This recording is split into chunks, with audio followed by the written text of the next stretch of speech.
A big welcome to Red Star Raceway for the penultimate round of the Regional Extreme Festival. We're here at an amazing circuit with awesome conditions so far. A little bit of a cool breeze. Well, I wouldn't say a cool breeze, but a breeze blowing across the circuit, as you can see there from those flags on the left-hand side of the Red Star Raceway bridge. And we're kicking things off with the Ferro Energia 111 Sports and GTs and Saloons, including Super Hatch. And we caught up with a couple of the drivers before we went into race action. But there you can see exactly what we're going to be doing for the next couple of hours here at Red Star Raceway, starting with those 111 GT Sports and Saloons. And, of course, a massive thanks to Ferro Energia for our incredible setup that we've got here today for our studio. DOE Formula V, partnered by CIM Lubricants, BMW's M Performance Racing Series. We've got two races of each of those. A, B, and C are combined. D and E are combined. And then we've got Paybar Volkswagen Challenge, Mobile 1 V8 Supercars. That's how we go to play today. And we've got two heats of all of those races to happen right up until about 4 o'clock this afternoon. That's our incredible Ferro Energia broadcast studio. Yes, it is air-conditioned. I'm sitting in absolute comfort. I've got a seat that can do wonders. I can have a massage while I'm talking to you at the same time, which I'm going to try and avoid because it'll probably put me to sleep. But needless to say, a massive thanks to them again. But before we get into race action, let's go and catch up with a couple of contenders and see what their plans are. Very well so far. I think the cooler air, the track's cleaned up a bit. I got lucky with the last lap. Ran a few corners a little bit wider than I'd hoped, but managed to put one decent lap together.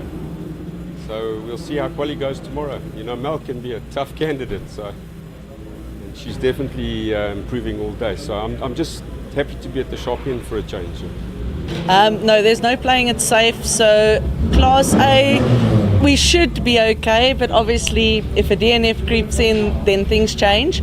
Overall, I'm 7 points ahead of Ota. Again, there's no playing it safe. There's no room for error. If he gets a win and I get a second or a third, we level immediately. And obviously I don't want that to happen. I need to leave here with the same lead, maybe more.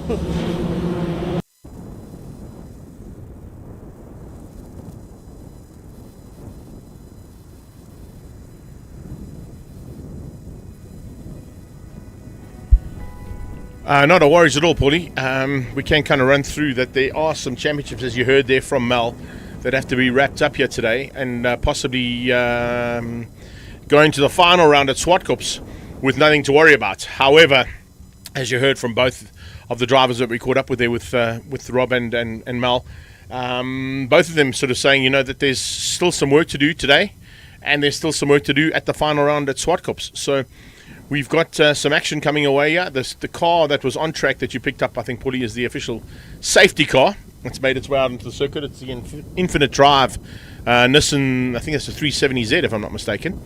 So nice to see them getting involved here with Red Star Raceway. We've also got, of course, an opportunity right up front to say thanks to the team from Red Star for once again bringing us an incredible circuit to play at. You can see lots of development has happened at the circuit here at Red Star as well.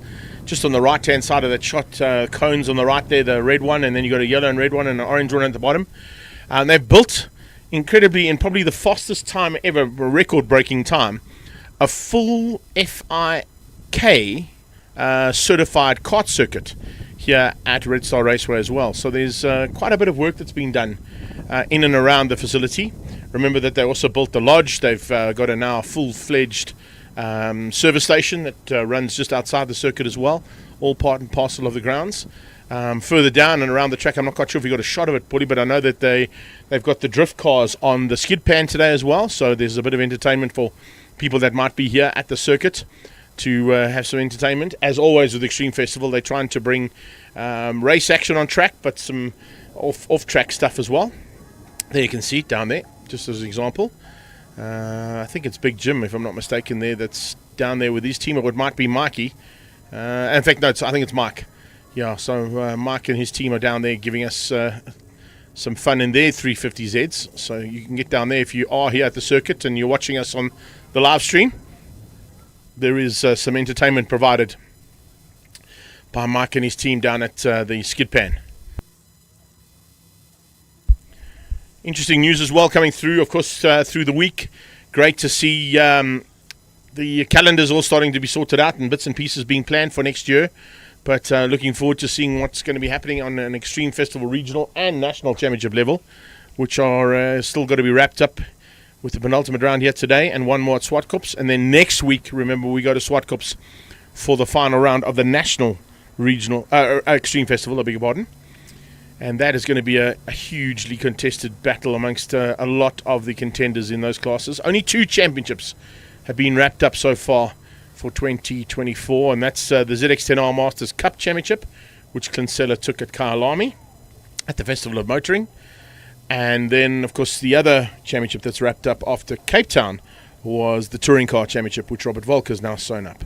So there's still lots to play for in all of the other categories that'll be racing there next week. And there you can see quite a nice example of the shots that might catch you guys out a bit today if you are watching on the live stream. And that's not the Red Star Marshals that are cleaning the circuit right now, but more importantly, the road in the background there. Yes, that is the N12, which heads to Ematleleni, or Witbank as it used to be known. And of course with that, sometimes when you're watching the racing, you'll sort of see race cars go flying down the main straightaway here, or the back straightaway. And with that, of course, just to give you a heads up, remember we are running in anti-clockwise direction for this half of the year. And you'll see cars sort of going back and forth on that N12 highway. At the same time, we're watching race cars going down that back straightaway at full tilt. Just shows you how close we are to the national road there, just on the right. There's an example. There's a great shot of it as well, just to see exactly what it's all about. Also can see some guys coming through on our live stream already.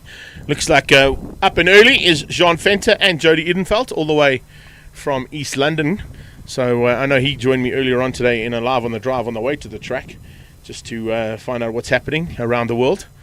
Also, just speaking about things that happen around the world, yesterday, huge news for South African motorsport. If you didn't catch it, you can see it on my page, and you can also see it on all of the normal pages that cover South African motorsport. But a massive congratulations have got to go out to our 2 Southern African off-road motorcycle riders in Brad Cox, who wrapped up the WR2 World Rally Raid Championship.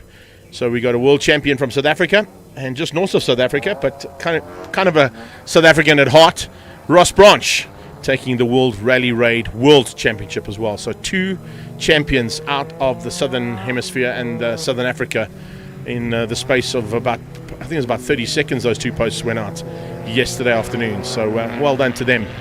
They're probably watching this, but it's always good to see what we're doing worldwide in our motorsport from a South African point of view. We try and bring you all of that, of course, when we're doing coverage, and as well as much coverage as we can of the race action that happens out on circuit. And they're about to go out there, as you can see, making them out for the first time, are the Ferro Energia 111 GT Sports and Saloons and Super Hatch combined.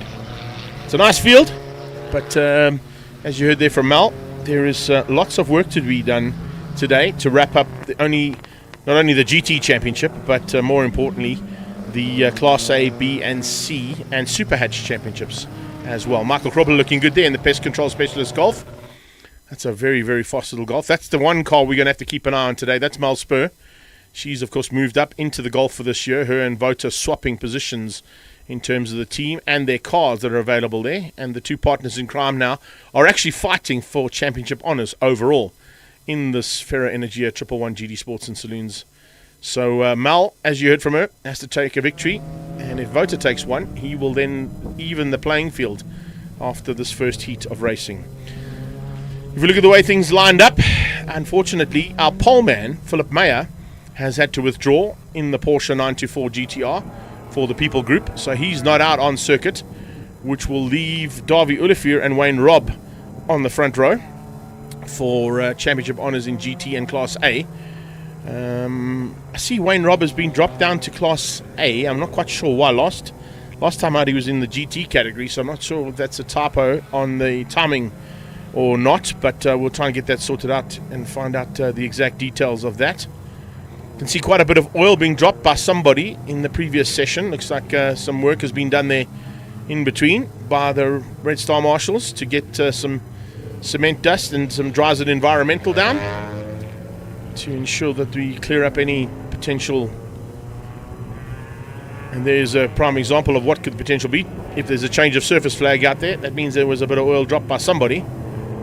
So I'm not quite sure who that was. But if I carry on that grid, the second row, as I said, is Wayne Robb. and Mal Spur. They're on the front row for Class A. Priestley and Portgieter behind them. Leonard Archer also, unfortunately, having to withdraw his Hyundai Getz from the GT class. So it will be Jonathan Visser on his own on the fourth row in the Polo. And then you've got Wayne Labochki in the Shield Golf. He's moved up into Class A, so he's just behind Visser, who is, of course, poleman for Class B. Then it's Miguel Diaz in his Polo for Class B, and Michael Krobler. Voter is on pole for Class C. He's down in 12th overall. And Marty Mfana's alongside him with Alka van Vledder, the Bat Lady. Keegan Nathan in third by the looks of it in terms of qualifying for Class C. And then it's Rob Clark for Class D and George Aldrich for the Super Hatch class. And I think there's actually only one Super Hatch car here today, this weekend. So, yeah, bit of an empty front row there, as you can see. It should be Philip Meyer who's on pole, but that is now given Davy Olivier the inheritance of what will be pole position for this first heat of the Ferro Energia 111 GD Sports and Saloons.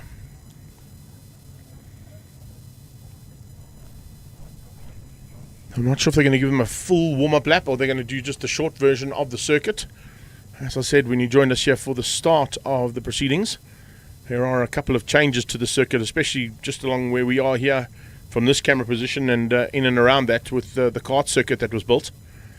An amazing job there from the Red Star team to get that circuit all sorted out just in time for a national karting championship to take place on the weekend that it was finalised. So, with the demise of Philip Meyer, possibilities are that Davy Olivier is going to close things down pretty dramatically in terms of how this championship stands for the GT class, and will be closing the gap down on Philip Meyer. Bit of a battle on between the two of them.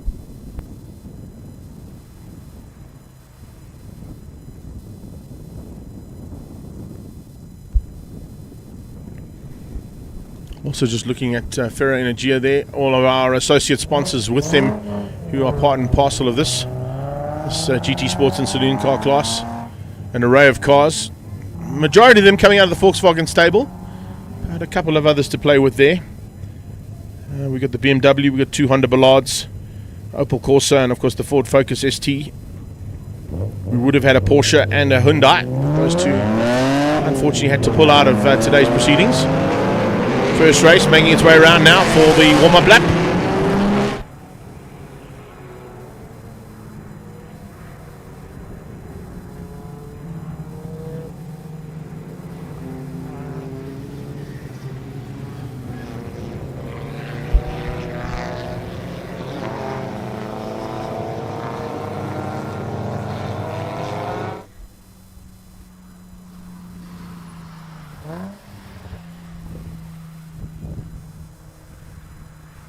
There's a prime example of exactly what I was talking about earlier on. Watching a massive 18-wheeler tanker truck go across the bridge as we see our cars making their way down towards what will be turn 4 at the bottom of the circuit. Turn 4 now going this way around is a slightly off-camber left-hander, which Voter pitches into just now alongside Marty Mfana. There's a little right-hand flick, and then they go into the bottom end of what is known as the dog bone here at Red Star Raceway. It's a part of the circuit that kind of looks exactly like a cartoon-styled drawing of a dog bone. So it's got a left, right basically in it, and two little straightaways with that. So the pole man is in the BM.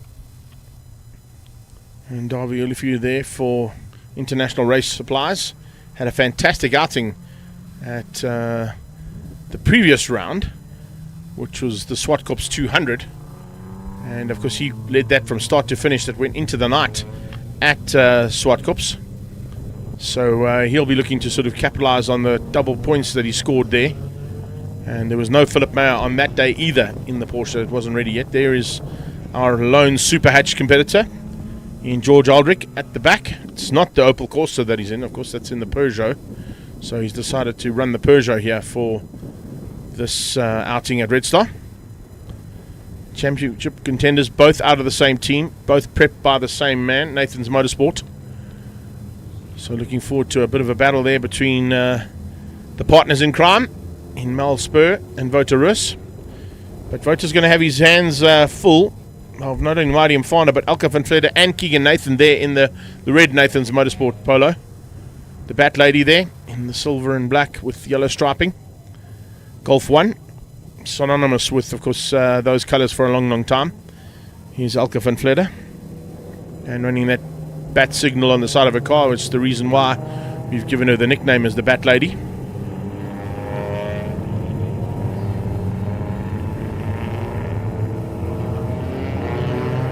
So we got our two lady drivers here, about to go to battle with the boys. A little bit of a gap there being held up by Wayne Robb. Wayne will dictate the pace for Class A and Triple One, but Darby can literally put the hammer down now. He doesn't have to worry about holding back, because he's got, of course, no one to play with today in Class GT. He'll drop the hammer now, and here we go. Race 1, lap 1, Ferra Energia Triple One GD Sports and Saloons.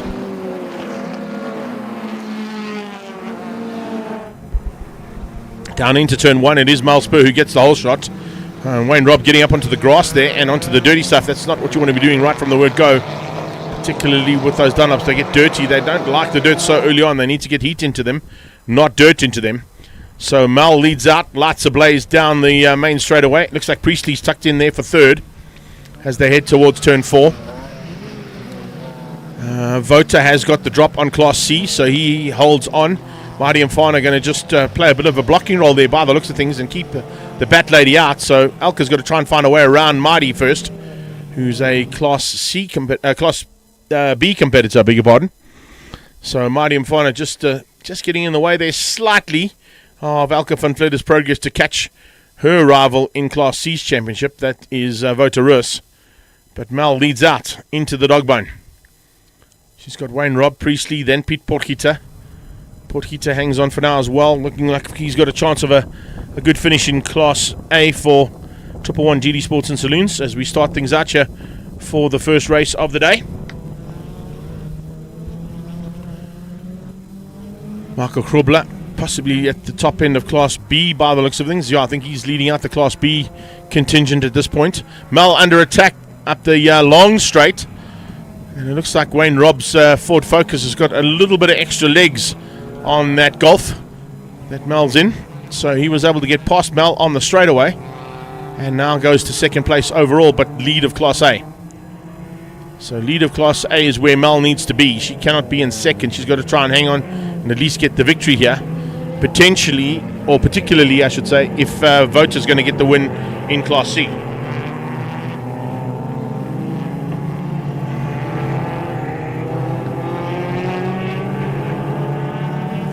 Bit of pressure there from Priestley. It's a difficult position to be in here for Mel. She cannot afford to make any mistakes or drop back anywhere, but also has to take into account that she can't afford to lose any more positions than what she's already has. We've now completed lap 1 of 7. Lap 1 of 8, I beg your pardon. 7 still to go. So Wayne Lubotski starts to put a bit of pressure on. Lubotski coming along looking for a way through there on Jonathan Visser. That Auto Express polo of his just staying ahead of Lubotski for now. Priestley closes in. Looks like a little bit of manoeuvring happening as well coming from Potgieter in the second of the Nathan's Motorsport prepped cars.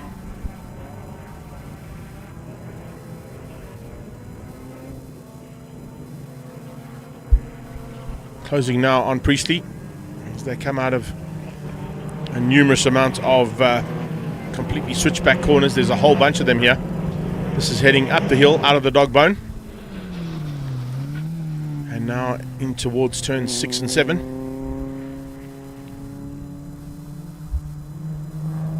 Priestley looking to do some manoeuvring, but some manoeuvring being done there by Lubotski. Lubotski's got through. Lubotski has found a way past on Visser. Visser drops back one place there in the 212 Auto Express Polo.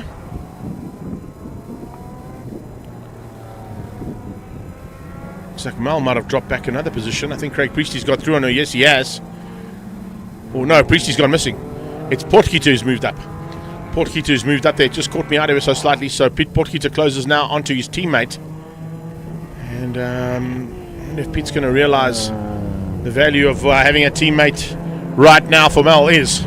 Is he going to play the team game and try and fend off the attack from everybody else coming from behind?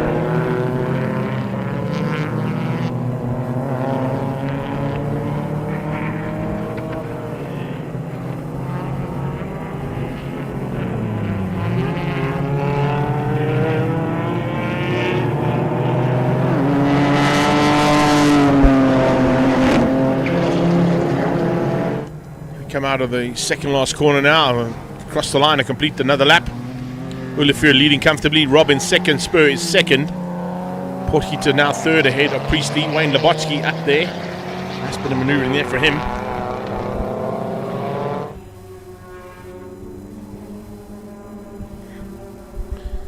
So it's Rob from Spur and Potgieter, that's Class A.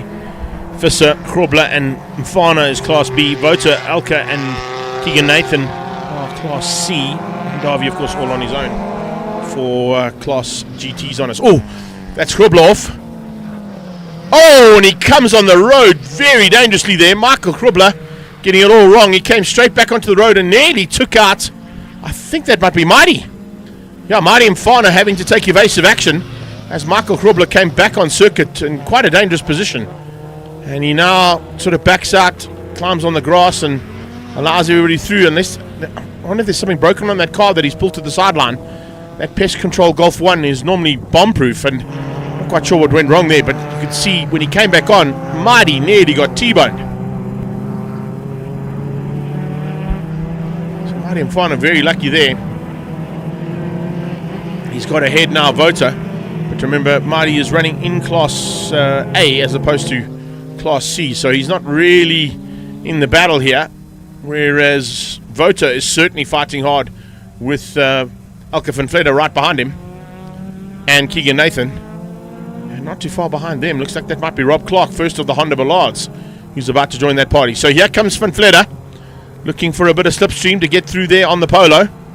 And might get a bit of slipstream actually out of Mighty Mfana to pull her along to get through there on Vota. Vota closes the door as they come off the short straight. This is a long, almost triple apex right-hander that they come off that short straightaway onto.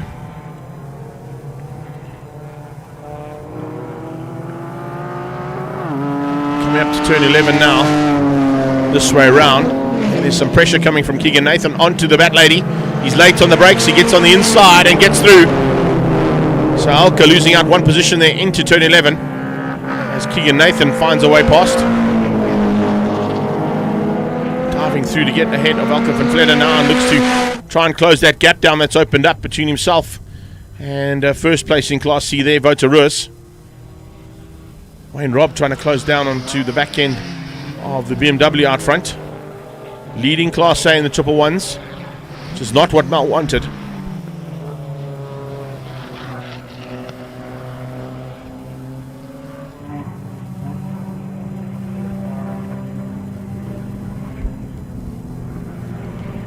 Wayne Robb with a bit of an advantage now over Priestley and Spur.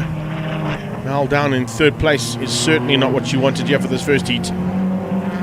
With Vota leading Class C, there you can see leading Class C at the moment ahead of Keegan Nathan and Elke van Vletter. It means that that championship is going to come down and the points differential is going to come down as well. Ruan Goosen and Goeie Moira is here. And a couple of other guys joining us on our YouTube and of course on the Extreme Festival page as well. A big welcome to all of you guys too.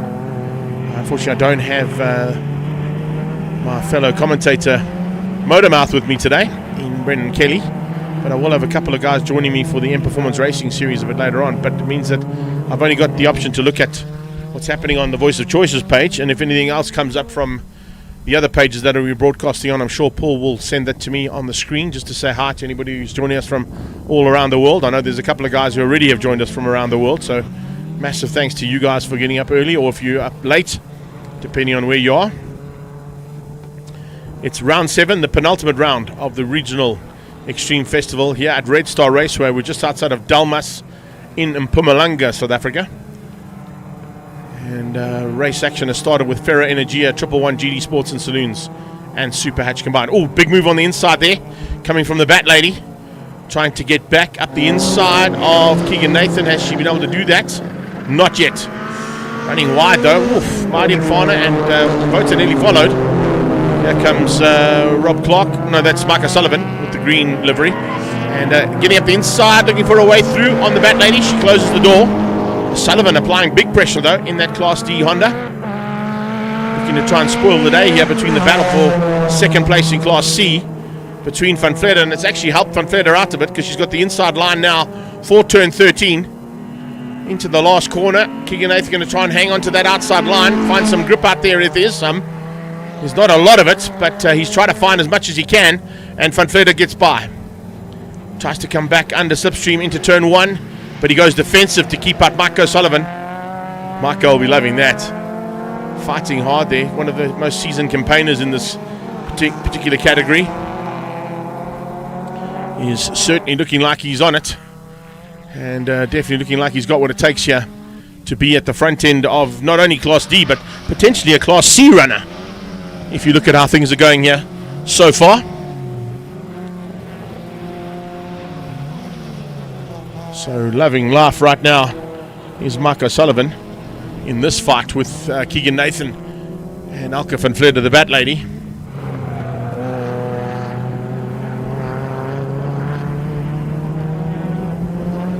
His fellow Honda mounted or driven car is a bit further back on that, in second in Class D. That is Rob Clark. Looks like Mel's trying to close that gap down again on Priestley, trying to return the favour and get back into second place if she can. Not going to be easy for her to do that, that is for sure. It certainly looks like Priestley's found a little bit extra pace here, but Mel now starting to come into her own in the second half of the race.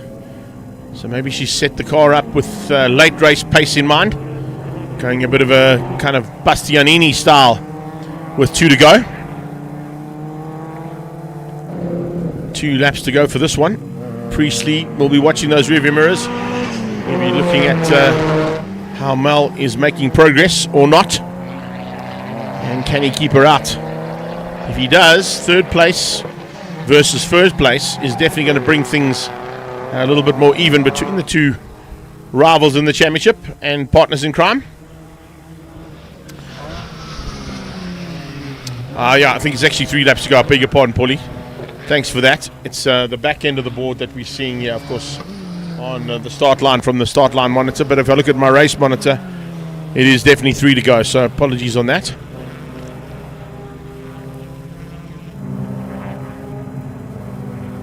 Heads up on top of this little fight. Looks like Mel has pulled away, as I said, from Portgita and has concentrated on efforts on trying to close the gap down there on Craig Priestley.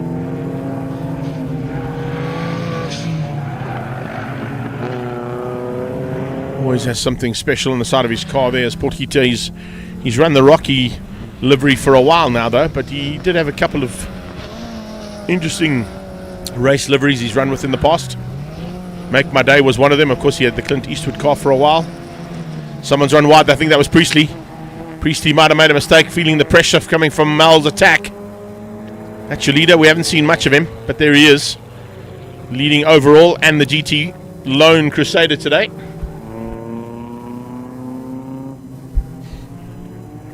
Olivier in that International Race Suppliers BMW.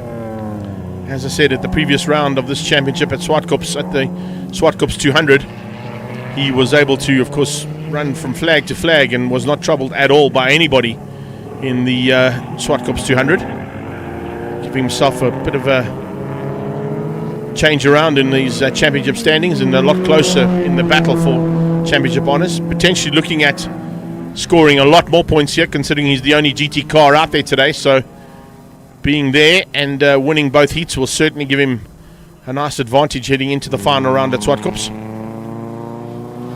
It takes place, of course, in the middle of November. The Bat Lady is now pulled away slightly from Keegan. Keegan is concentrating his efforts on keeping Mike O'Sullivan out, which has, of course, slowed him up slightly and allowed Alka to get away. So as much as he's enjoying that battle with Mike O'Sullivan, he has lost ground to Alka van Vleuten because of it.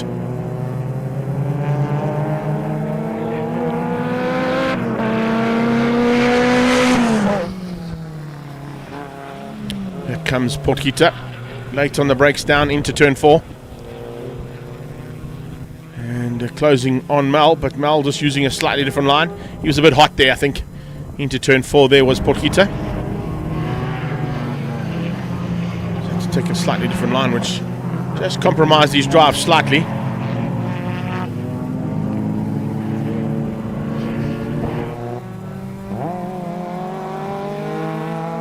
So they're about to come and start their penultimate lap. 2 heats of Ferro Energia 111 GD Sports and Saloons to happen here today at Red Star Raceway.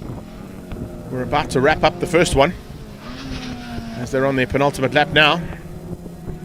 And it's Wouter Roos who's doing it all right so far in terms of the championship battle with his partner in crime, Mel Spur. Mel is 3rd on the road in Class A. Wouter is 1st on the road in Class C. So definitely turn around in this championship, and maybe even the championship lead going Wouter's way if I do the maths in my head a little bit there. Mel said if Wouter took a win, they would be on even points if she was at the front end, but she's in 3rd, so potentially going into the next race later this afternoon, Wouter will have the lead of the championship. I'm going to give them a WhatsApp and just ask them to send us the revision in terms of those points if they can. He normally does. So we know exactly what the championship standings are like heading into the second heat later this afternoon. There comes 1, 2 and 3 for Class C. Wouter Roos, Alka van Vleuten and Keegan Nathan. And on Keegan Nathan, of course, is Class D's leader in Mike O'Sullivan. You can always pick up on Mike O'Sullivan's car relatively easily because he'll have some form of Irish green livery somewhere on the car. Into turn 4. Wayne Robb has closed the gap slightly there on Davy Olivier, but of course Olivier will have a slightly more powerful and probably a little bit quicker in terms of straight line speed car in that 325 IS of his.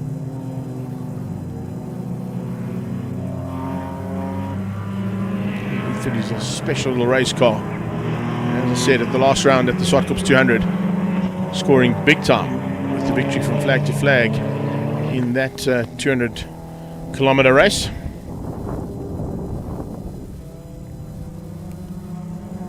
Did it all right then, and it looks like he's doing it all right here today as well. Because with his arch rivals out of the running with Philip Meyer and Leonard Archer having to pull out, unfortunately, with some broken cars, it's left him to just cruise around and finish up today's racing to score some very valuable points. We'll potentially see him take the lead of the championship as well here after this round, having potentially 2 wins. This is the first one he's about to get, and hopefully he'll get the second one later on today by doing the same thing, just staying out of harm's way, keeping out of the Class A battle and just getting ahead and controlling things from a small margin up the road. Wayne Robb's done an amazing job, but as I said, I'm not sure. He is classified as Class A on the timing sheet, but the last time he was on track, he was in Class GT, so he is definitely a Class A competitor. I'm getting that in my ear. But here we come. Checkered flag. And first race of the day in the bag. That's Class GT and Class A's. 1 and 1. First and second overall on track. Wait for Mel to come through, or Priestley in the background. It should be Priestley just ahead of Mel. And is, as he crosses the line alongside us. Mel will come through for 3rd place, keeping Potgieter behind her for 4th place in Class A. Class B, it's this is Class A's 5th place car there in Wayne Nabotsky. He makes his way across now in that Shield Golf 1. It'll be Jonathan Fisser, the next car that we're looking for in terms of Class B's leader in the 212 at Auto Express Polo. Here it comes. he'll beat out Miguel Diaz and Mighty Mfana. Looking forward to the return of Michael Krobler after the off-track excursion that he had that nearly caused a bit of chaos, actually, on his return. Winning Super Hatch, there you go, goes Aldrich. And Class C to the line now with Wouter Rus taking the victory. So with this victory, as I said, I'll wait to get the official results from Wouter. He'll normally send me the update in terms of points after the first heat. And Keegan Nathan, happy man, in third place, just behind the Bat Lady. So that's how it stands at the end of race 1, the Ferro Energia 111 GD Sports and Saloons. Davy Olivier taking Class GT. Rob, Priestley and Spur, your top 3 in Class A. Visser, Diaz and Mfano, your top 3 in Class B. Wouter Rus, Halkan Vleda, Keegan Nathan, your top 3 in Class C. And then Maiko beats Rob Clark to the line for Class D. And as we saw, the only Super Hatch competitor here was Aldrich, who took the Super Hatch class. We're moving on to BMW M Performance Race Series. That's up next. We'll be back shortly here from Red Star Raceway and action from the penultimate round of the Extreme Festival.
Yeah, Paulie, I apologise. I actually said it was BMWs that were up next, but of course it is the DOE Formula E, partnered by CIM Lubricants and Lubrifuel that are up first.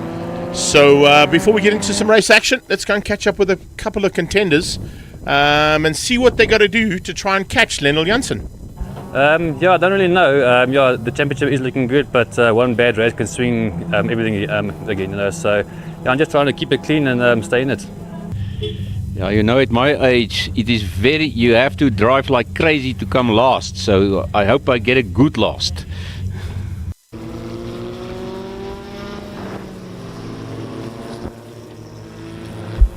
I do love those kind of chirps, especially when I say I'm going to go and find out what they're going to do to stay with Lionel Janssen, and we go straight to Lionel Janssen.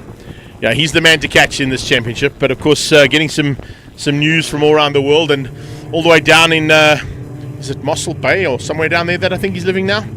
A big welcome to Ian Pepper, who's joined us on the live stream as well. Of course, a multiple SA champion in his own right, and of course father to Tassie and Jordan and Morgan and the grandchildren too. And of course now father-in-law to Keegan Campos will be in action next week. But the one chirp he asked me to pull out there, and I know it's not during this race that's going to happen, but he did say it was really nice to see a Nathan on the track who actually had some talent and pace, as opposed to his arch rival Graham. So yeah, thanks Peps, appreciate that, bud. We love your support, and it's always good to have you on the sideline with those kind of chirps. Love it. Right, so just going into this one, it is 20 cars on the grid today. Lendl, as you heard, is the man to catch. And it's basically everybody else racing for second place in the championship, unless something goes wrong, which you just heard there from the man himself. But it's highly unlikely. The last time we were here at Red Star Raceway, it was one of the best races we've seen out of Formula V's that came along to entertain us on both heats of the action that happened from DOE Formula V's, powered by the Lubrifuel machines. So I think we're in for another one. Gert van der Berg is back again. He's here for a bit of a surprise visit, just a little return from his sabbatical out of a race car. Great to have him here.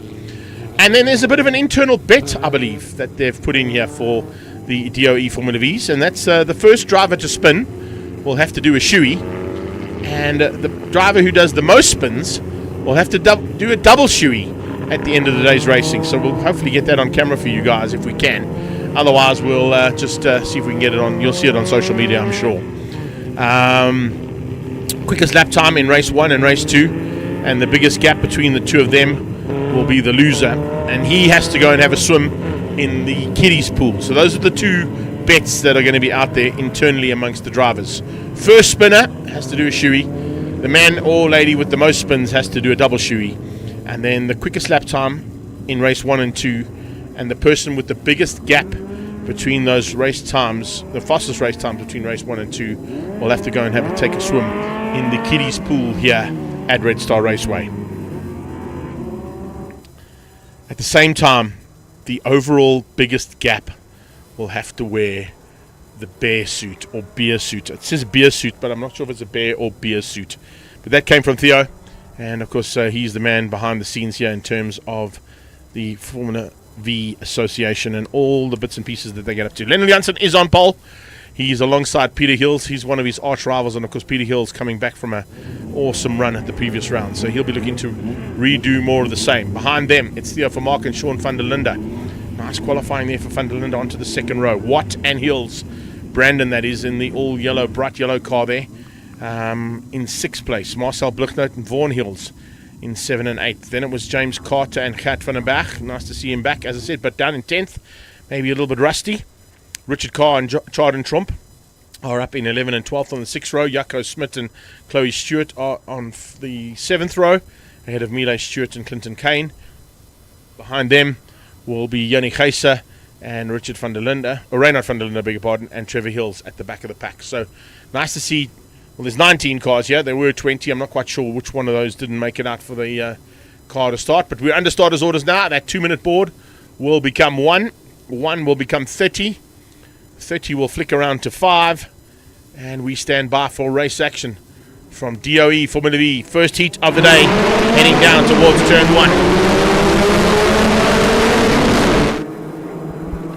1. Always awesome to see these cars go at it for the first time down into this very tricky Left, right, left. As they go through there, or right, left, right, actually, this way around, sorry. And then into a left-hander onto the long back straightaway. What a start there from Van der Linde. Oh, Sean van der Linde up into second place, right behind Lendl Janssen, and attacking him already down into turn 4.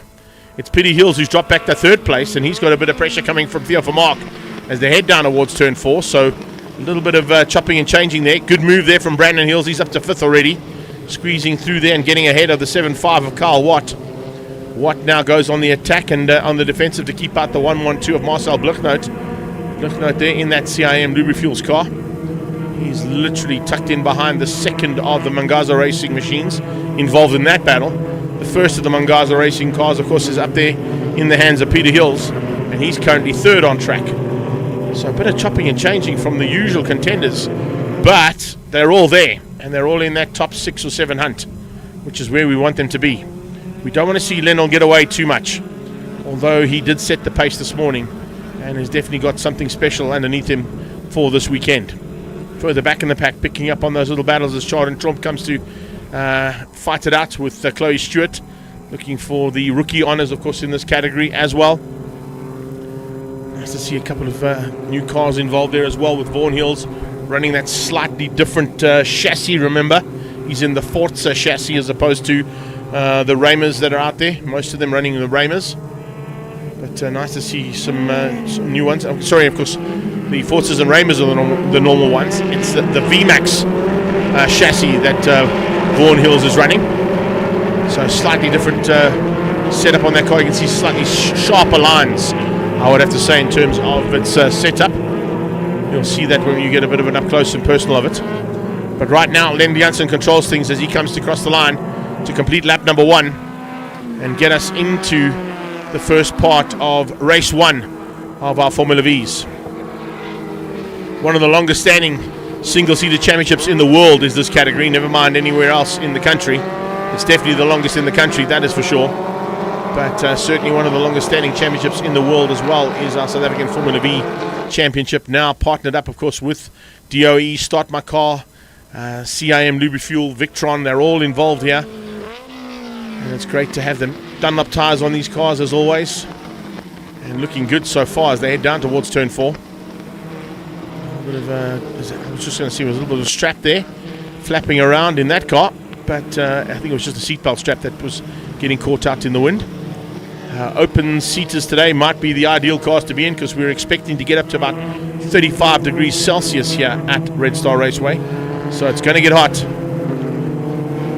And, thank goodness for Luigi Ferro and Ferro Energia for what he supplied us today in terms of our incredible broadcast unit here at Red Star Raceway. Billy Adlam, I see you've jumped across. Thanks very much, buddy. Appreciate that. Hope you've enjoyed all the race action so far as Peter Hills now starts to close the gap down there on Sean van der Linde.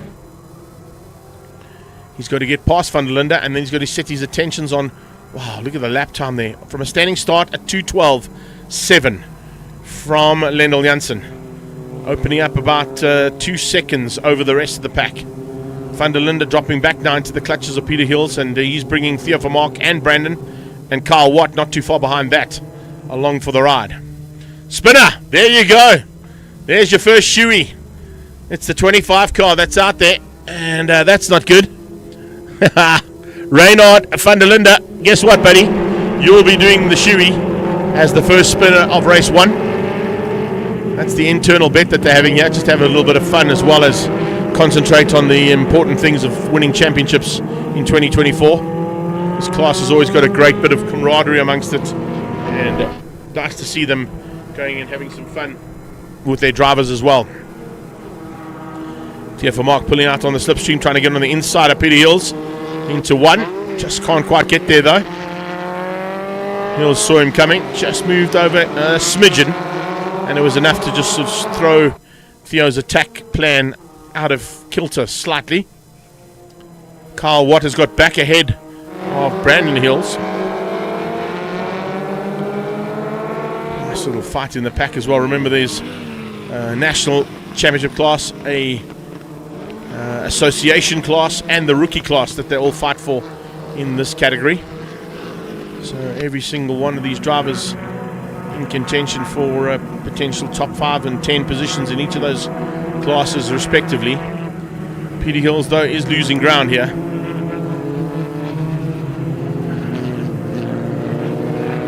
He's ahead of Sean. He has got his sights firmly set on Lendl, but Lendl on the last cross over the start-finish line was 3.3 seconds up the road.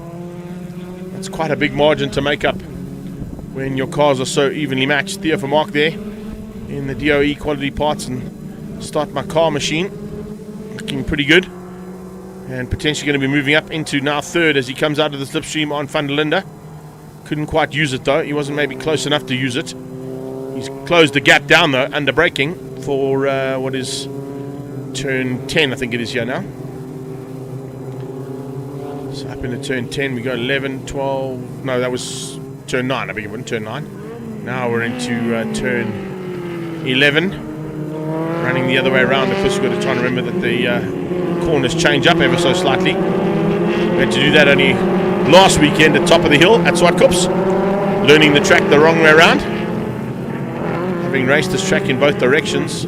Should know it by now, but it's been a while since we've been at Red Star, but it's great to be back here again. There you can see the development that's been done at the circuit. That's part of the kart circuit there on the inside of that shot. We built a brand new CIK and FIK certified circuit here to run karting at Red Star now, as well as full circuit racing. Here comes Vaughan in that VMAX chassis. As I said, you can see slightly sharper nose on the front end of that car, trying to get through there on Marcel Bluchnout. He's got good drive out of turn 2 and now down the straightaway. It comes out of 3 down towards turn 4.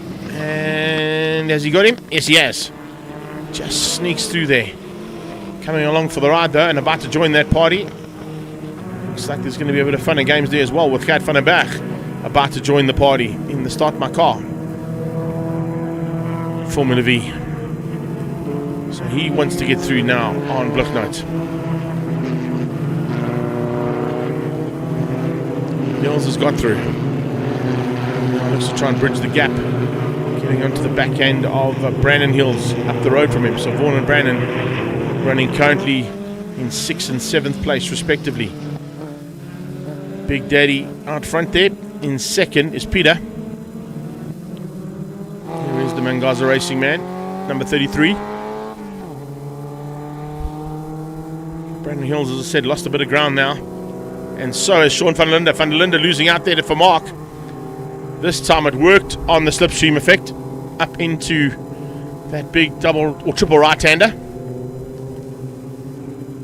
So out of 9 into 10 they go, up towards 11. And it's now Vermaak into 3rd, Van der Linde down to 4th.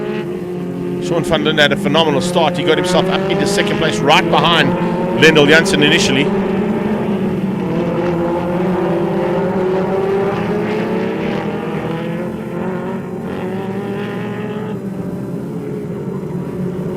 Fantastic little battle that we're seeing here, and it's for currently 3rd place on track.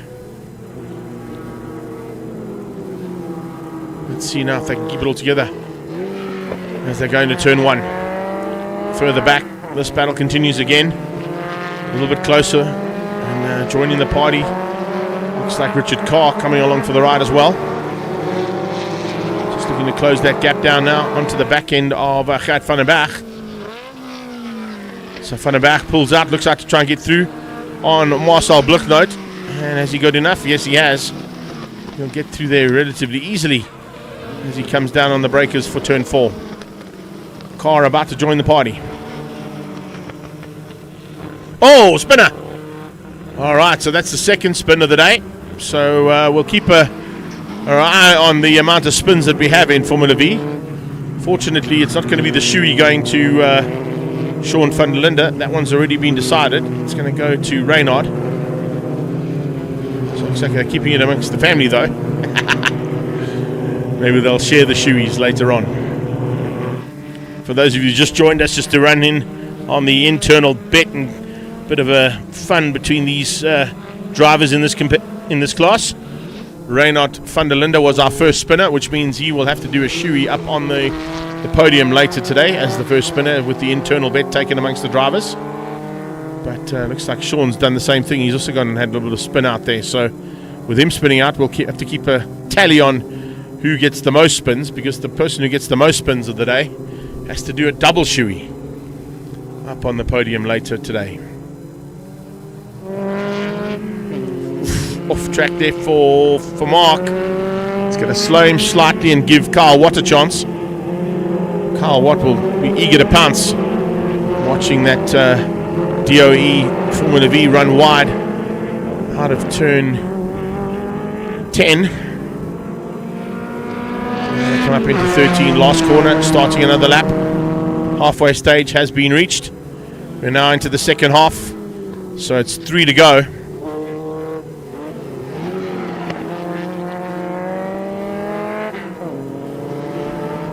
Carl Watt closing on for Mark. Looking pretty good right now to close that gap down and find a way past. Look for the drive onto this main straightaway now, and right under the gearbox is where he needs to be for the slipstream. He might have pulled out a little bit early there to use the slipstream. No, he's done it to perfection. There we go. Carl Watt inside for Mangaza Racing and moves himself up now into third place. So up into third place, and about to join the party was Brandon. Brandon Hills nearly wants to make it Mangaza Racing's 2, 3, and 4 on track.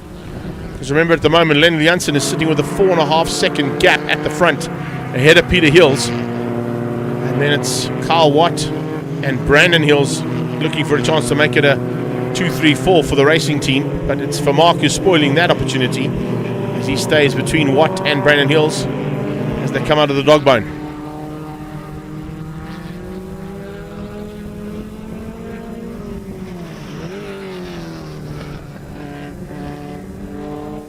Oh, a little bit of work on the wheel there for Carl Watt. Don't usually have to see that kind of action as they come through, but he was working frantically there on the wheel as he came into play for the shortest of the two straightaways.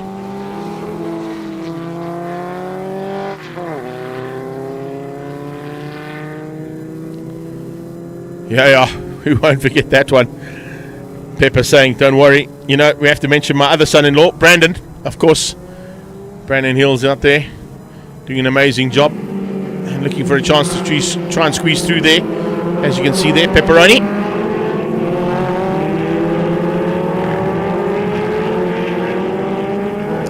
Big fight on here though. It's great. Exactly what we normally see coming out of this category. They do not hold anything back in terms of providing race action, and it's always good race action. But today, unfortunately, they're all being found wanting in terms of the pace that Lionel Janssen is able to get out of the Red Star Raceway. He's now moved up to 5 seconds up the road, ahead of Peter Hills in second. Hills has got about a 5-second gap as well over third place. Oh, we got a spinner! Is that Carr? It's Richard Carr. Richard Carr spun out into turn 1.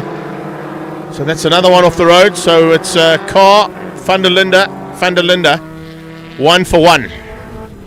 In terms of spins on circuit. However, this first spin is sorted. That will be Reynard van der Linde. He will be taking the honours in that little side bet. I saw Sean van der Linde's car just parked at one of the marshal points there as we pan through. So it looks like he might be out of this one for race 1 anyway. Hopefully he can get that car back in the pit lane and sorted in time. We'll see it maybe on the follow through of the camera. Just missing it out there on this shot. Definitely saw the bright lime green and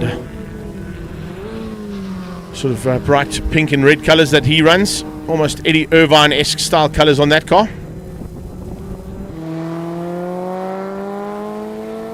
So with a lap and a half to go, here comes Brandon, putting pressure onto Theo for Mark, definitely wanting to make it a 2, 3, 4 there for Mangaza Racing. Just seems to lose out slightly here in this triple right-hander.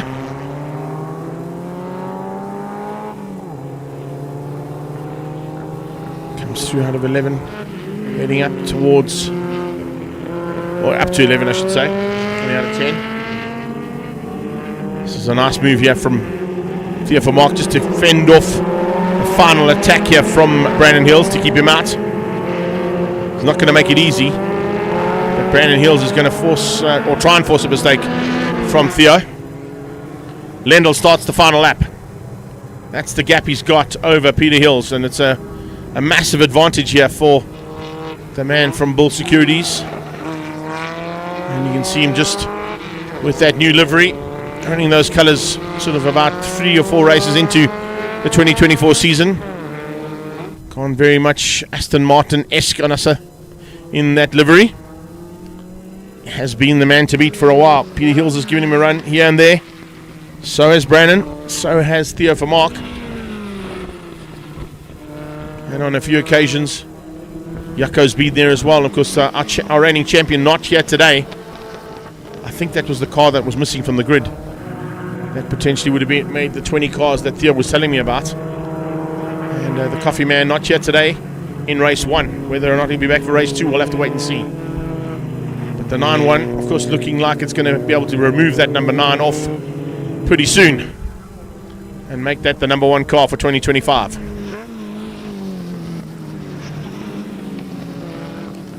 Half a lap to go.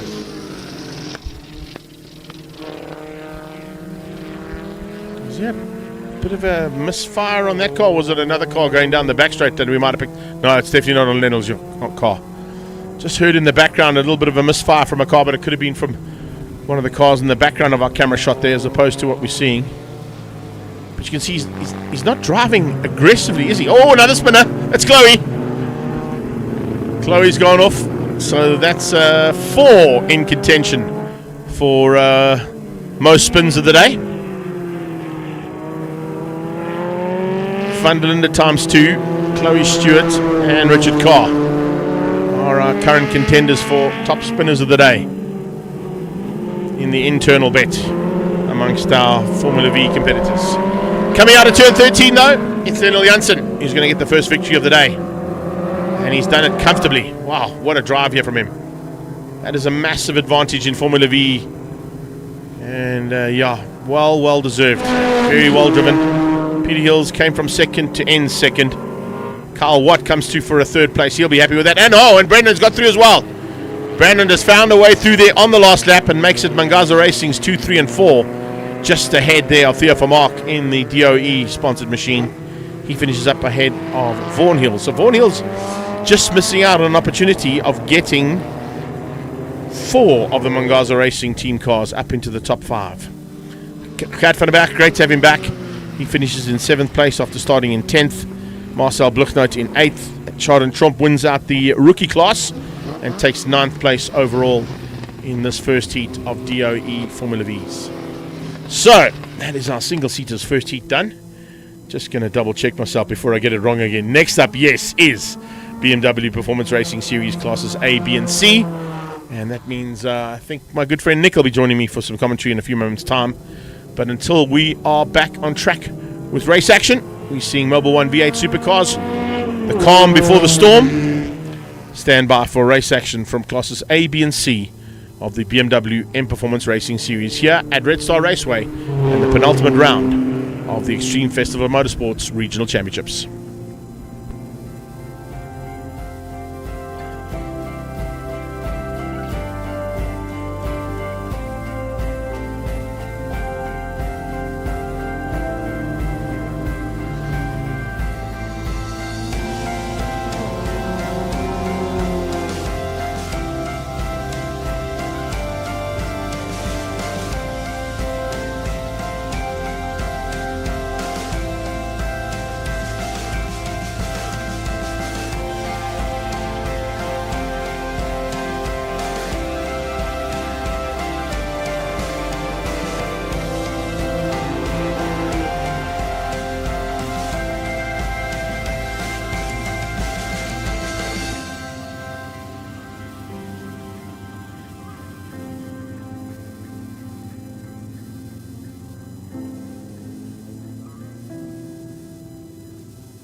So it certainly sounds like we've got cars on track and heading into the BMW M Performance Racing Series classes A, B and C. We managed to catch up with a man who's had a bit of a tough time this season and a multiple champion in this class in the past, and that is the German.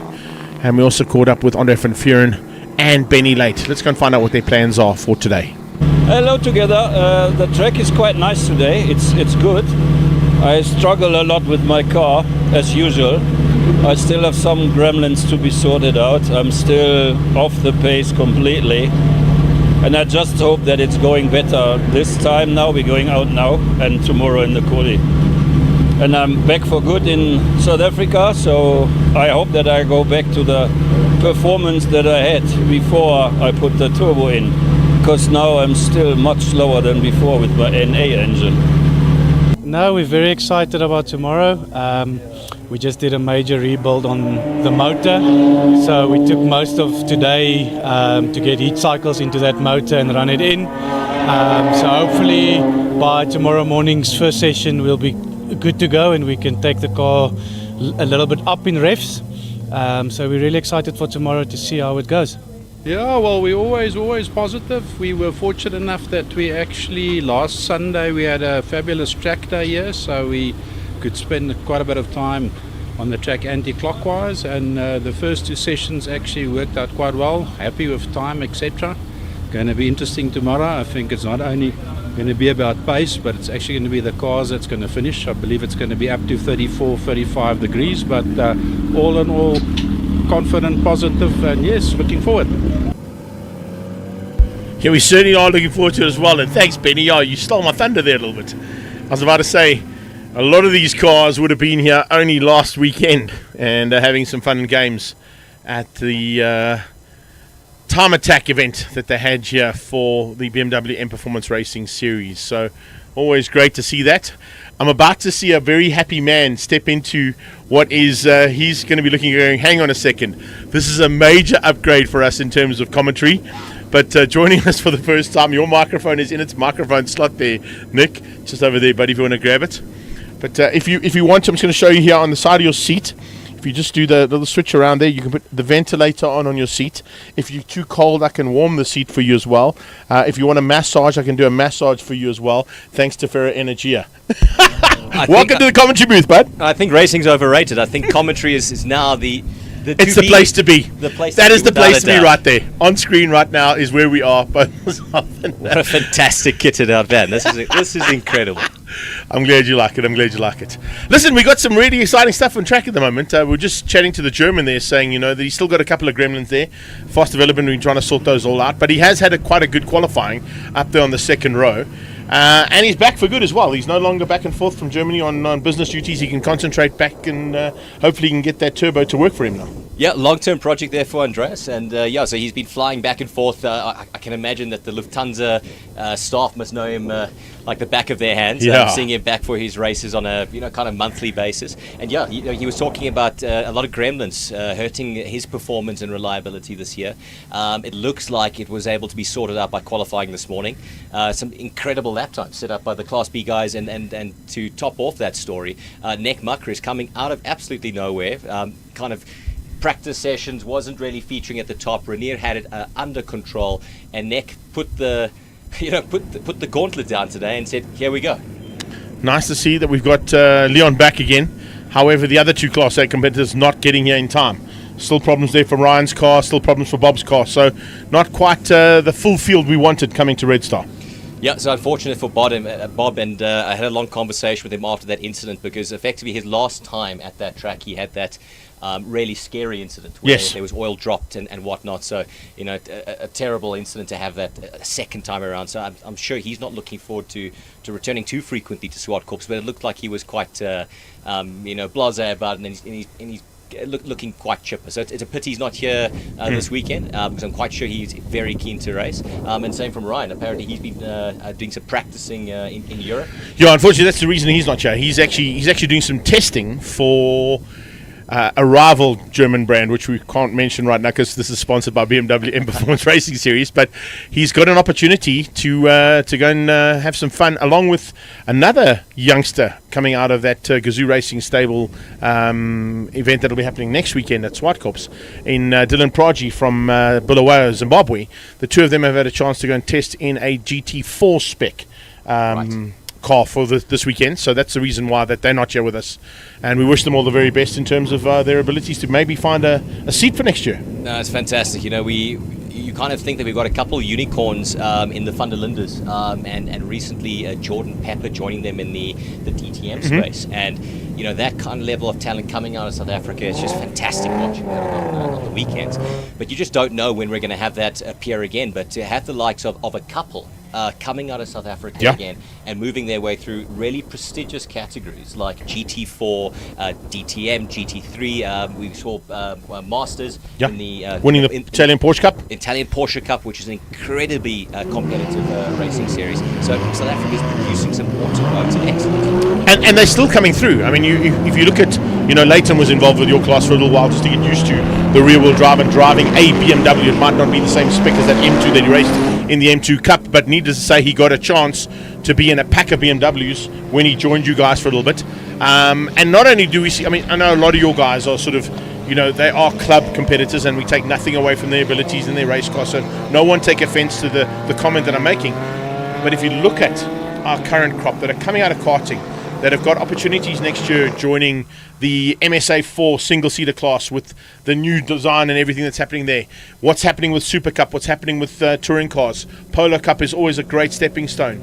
All of the drivers that have come through those fields and come through those very competitive fields have shown what South Africa have got in terms of talent, and have gone on to do big and better things. And I mean, as you said, the two unicorns are the sort of benchmark in terms of circuit racing for South Africans. But you go single seaters, you've got Waberski doing an amazing job, you've got Rackstraw doing an amazing job. Ian Schofield sends a couple of guys to the Formula Ford Festival every single year. So we always hold our own wherever we go. And then we change into two wheels and we can enjoy a little bit of racing from Brad Binder. So, you know, it's not exclusively on four wheels. We South Africans seem to be able to balance as well. Yeah. So, yeah, you know, it's a really... And I love the fact that you throw the Brad thing in, because everybody said, oh yeah, but we got Brad. Remember, you got Darren as well in Moto2, who's just signed for an incredibly competitive team in Gracini. You've got Ruche Mudley joining Moto3 for the very first time, and in a very competitive team as well. You've got Matty Scholz, who's just won the Moto America Championship 600s. And of course, my director's nephew sitting in the Moto America 1000cc class in Cam Peterson. So there are lots of talent, and plenty of it happening all around the world. But we've got lots of talent on track right now as well to talk about. Looking exciting. We've got a really hot day here at Red Star, but much better in this Ferro Energia vehicle. So certainly happy here. But those poor cars are going to suffer today. So you know, this is the perfect time of the year where we really get peak temperatures. The track is hot, and air conditioning just doesn't feature in race cars. So you're going to stick it out. We've got well, some. Let me tell you some. If you watched any of our footage last weekend of the top of the hill from Swartkops, a couple of guys were sort of coming off the circuit and waiting to do their next run, and went from race mode to, there's an AC button, on full auto while they were waiting to go. So I think some of the guys might do. I know a couple of guys in the past that actually had race cars with aircons fitted, because the endurance championship might require that, you know. For sure. When you got 8 laps, different story. You're going to sort of just survive and maybe put a couple of vents in here and there and some ducts that'll just push some cool air into your cockpit. But needless to say, you're going to be getting up to 40 degrees Celsius in those cockpits today. Very quickly. So it's going to be interesting now. So I think the Class B guys are going to be getting onto the pace a little bit faster than I believe Leon will. We've got that big straight after the start-finish line, so I think that'll give him some breathing room. Yeah. But he's going to have pressure, I believe, immediately with Makris trying to get some space between him and the German and Renier Smith in his E36. And try and use Leon to get away, is what you're saying. Right. Not a bad idea. Well, they come to the line now. They're going to take the positions and slot into the usual starting positions. With the rolling start, we get the hammer down, and Leon does exactly that. Heads into turn 1 with Makris on his tail, the German right there as well. Good start coming from Gearing too, making up 2 positions through in there into what would be a good start in the background as well. Look at that, coming out of, is that Andre van Vuuren? That's Andre It van is, Vuuren. what a good start there from him. Looks like a really tight braking into that first corner over there. We saw some tyre smoke and going in, but it looks like we got a relatively clean start. Gary looks to be leading Class C. He's got past Benny Late, who qualified on pole. So big pull down the main straight there, and he's going to try and make some space now to get some breathing room. We've got Rob Gehrig just behind him, followed by the Corvette vehicle, and then Reinhard Miller, who's been featuring quite highly. We have great performances in Cape Town and recently at Swat Corps. Yeah, for sure. How was it last weekend as well? Similar kind of conditions in the time attack, so a lot of these guys would have used that to get their cars sorted out for today, I'm sure, eh? A lot of practice. I think the conditions were a little bit more forgiving. Track temperature's not as high, but learning this anti-clockwise circuit, you've really got to get back to it. You can't just recall it from a year or two ago. There's completely different lines. Who knows where the apex is, quite frankly. Ask Matt Wadley, he'll tell you.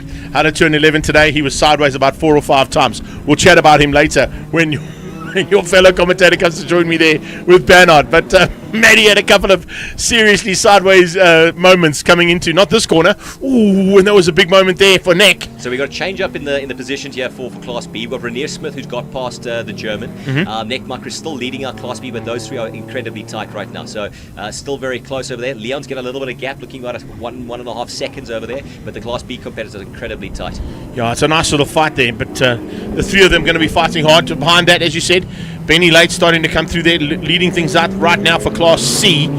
Gary Martins has actually dropped back into second place, and it's actually Rob Gehrig who's in third place there, running nicely just ahead of that Amtech car of is that Reinhard Miller? Yes. So he's made up one position over there, a little bit of a wide line over there, so he's leaving the door a little bit open, but he's going to be hunting down Rob Gehrig there, so let's see if Rob's able to defend that off or increase the pace. Watching for a bit of manoeuvre here. There's definitely some pressure coming from Renier. Renier has decided he's going to put that pressure on and see if he can squeeze things out there. Gary Martins has returned the favour, had gone ahead now of late, so the two of them chopping and changing. Up into turn 1, big move. Right under pressure over there. You've got the Corvette vehicle right behind him, and he certainly didn't make that easy for him. So he's certainly not got his an easy job here today. He's going to have to pull some pace together to be able to get in front and start challenging Rob Gehrig. Yeah, Viddy Koch just having a big look into turn 1 there, but not able to make it stick. 2 Corvette cars out there as well, Van Vuren and Koch running the similar livery, just different colours on those cars. And of course, that Corvette air conditioning colours synonymous with racing for a long time. So good to have them in this series and pushing at the front end of their respective classes. In terms of championship battles, I know with the demise of those 3 cars in Class A last outing for you guys, it must have thrown a bit of a spanner in the works for the overall championship. Certainly. So, big change in number of competitors and how the standings are playing out. We had people changing classes, breaking out. Johan Miller, who was previously leading, etc. So that really made some change. We've got a big move coming up now. I wonder if Renier's going to make it down the main track. Looks like he's got it, and he's got past Nick Makris. It's a wide circuit. It's a very wide circuit, 14 metres wide, in fact. So there's more than enough room for actually 3 cars to go side by side there. He had to take a little bit of a twitchy move to get past, but he does make it stick and gets to the lead. So you can see the remnants of your last practice session. Somebody, I wasn't sure who it was, that's why I didn't mention. Having a little bit of an oil spillage. Yeah, it was quite greasy in that practice session. Really struggled for times. Looks like the Class B competitors are definitely managing the tyres right now. We've had a little bit of a change of positions. We've got Renier who's moved from 3rd into 1st, but the times are quite far off what we were seeing in qualifying. We were seeing 206 and 207s, Greg. We know that these cars are capable of low 2s and 1s. Is it a case of them sort of nursing the cars so they don't get too hot? Maybe keeping the tyres because you've got another 8-lapper coming later on. 100%. So it's I think it's it's survival here today more than maybe going for the honours. There's almost one more event. You've got 2 more. You've got M-Fest and you've got the final. Yeah. So there's still 2 more events to go. So you don't want to sort of spoil the chances. And when I say this, I hate saying this when I speak about this class because you guys are usually a category that doesn't let us down in terms of numbers. But you are slightly down on numbers this weekend compared to what you normally are. No, it's just definitely a smaller field. A lot of that is attributed to the big BMW M-Fest coming up in 2 weeks' time. So that's obviously a highlight of the season, and a lot of people looking forward to that, and also just the risk. If you unfortunately incur some damage over here, 2 weeks might not be enough time. So while we enjoy the opportunity specifically to do the anti-clockwise track, and also you've got to make up some points if you're challenging for the championship. That's the guys that are here. Those are the guys that are here. The guys that need to make up points, the guys that are leading, that can't afford to lose points, stay here. your A and others are not. That's the reason why you're sort of a little bit down on numbers. But take nothing away, there's still a spectacle to be held in terms of M Performance Racing Series, as always. I do like the fact that we've seen a new man. I mean, he's not racing right now. I think he only comes in when you guys come to play. But he's taken over the grey car, the Rampage Racing machine. I didn't quite get his name this morning. He sort of said how's it, but I wasn't sure. Justin? Yes, that's right. Yeah, Justin. Yeah. Brown. So nice one to see that even in sort of what do we got? 6 races to go. Yep. You've got a brand new man joining the series. Not just Justin, but we've got I believe Mariska Smith, Rainier's wife, joining us as well. She was out in qualifying. Fantastic. And putting down some good pace. She was at practice on last Sunday. So that's 3 ladies in the class now. We're seeing growth. So unfortunately, we got a slowing down of Billy Cox's car over there. He's still rolling over there. I don't see anything dripping. One of the AC went because curb and air conditioners. I'd be the AC that's gone. This car though, it's an amazing machine. For a diesel, everybody looks at it and goes, how does he find that kind of pace out of that car? But only Gary Martins will tell you that, and he's certainly showing us exactly what he needs to do in terms of Class C's. Now pulled almost 2 seconds ahead of Benny. Reinhard Miller is closing down on Benny, and now that he's lost Willie Cox's attack from behind, he can maybe concentrate a bit more on getting to the front end. Big pace they're doing now. So I mean, Gary is doing consistent kind of 10s and 9s at the moment. Now that's pretty close to what they were doing in qualifying spec. Whereas we're seeing, Class B's, like we mentioned, managing tyres a little bit more right now. But the Class C competitors, they just don't get that kind of reprieve. We've got so many competitors in this dogfight of a class that you just don't get the opportunity to say, I'm going to manage my tyres and nurse a little bit. Speaking of dogs, the boss man. Yeah, Banner doing an amazing job out there, but probably not where he wants to be, in 6th place overall. It's quite a long way back from Hein. So, as I said, he might be managing and keeping stuff for the final heat to give it everything he can. But needless to say, an incredible job done over the last 3 weeks when we literally came from the last round we spoke about. I was suitably impressed about what happened in Cape Town when we went down to Cape Town for the regional, and the fact that the Cape Town boys have now taken literally your formula, planted it into a class in Cape Town and grown a BMW class that's up to, I think, 25 cars strong now within the 3 months that we were there. Absolutely nuts. I thought, once that thing got kick-started, I thought there was going to be 9-10 cars absolutely max, and they just pushed the numbers to an absolutely new ceiling. And to have that, just down on our coast level with the Gauteng club still running strong, it's just a really good sign for automotive, and specifically at an amateur level over here. It's a great sign for South Africa, what we've got to hold. And it shows you that, I mean, you can bring along whatever you've got in terms of a BMW. You can find a couple of these cars that are going for a relatively good price, and to be involved in a competitive category that allows you to progress on your own performance, because it's your own performance based. The faster you get, the higher you go in the classes. It's no holding bars in terms of your ability to get through. You can have the fastest car, but you could only be in Class E because of your driving skill. But needless to say, as that driving skill gets better and better, you start to move your way up and you become competitive with seasoned campaigners like these guys at the front end. It's one of the joys of this series. There's a position or a place for everything and everybody. The classes are becoming better structured and better monitored. Big move by the German. Yeah, there we go. Mark Chris, is that going to be second taken into his hands? Pretty easily by the looks of it. Macris is losing out to the German down. Off camber left-hander here. Fun corner that. It's a lacquer corner to be in, eh? Really fun. This way around is pretty cool. Rear wheel drive must be a little bit more scary because the back end tends to step out. I know when I was there in the Mini, the front end sort of kept it a little bit more easy to control. On a Boney, this way around is quite lacquer as well, but I can tell you, I think with the rear wheel drive it might be a bit of a handful. That's why I think you're having so much fun down there. Absolutely. No, you're pedaling down the main straight, and you've got to go deep into that corner with a fairly late apex, so it really is rewarding by showing some courage and really going into it deep. But unfortunately, with great reward, there's typically great risk. So if you do get it wrong and overcook the brakes, it's quite a far little travel down. And you'll end up with the cattle down in the bottom of the end of the field there. Listen, just running with your data and not to give too much away. Top ends at the bottom of that straight away. What are we doing from your car's point of view? So in my Class D car, I'll get to roughly about 180 to 185 kilometers an hour. So it's about 200 k's an hour in the big class, eh? Yep. I think the Class B guys are running anywhere between 220 and 240. Actually more. Sure, I didn't expect that. And then Leon, I think, will probably be exceeding 250 k's an hour. That's amazing. That's really awesome. So yeah, that's quite nice to say. It's always great to have Nick here to get that kind of insight. Not to give away what your data gives, but it just shows you what you can get out of these cars and what the potential is. I mean, I know with the Mini we ran to about 185 there, down into what is turn 4 this way around. So it's awesome to see that you can get these cars up to over 250 k's an hour. That's amazing. I know the V8s run close to just over 290 there. Wow. And of course we've had a big moment on a few occasions there with a couple of cars that have gone a little bit hot on the brakes and ended up heading towards that cattle field at the bottom end of the circuit. We are into the second half of the race here, and of course if we look at how things stand, not much has changed in the race action that's out there right now. The battles continue. Renier continuing to lead things out over Andreas Meyer and Nick Macris. We saw a big move though coming from the German, trying to close this man down now, Renier Smith, but has he been able to get that gap down to close enough for him to attack over the next 2.5 laps? Doesn't look like it. And he's turning up the wick there. So we were looking at early 206s, a few laps ago. We're now seeing a 204 from Renier. Andreas would have had to put the pressure onto Nick to get in front of him. His best time so far, 205. In the last lap, also 205, with Renier doing a 206. So Andreas is pushing.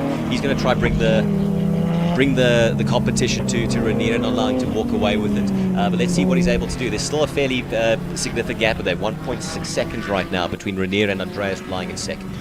We're watching the German though, and he is hunting him down. If anybody knows what to do to try and close a gap down, this man certainly does. If you look on the back end of his race overalls, he'll show you how many times he's won this championship overall, as well as Class A or Class B, whichever class he was in at that point in time.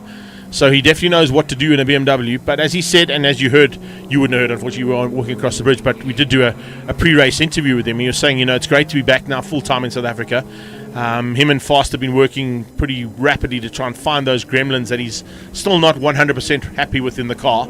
But now that he's here full-time, he can concentrate his efforts on getting that right, and that's, I think, what's happening.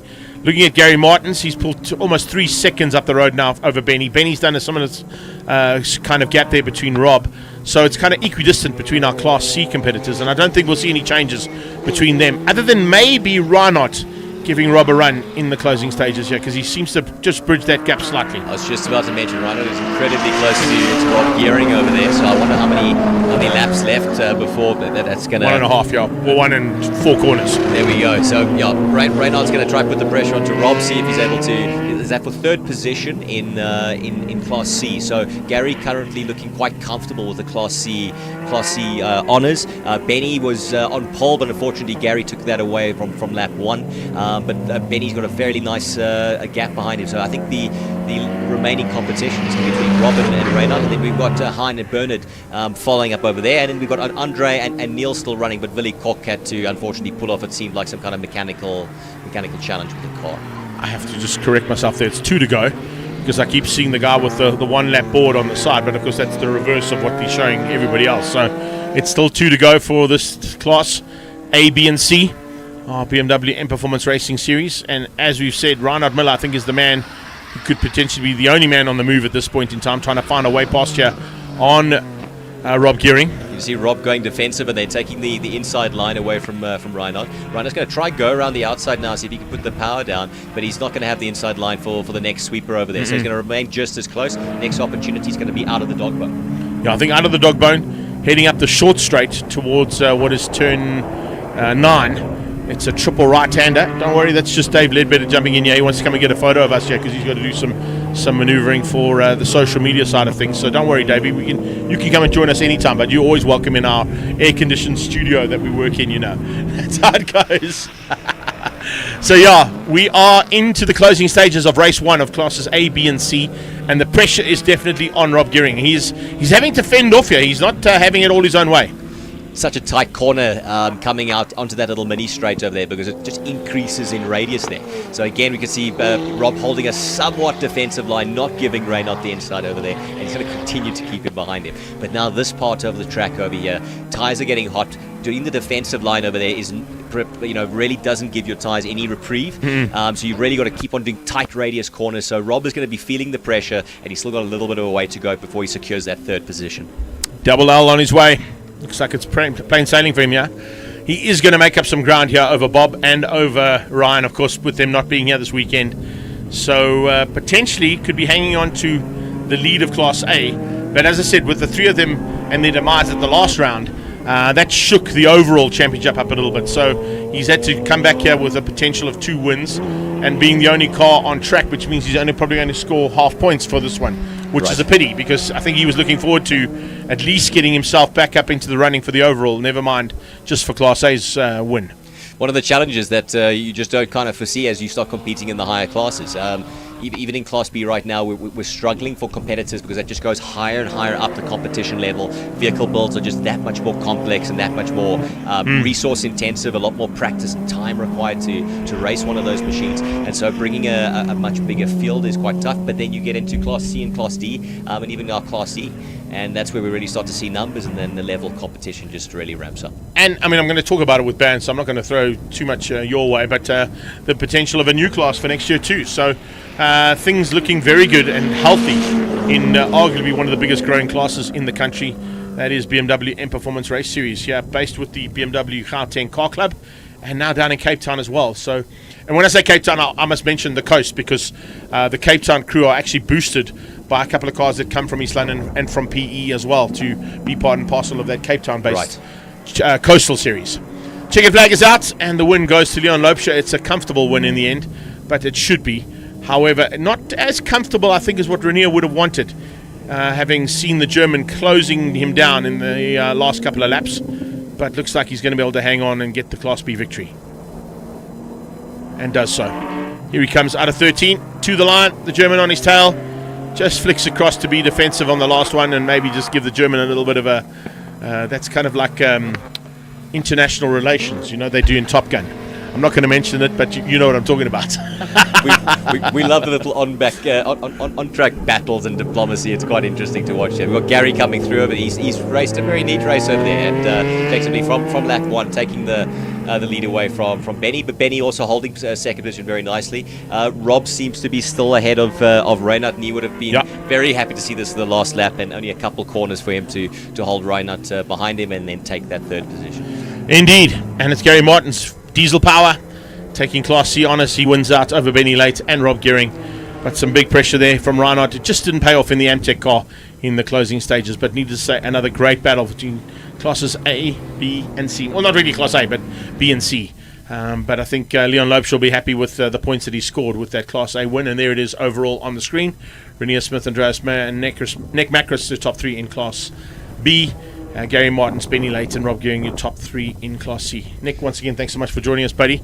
I'll let you head off into the heat of the day and enjoy your race action a bit later on. We're going to be joined by, of course, Bernard de Gavea for classes D and E later on this afternoon. And before we get into the next part of the proceeding, which is Paybar Volkswagen Challenge, we will be back shortly with action here from the penultimate round of the Extreme Festival of Motorsport here at Red Star Raceway.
Well, I hear some cars on track, which means Payball Volkswagen Challenge are making their way onto the circuit.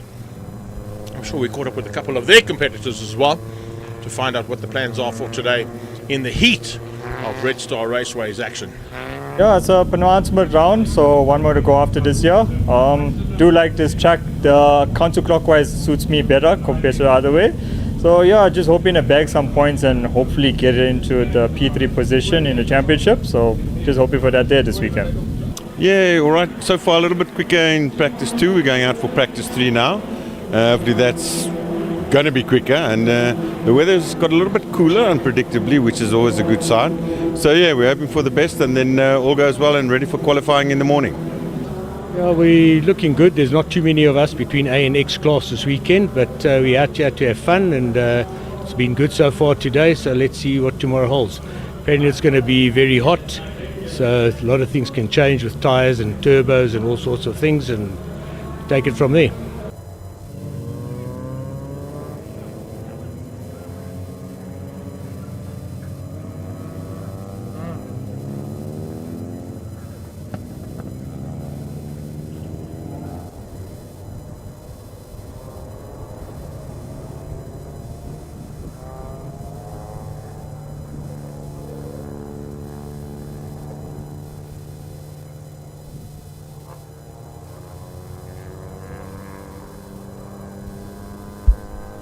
Well, you heard from the boss man there, Mike Barbaglia, that things are getting hot, and they certainly are heating up here today.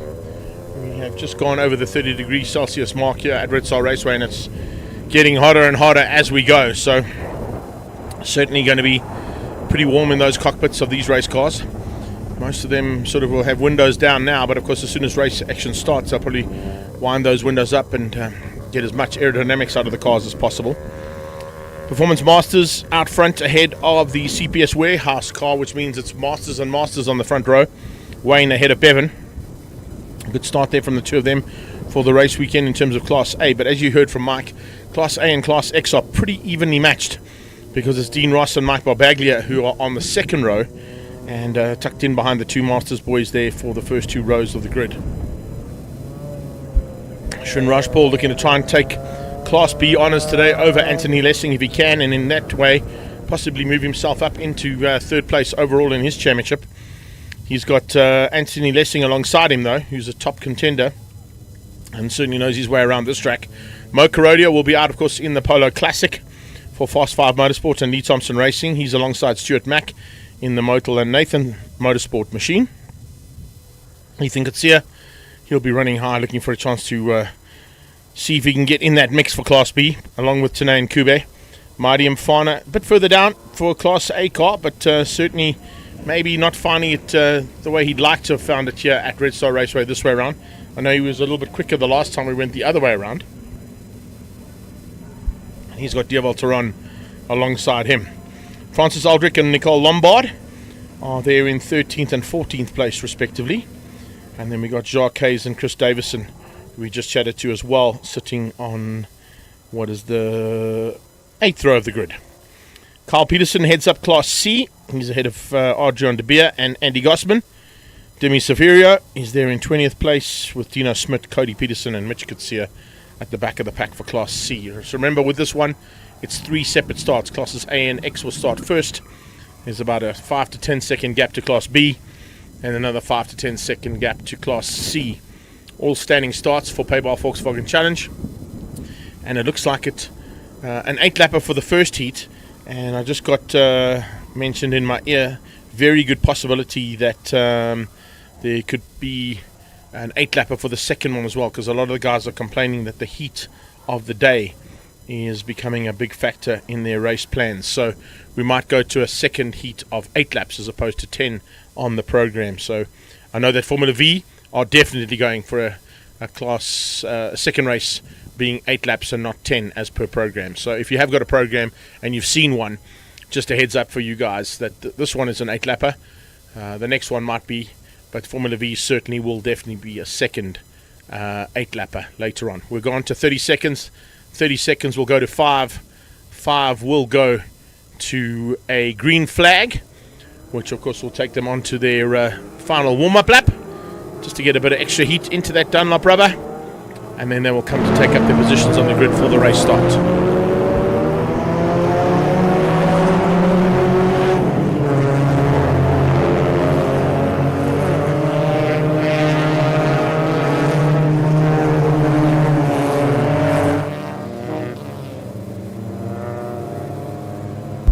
Here is a shot of that lone Crusader in this category. The only sort of saloon car style machine as opposed to the hatchbacks that Polos have become synonymous with. There is a Polo sedan, of course, that was around, and at one point in time was the option to run as Polo Cup, and one of the top contenders in, of course, in those categories in the day. But that's the, as I said, the Lone Crusader or the Lone Ranger in this one, with Mo Karodia behind the wheel there, coming out of Fast 5 Motorsport and Lee Thompson Racing. And of course, if you want to catch Mo in action, he's got his own racetrack actually, which is down in the south of Johannesburg, just past the Lido Hotel, heading sort of up towards Lenasia Way. There's a Fast 5 Raceway that has drag race events every Tuesday night, and of course that's where he's honing his skills when it comes to getting off the line well. So that's what he'll be looking to do now today, having to start just behind the top two in Class B there in Rajpal and Lessing. We heard from Shrin. He's definitely looking to try and get himself up into third overall by the end of today. And if it all goes according to plan, that's exactly what will happen. And then we'll be watching the battle just behind as well between Carl Peterson, Arjan de Beer and Andy Gossman. As you can see, they start to get themselves all ready to go for this first heat of Volkswagen Challenge.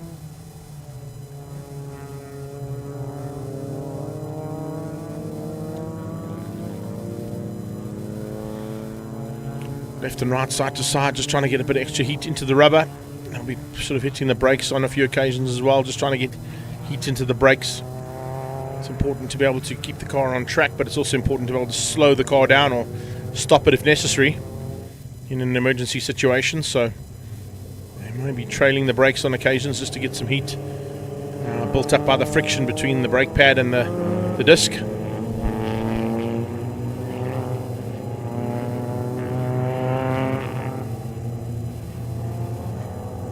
Come around now and form up.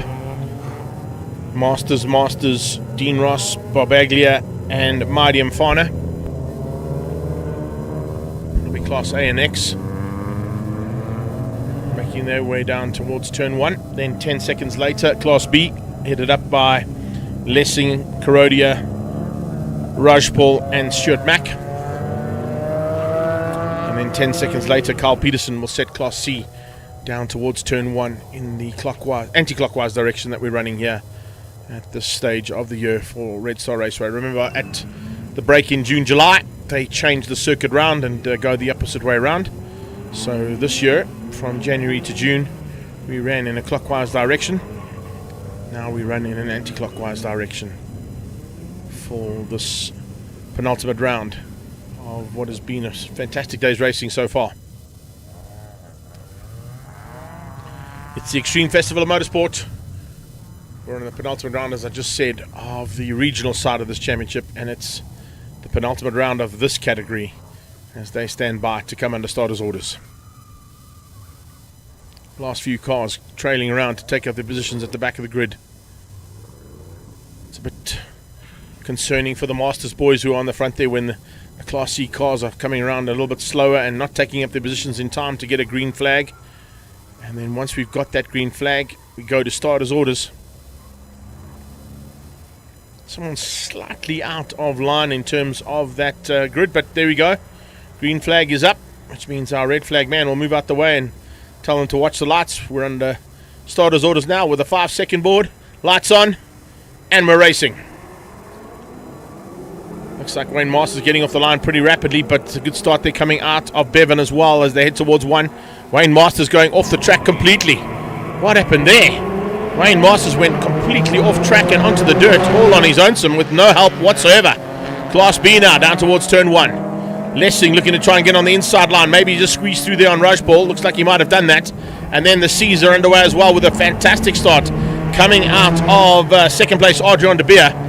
De Beer looking to try and get the whole shot into turn 1. Looks like he might get it. As they come down there, he has. He sneaks through there and moves up one place.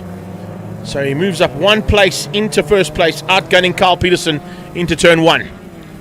We go back now to the front end of Class B. Srin Rajpal, Karodia, just ahead of Lessing. Lessing then to third place, losing out ever so slightly.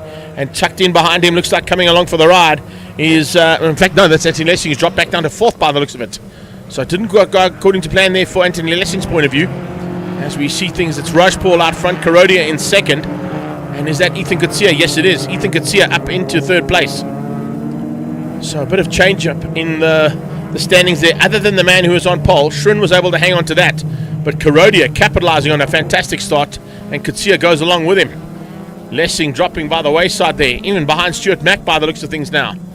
So a bit of maneuvering in this Class B battle. A little lock up there from that man as he comes in to turn number 8. Someone off circuit. That's the 117 machine there of Cody Peterson. So Cody just getting it all wrong there in the R Insure car. Bit of a pity there for him to lose. It's just in the dog bone section that he's gone off.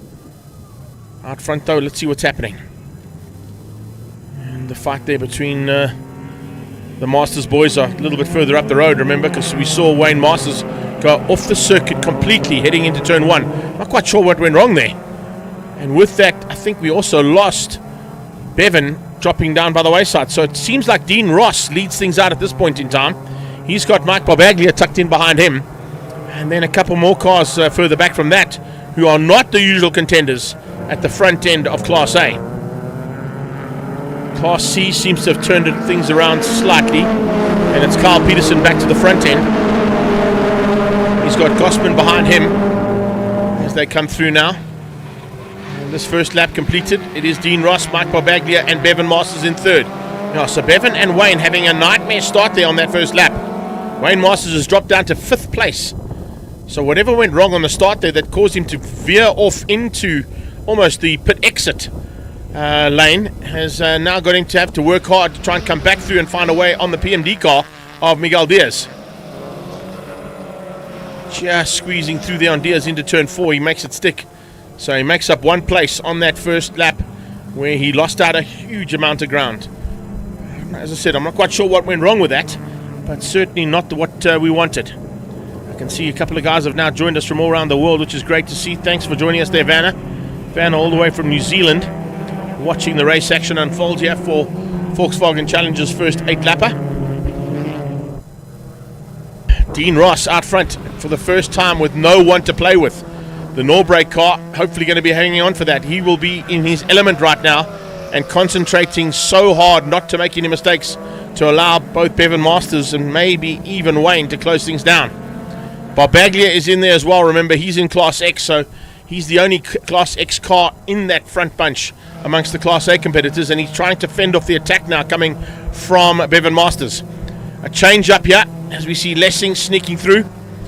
Lessing now gets just up ahead of Mo Karodia and tries to close the gap down on Rajpal. Watch out for Ethan Kutsia coming from the back end. He's lost a little bit of ground there, as you can see, but Mack is joining the attack. Stuart Mack not too far off the back end of the pack there of Class B top 3.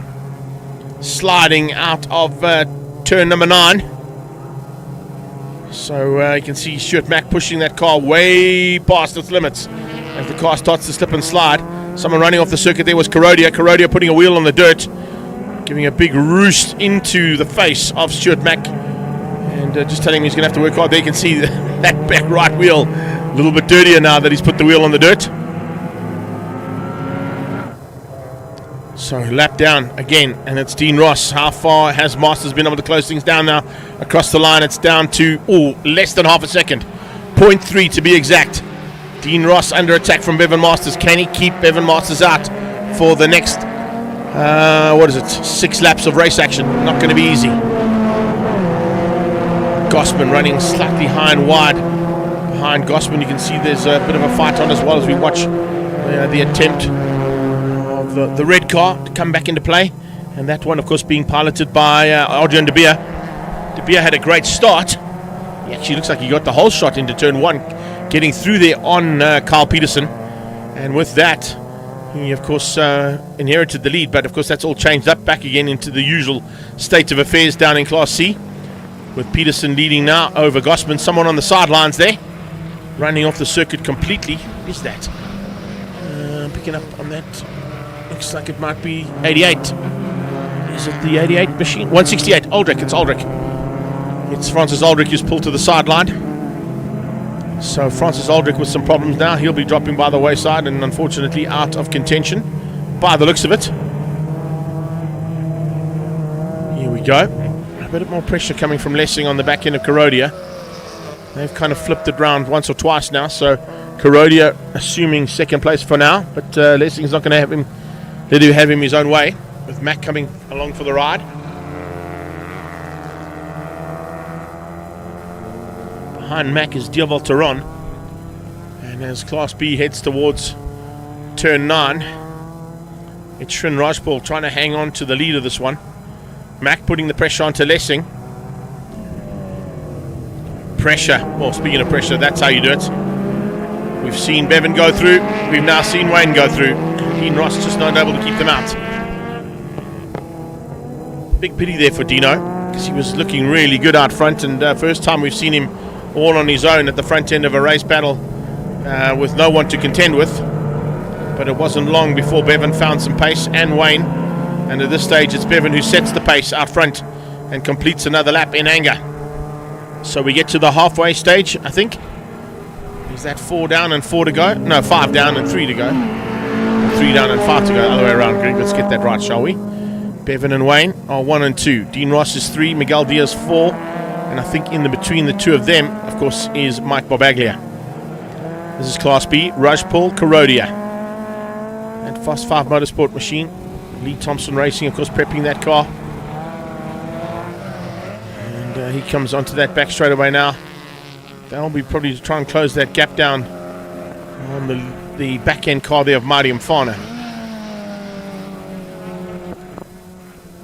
As they come onto the brakes into turn 4, it is Srin Rajpal, the dub core machine, looking to try to hang on to a slight advantage he's got over Mo Carodia. Look at Mac and Lessing in the background, side by side. Lessing and Mac just getting it literally wing mirror to wing mirror coming out of turn 4. Now up into the dog bone. Who's going to have the advantage? It is Lessing who's hung on just in the background. Just saw the purple livery there of the Seasol car. Attack from Gossman. The car now closing on Carl Peterson. Trying to find a way through there on that R-Insure machine, the second of those R-Insure cars.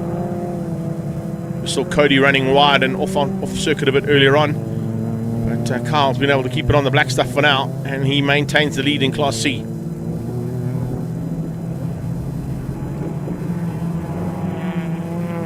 Lessing in the background. Just saw him go through there. Has he been able to bridge this gap to these two, along with Stuart Mack? No, he hasn't. Fighting a little bit too hard, I think, him and Mack, which is slowing them up ever so slightly and not letting them bridge that gap to these top two that are fighting for the lead of Class B. Carodia inside has a little squiz, but not close enough to make an overtaking maneuver just yet. One thing I've got to say is what I've seen and heard from a lot of the drivers, particularly on circuits that got long straights, as much as these Polo hatches have got great aerodynamics, a lot of guys prefer a booted car like the sedan that Carodia's in, because it's got slightly better aerodynamics on longer straights. So that might come into play now as we watch Carodia on the short main straightaway into turn 1. He's close enough to Srin. Is he close enough now to maybe follow him down and use the slipstream, as we're seeing there from Wayne Masters, to get past on Bevan, or Bevan on Wayne? Chopping and changing left and right, and well, they both went into that turn 4 left-hander off camber, a bit sideways. Front wheel drives are going to probably be a little bit more sturdy through there, as we mentioned earlier on with Nick in the seat next to me for BMWs, than the rear wheel drive cars would be. But needless to say, it's a change around, and it's a change up now for Wayne Masters out front, Bevan into second, Dean Ross still in the 3 spot, and with a bit of a margin over Diaz. Inside line from Bev though. Up onto the short straight now. Drag race between these two. It'll be interesting to see who's got the top end speed and the ability on the brakes. Looks like Bevan might have got a better drive, so it might just squeeze him through for the lead. He does. Or does it? They're still side by side. Wayne's going to try and hang on to the outside line, realizing no, he tucks him behind him. I thought he might stay outside and realize that the inside would be for turn number 10.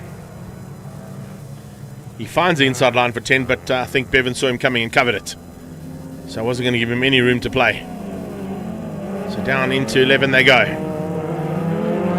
Bevan Masters, Wayne Masters, a couple of cars up front there, coming up on the tail end of Class C, so that could come into play now for these guys, as they're going to complete the halfway stage and get into the second half of this race officially now as they cross this line.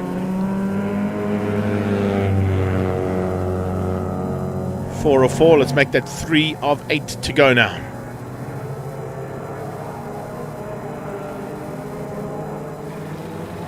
Pressure coming from Wayne on Bevan. It's the CPS warehouse car fighting. Oh, change up as well there for the lead of Class B. Karodia's through. Karodia's got through there on Shren Rajpal. So the Polo sedan leads out over the Polo hatches that are in Class B. As I said, with a long straight, that booted car has definitely got the slightly better aerodynamic package on it. And a lot of race drivers have spoken about that when they've changed from the sort of sedan-style vehicles into these hatchback vehicles. Very good. How's this battle? Literally, it's been 6 corners of wing mirror to wing mirror between the two Masters boys. Runs wide, opens up the door. The inside line's coming up on the right-hander now for Wayne. Bevan will hold that outside line, realizing the inside's coming for the next left, out of the dog bone. Oh, this is great stuff between the two of them. Bev just squeezing slightly over, just to put Wayne behind him. Wayne will have to rethink his attack now. Watch him change up the line now, trying to get the late apex and the drive up the short straight. With that, though, Dean Ross has joined the party. Dean is now about 2 car lengths back on these two, fighting for the lead for Class B. Yeah, I don't know if that blue flag is a worthy one, but anyway, it's just warning. That's usually to warn the slower drivers that quicker cars are coming. But those three are fighting amongst themselves on equal standing cars. Right now, though, it is advantage Bevan. He has got a slight advantage, about 3 car lengths there over Wayne, as they come out of 10 up to 11.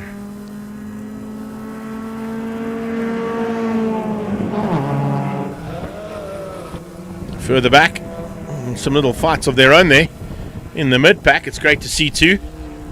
A little bit of running around there amongst Ethan Katsia in the Class B battle with Jacques Hayes. Hayes and him having some fun.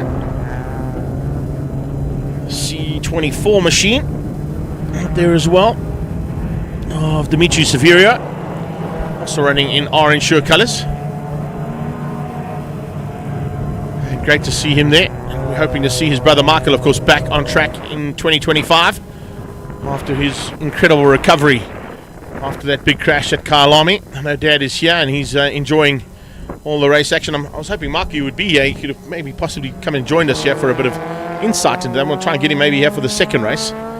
But needless to say, race action continues, and De Beer closes down onto the back end of 1 and 2 for Class C now. So each of the lead battles in the respective classes here have closed up pretty dramatically with only a couple of laps to go. And that's nice to see. So it's Carl Peterson, Gossman and De Beer for Class C honours. It's Karodia, Rajpal and Lessing for Class B. And Class A, we've got Dean Ross joining the two Masters boys, all with the chance of winning the categories, or the classes in this category, in their own respect.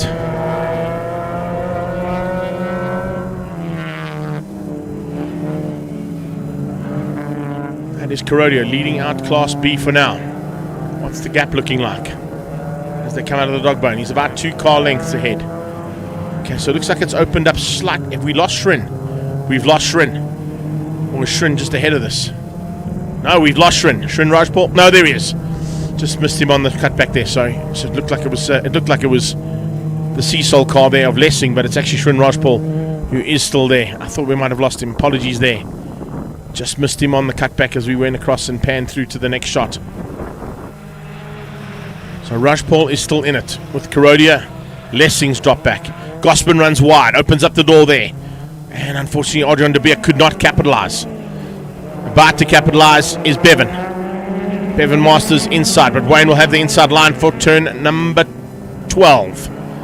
Sneaking up the inside now and about to start the final lap.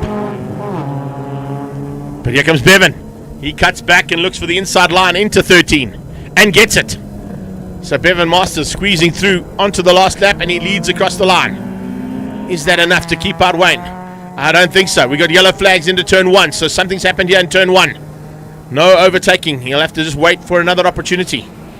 Someone must have run wide here out of the flick-flack into turn 1 and 2. Can't see any cars in harm's way there at this stage, but they are now through. Should have a green flag down the back straightaway. Might get to see it as we come down on this long shot down towards turn 4. The yellow flag has now been withdrawn, so whatever the issue was is being sorted. It might be a car that's just on the inside and outside of our commentary booth here. That's maybe just deemed to be in harm's way. They just wanted to warn the drivers that the car is there first and foremost. But we're on the final lap, and it's Bevan Masters who's keeping out his brother. Wayne at this point doesn't seem to have an answer, but we'll watch him close things down now out of the dog bone and look to try and get the overtaking maneuvering done either through turn 9 or maybe into turn 11.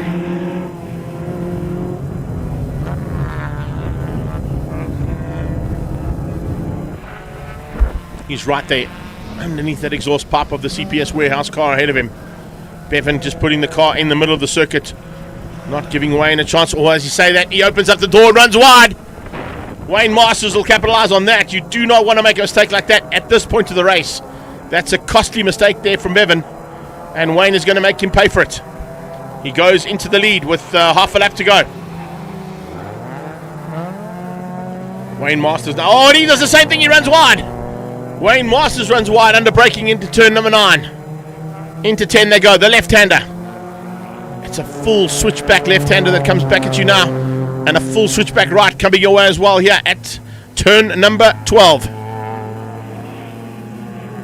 First they've got to deal with 11 though. And it's Bevan around the outside of 11. Oh, and he makes, how's that maneuver? Bevan Masters around the outside of 11 into 12. He's made it stick. Can he hang on for the last corner? He goes defensive. He gets a tap. Oh, he gets 2. The Masters boys are having some fun out there. Wayne Masters says, you cheeky bugger. He came right in the closing stages to squeeze past. He gives him a tap on the back twice. But it's Bevan Masters who hangs on and beats his brother to the line. Nice finish to that one. Bevan and Wayne having a fantastic battle with Dean Ross in the best seat in the house, watching it from third. He was in the lead at the initial stages. Here comes the winner for Class B in the sedan. Great job here from this Polo Classic. Coming to the line for Lee Thompson Racing and Fast 5 Raceway. It's Mo Karodia.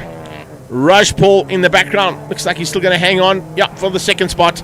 And it's going to be Lessing from Mac by the looks of it for position 3. Yes, indeed. And here we go to the line. Second of the blue cars there is Mari and Fana. Watching them cross the line also just to see as they come through there. It's Tanae Nkube and Diaval Tehran. We'll be waiting to see what happens now for Class C. We've still got to sort Class C out. The last time we saw them, it was Carl Peterson. It still is. But he's under a bit of pressure. De Beer has got through there on Gospin, and he's now putting the pressure onto Peterson into the closing stages. So Adrian De Beer, can he find a way through here on Carl Peterson? Peterson going defensive on every single corner on the last 5 corners here of the circuit at Red Star Raceway. Into turn 13. Looks like he's got just enough to hang on. I think he's going to do that. He is indeed. Peterson comes out of turn 13 and to the line for the win in Class C, beating Adrian De Beer. And just watching in the background, it's still Gospin for third. Yeah, Andy Gospin dropping by the wayside there. Something must have gone wrong on the last lap and a half. We didn't see exactly where he made a mistake, but Gospin still hangs on and takes third place ahead of Dimitri Severio and Mitch Kutsia for Class C. So it's Bevan Masters, Wayne Masters and Dean Ross, your top 3 overall and winners in Class A.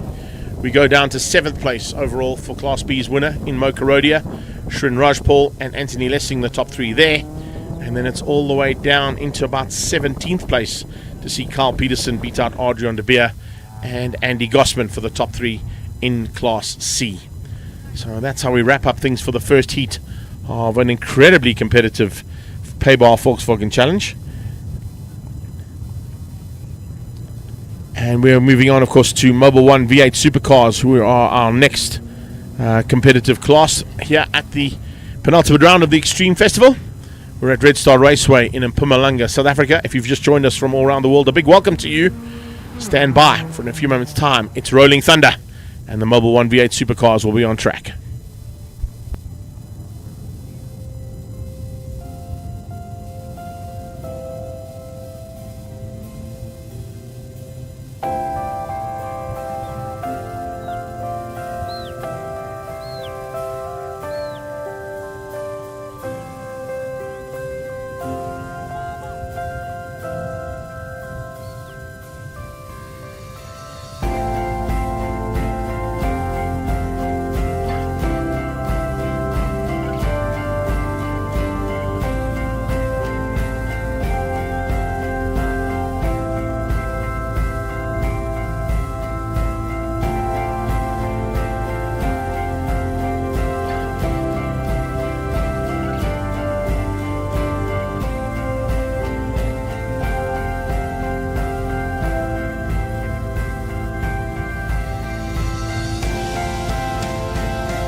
Certainly sounds like we've got some Mobil 1 V8 supercars out on circuit here at Red Star Raceway for their first heat of race action coming your way.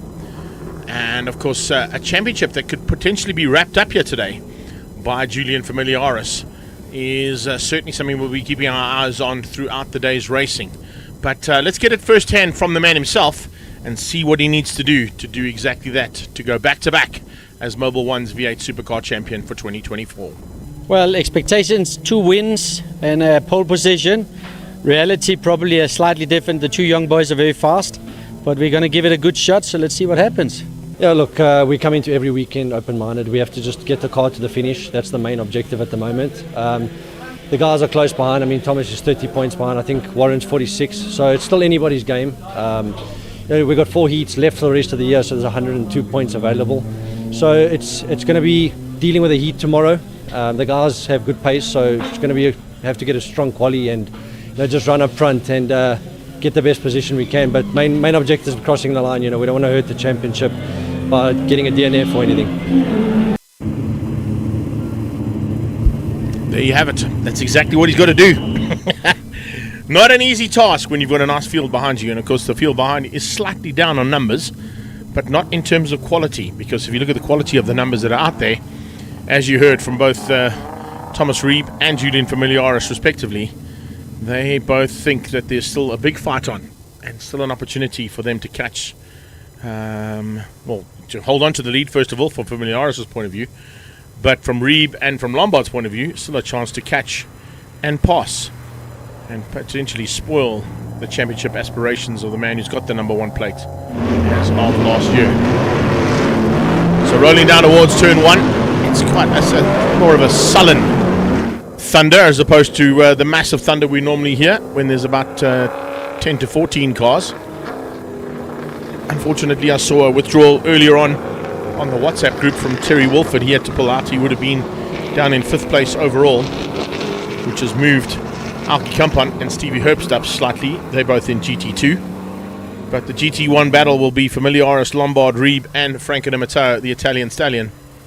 There with the Italian striping on the Black Cat, the Jaguar that he's run so competitively and has been in the running for championships on a few occasions in that car. Di Matteo racing now on the side of that machine, looking forward to the fight he's going to have with the Chevrolet alongside him of Thomas Reeb, that Mobil 1 and Cafe 9 automotive car. Warren Lombard and Thomas Reeb also being helped out, remember, by Gavin Wilkins racing those 2 cars. And then it's Di Matteo racing currently 1 and 4 with Julian Familiaris, and Franco Di Matteo also helped out, of course, by Gavin Wilkins in their attempts to get these V8s to run as smooth as they can. So we have a Corvette Stingray out front, or the Corvette out front of Julian Familiaris with a Chevy powered engine. Alongside him is the Mustang Ford powered of Warren Lombard, Chevy powered Lumina in 3rd, Ford powered Jaguar in 4th, ahead of the Ford powered Mustang in 5th of Alki Kampan, and then a Corvette at the back makes it a Corvette sandwich amongst all of these cars with Steve Herbst in his prior instrumentation.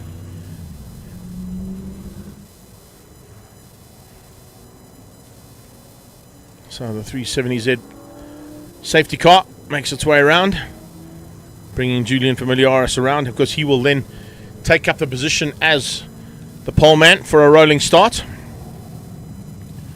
Warren Lombard there for Pep Boys Automotive. He's definitely looking for a chance for a double victory here today. He is fired up. It was his birthday only last weekend, and he was able to get onto the podium in the top of the hill. He'd like a late birthday present if he could, in a double victory over Julian Familiaris, just to close the gap down a little bit, heading into the final round at Swartkops at the last of the regional championships in November. 16 November, remember, is that date. Make sure it's in your diaries. Don't forget we've got national finals next weekend as we head to Swartkops International World of Motoring for the national final of Extreme Festival. But let's see what happens now with V8 supercars rolling around for the first time And now into their start positions for the rolling start. You can see Reeb coming over slightly, wanting to go on the attack as those lights go out. And is he able to do that? No. He follows Familiaris and Lombard as they go double yellows into turn 1, which is the standard option for V8 Supercars. So you hold your positions until you get onto the main straightaway, and then the green flag, basically that's where the race actually starts, coming out of turn 2 into 3 and down that back straightaway towards turn 4.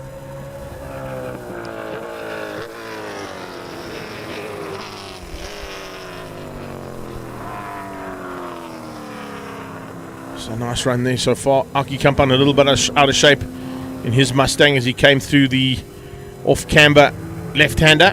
We heard there from a fellow commentator earlier on in the BMW race that off-camber corner in a rear-wheel drive is quite fun, as he said, but that means it's a difficult corner to get right. And when you've got arguably about 500 more horsepower underneath your right foot, makes it even more fun. So far, Familiaris has done it all right. He's kept out Lombard, he's kept out Reeb. Reeb under attack now from the Italian Stallion. And Franco Matteo looking to try close that gap down between himself and the Chevy Lumina there in third. Kampan's on his own.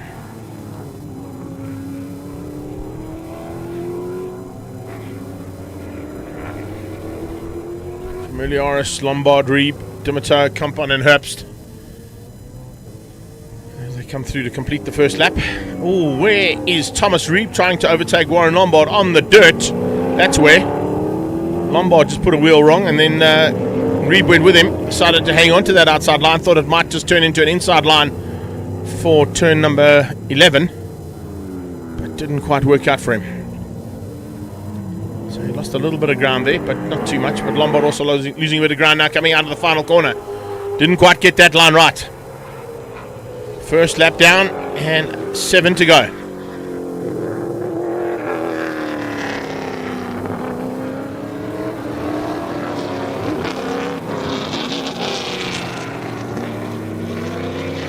Corvette, Mustang, Lumina, Jaguar, XKR, Mustang, that's how it goes at this stage, and the Corvette at the back.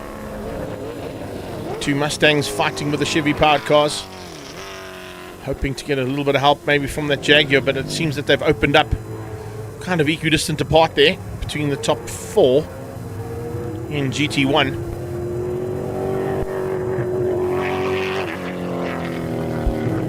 Familiaris looking for a back-to-back victory in this championship after taking away from the 6-time champion Mackie Adlam that number 1 plate last year. Adlam deciding to hang up the V8 Supercar racing helmet and overalls and concentrate his efforts on having fun in the Lotus Challenge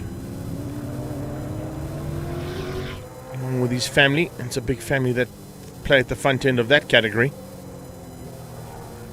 As you can see, just equidistant apart now, not really any intent being shown right now, but it is also cautionary because remember the heat of these cars will pick up dramatically in the heat of the day. Ambient temperatures are certainly a big factor here at this awesome circuit at Red Star Raceway. Remember, this is a purpose-built motorcycle circuit initially, but as you can see, lots of renovations have been done and it's now no longer just a motorcycle circuit. We've had car racing here for the last 10 years or so, and also don't forget that we've also got a now FIK certified kart track here as well, so definitely something that we'll be taking into account. Right now we're sitting at 32 degrees Celsius with a real feel of about 36 degrees Celsius, which means track temperatures are well over the 45 degrees Celsius mark, which is why maybe these guys are taking it a bit easy. They don't want to cook their tires. They've got another full 8 laps of race action to come later on. And of course the heat in the motors will start to be feeling the effect of the heat of the day as well. So it's all about controlling things, ensuring that they get to the end of the race. They cannot afford to have DNFs, particularly with such low numbers. It's high scoring points they can be in at this point in time. Top of the day, we should be heading to about 35 degrees Celsius at about 3 o'clock this afternoon, which means the real fuel will be close to 40. And that's the kind of race conditions these guys are having to deal with here today at Red Star Raceway.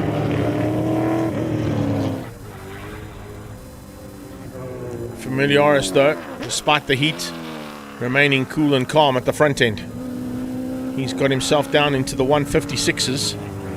Fastest man on track at the moment is that Corvette of Julian Familiaris, and Warren Lombard only able to match him at a 57.2. So he's about 3/10 off the times being set at this point by the leader. Alki Kampan running slightly wide out of that bottom turn. Heading up the back straightaway, all on his own sim and not too far behind. You'll see in the distance there it will be the Pri Instrumentation Corvette of Steve Herbst. If he's still on circuit, I don't see him. Yeah, he is still there. He is still circulating according to the timing monitor, but he's a long way back. So Kampan looking for GT2 honours here, ahead of his rival, Stevie Herbst.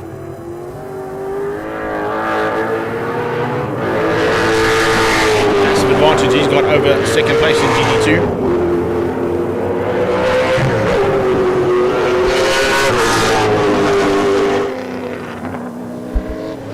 Reeb in third. Goes through the flick flack through 1, 2 and 3.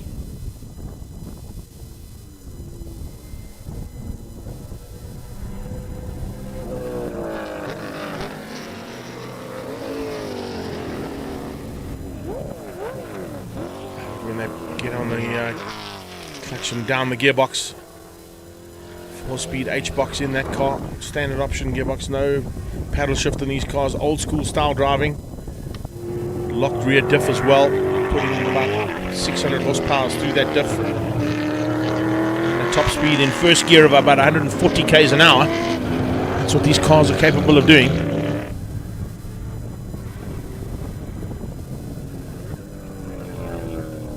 We'll go down to first gear here in the hairpin.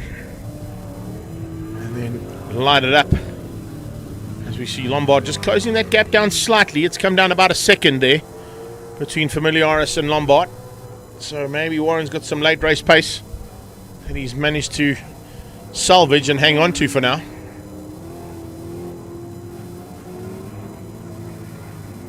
Had a phenomenal outing last weekend at top of the hill at Swartkops. Just had some good outings earlier on in the year in the V8 supercars, but not enough to sort of get him to the front of the championship at any point. But he is certainly not giving up without a fight, and knows that if Julian Familiaris has any issues here this weekend, it will definitely bring the gap down between himself and Familiaris, and hopefully even if he can get slightly higher up and get some help there from Di Matteo, put some distance between himself and Thomas Reeb.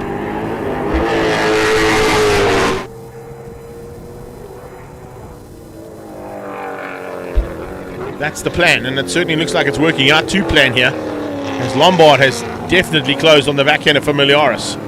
As Jules got a problem. I think Julian's got a problem. Julian Familiaris has got some kind of an issue because he's about to be blasted by and the lead taken by last weekend's birthday boy.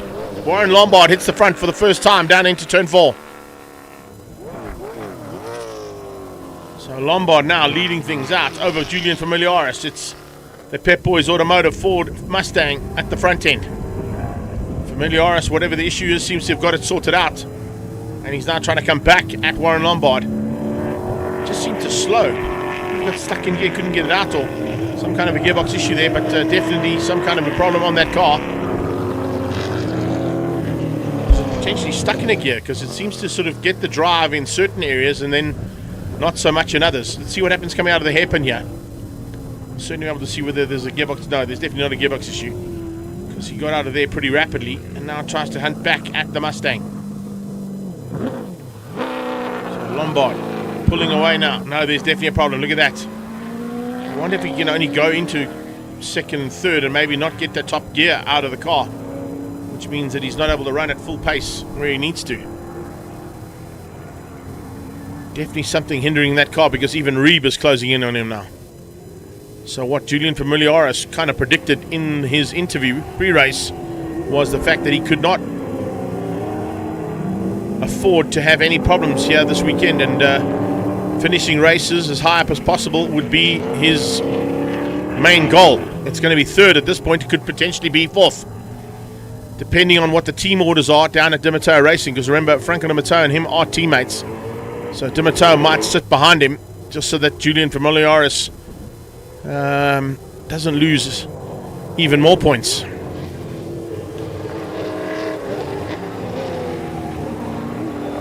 might see the team game played here from Franco's point of view, and he just stay behind his teammate Jules for 3 and 4.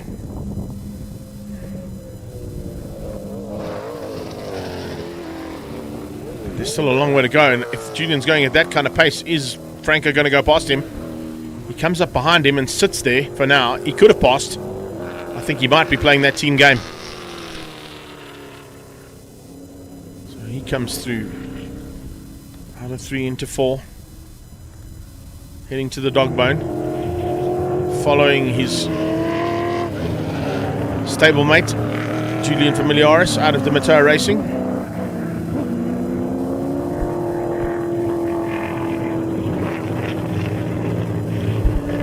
Looks like Jules has got some kind of a gear issue. He's able to get it right in some certain parts of the track, and other parts of the track he's very slow. It's to get the drive out of the car. From the looks of things onto the back straight, it was initially sort of a second to third gear problem. Yeah, first and second is not a problem. Now it goes to third, that's where the problem is. Seems to be some kind of issue there for the third or fourth gear on that car. Franco is playing the team game. He's sitting behind him, and he's not going to go past. He's going to just sit behind Jules and mitigate as little loss as possible if Julian is in third. He realizes probably in his mind that only Warren and Thomas will be up ahead, which means third place will still give Jules some points and potentially still keep him with a relatively comfortable margin for the lead of the championship overall. Lombard crosses the line again and back into the fray now with 2 to go. Lombard from Reeb is a 3.1 second gap. So Warren Lombard potentially on his way for his first victory. And that'll be a late birthday present for sure. Thomas Reeb chatted to me just before the race and said, you know, don't big up all the youngsters all the time. We never do, Tom. We know the kind of pace that you've got, buddy. And we know the kind of pace that Cafe 9 Automotive and Mobile 1 Chevy Lumina can get. And it looks like you're going to have to put all of that pace into the next 2 laps to close that 3.1 second gap down. That's the big Lumina we're chatting about right there in shot. Coming out of the dog bone. Trying to close things down on that Pep Boys Automotive Mustang of Warren Lombard's.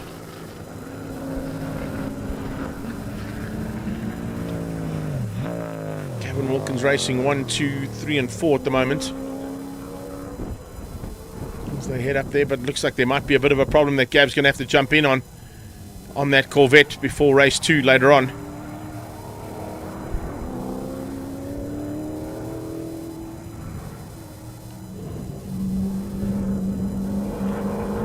Lombard with a lap and a half to go, trying to not make any small mistakes now.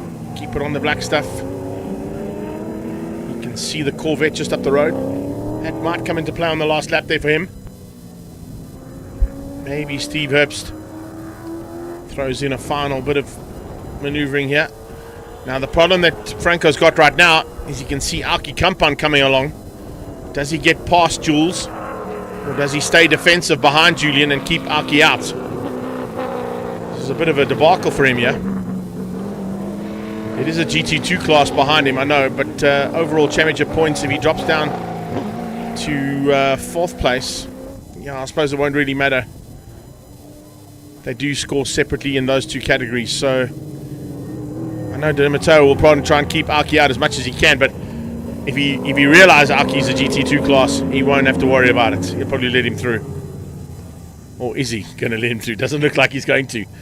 Looks like he is going to make him work hard for this. Aki Kampan trying to get through there on Franco Dimito. Lombard's on his final lap. So Lombard looking to wrap up his first victory here at Red Star Raceway. And remember, it's a reverse grid for race 2. So potentially that could put Kampon onto pole position. I think Steve is too far back to fall into the classification for that inverted grid, but hey, never know. They might put him in there. Lombard goes up the short straight for the last time. He's got nearly 3.5 seconds up the road ahead of Thomas Reeb. It's come down slightly to about 2.9 on this last lap, but that's just, I think, Warren being cautious. Doesn't want to do anything silly right now to spoil his chances of a victory. This is a huge victory for Warren Lombard and for Reeb over Familiaris, realizing that that gap in the championship is going to come down quite a bit. Although, as you heard from Jules, it's still a reasonably enough controllable margin he's got coming into this round, but third place is definitely not what Julian Familiaris wanted. Warren Lombard certainly wanted this one. And that Pep Boys Automotive Mustang is coming across the line to be the first car to take the checkered flag and win the first heat of Mobil 1 Fiat Supercars here at Red Star Raceway. Thomas Reeb for second. The Pri Instrumentation Corvette did come into play, but wasn't really a factor. Steve Herbst will come through for second in GT2. Now we look to see in the background, has De Matteo kept Kampon out, or did he let him through? It's interesting, because if he let him through, he would have definitely got past Arn Julian. And I think he might have done that. Yeah, I think he's let him through. So Aki Kampon will come through for... That'll be third overall if he has been let through. Just waiting to see yet. Do we see him in the background of the other shot? Or has he fallen by the wayside? So Jules just circulating. Kampon is through. So Aki's going to come through for a top 3 overall. That's a good effort there from him. And he'll win GT2 with that top 3 overall. Julian Familiaris will drop to 4th, but it'll be 3rd in GT1, which is a lot of points lost there for him. And then it is going to be Franco De Matteo for 5th place on track as they come across the line. So a bit of work to do there for the De Matteo Racing and Gavin Wilkins Racing team to get that Corvette back up to pace as we head into the second heat later this afternoon. Lombard taking the victory, giving himself a late birthday present over Thomas Reeb. Aki Kampon, best finish for him ever in V8 Supercars. 3rd overall and the win in the GT2 class. Beats out an incredible run, which was not expected from Julian Familiaris, that is for sure. When I say incredible, incredibly wrong. It couldn't have gone worse there for Julian Familiaris, but fortunately he had his teammate Franco De Matteo right on his tail to see him all the way around and protect him as much as possible and still get him a 3rd place. So the team game definitely being played there by De Matteo to give Jules 3rd overall in GT1. We'll see what those championship points look like as we're heading into BMW M Performance Racing classes D&E. They will be up shortly, and we'll catch up with a couple of the guys just before that as well. And of course, my good friend Mr. Tegavea will be joining me for commentary in a few moments' time.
So as we get cars going out onto circuit for the BMW M Performance Race Series classes D and E, we managed to catch up with a couple of guys, and not a new man to the series, but certainly in a new car. We're going to have a chat with Justin Brown.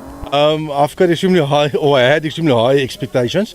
We've done a huge amount of work. We broke a diff at Swartkops at the last race. So yeah, this race we changed the diff, we changed the motor, we changed some oil coolers. We did a huge amount of work. Today, up to this time, we're still doing okay. We're not there yet, but yeah, we've made a few modifications. So yeah. Extremely excited about tomorrow. I think it's going to be hectic between the top 5 cars about. We've 5 Oaks, that's going to really have a hard fight. So yeah, we're looking forward to it. The heat is going to kill us obviously, but yeah, I think it's going to be an exciting race, yes.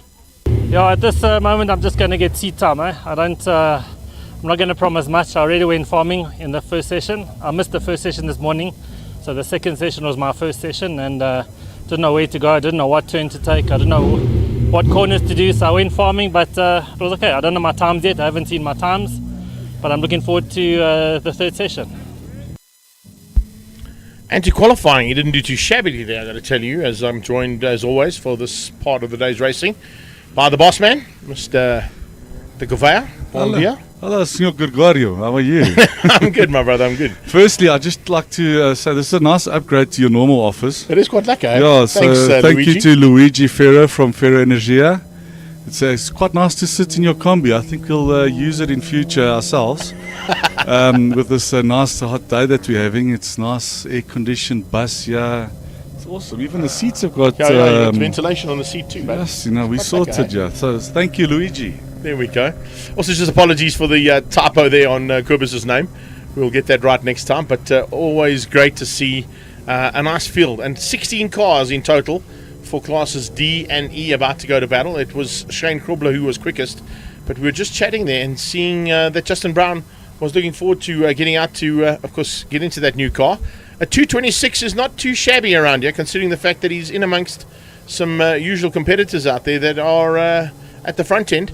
And a big welcome to Strutty and to Mariska joining us for the first time. Yes, yeah, so that's their first race. It's Justin's second race today. So we've got a couple of new guys that have joined the series. So as you know, we're like the biggest series in the country, and we're still growing. So for M-Fest, which is going to be in 2 weeks' time, we've got a couple of new guys also joining, coming from Durban and Cape Town. There's a few guys coming as well. Unfortunately for us, the new Cape Town series has a race the week before, which is next week. So those guys aren't really intending on coming. There's maybe about 2 or 4, I think it was, that were keen on coming up. So yeah, unfortunately we're missing out on with them. But yeah, a whole lot of new guys. I think Durban, there's about 3 or 4 new cars coming. So yeah, series I is chatted going to Nick well. about that. In fact, the growth of the series, and the fact that you kind of went down to Cape Town, and Cape Town massive down there saw a plug-and-play kind of option that they got. They took your formula and went, "We can do this. Would you mind?" And you said yes. And a couple of PE and East London crowd came to join the party, and now you have a coastal series running on exactly the same vein as what you do here. Yeah, so I assisted them with the rules, so we just changed it obviously to suit their categories there, or their cars there, and yeah, the series, the first race had 20 odd cars, so that was awesome. Exactly. So it shows you that this kind of works in terms of the growth you spoke about. I said arguably one of the biggest growing classes in the country, if not the biggest. Our 2 lady drivers out there, of course, going to be fighting hard amongst themselves to see if they can take honours. Tian also. We normally have a step third up for lady. the first time. We normally have a third lady driver, but unfortunately she's not here. Her and Harry are out for the weekend and probably the rest of the year. So we wish them well. But yeah, hopefully then next year we'll have all 3 lady drivers with Wonder Woman, Marianne Eminis as well, the third lady driver. Yeah, she's in that Hulk-coloured E30 out there, as you can see heading down there. I just wanted to chat about practice. I don't know if you saw the practice session or the qualifying this morning, and I'm picking up on that man, particularly that in shot there, Matt Wadley, 4 or 5 times out of turn 11, literally drifting that car sideways. Well, we sort of finished some Dunlop tyres last week. So on Sunday we had a track day here. And through Hot FM and Hot Cares, we had 10 children from St. Mary's home come for the track day, and then we took them around for hot laps. And you remember Uncle Manny Ribeiro? Yes. Yeah, he doesn't use brakes. Okay. So he was just sliding the thing. So there was not a lot of rubber left. The corner here, just in front of the main grandstand, he was drifting every single lap. They weren't semi-slicks. They were semi-slicks. Yeah, there was no more semi. There was just slick left. They were actually on canvas. And on the canvas, exactly. I was going to say. So yeah. So anyway, it's Matt Wadley in the track taxi there, and of course on those track days, that's the one cool thing about this category, is that you do get an opportunity if you want to come and join them, and we have a chance to see what it looks like inside a race cockpit. So you can jump into the So race before taxi. we start quickly, so next year we finished already for this year. Next year we've got 4 track days, 2 at Swartkops and 2 at Red Star, 1 either way. So if you want to join us next year, come and speak to us and come have fun at our track days.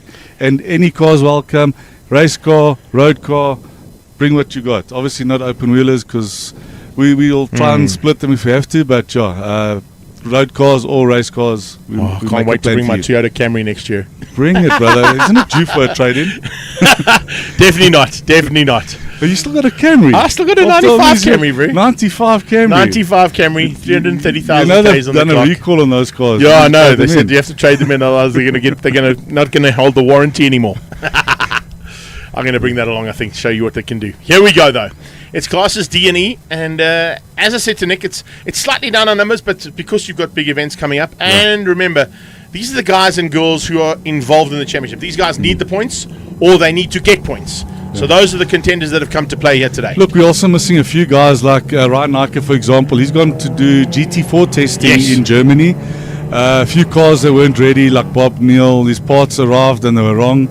Who else? There was a few withdrawals, obviously, that we had, and a few cars that just aren't ready. Okay. And then some guys, they're saving their cars for Kailami. It's obviously a big event for us. So, and thank you again to BMW South Africa for hosting the M-Fest, biggest one in the world. And we're going to have some nice new cars there. New BMW M5 will be launched there. There'll be the new M4 CS. And we can carry on now with the racing, rather. We can indeed. Lights about to go out now for classes D and E down towards turn 1.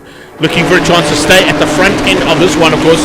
There's a big battle expected, but as always in BMW M Performance Racing Series, battles right through the field. I mentioned Tian just as we were going through there, under a bit of pressure there from Trevor Long into turn 1 and 2.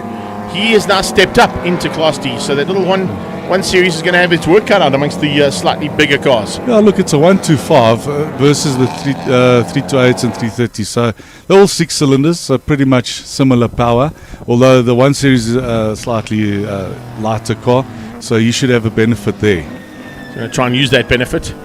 I'm hoping he's running that helmet cam of his as well, because he normally gets some awesome onboard stuff that you can use later on social media, and he normally puts it out later on. So if he's in a battle and he's got that onboard camera that he runs on his helmet, it's pretty spectacular stuff. So check him out on social media later on if he is doing that.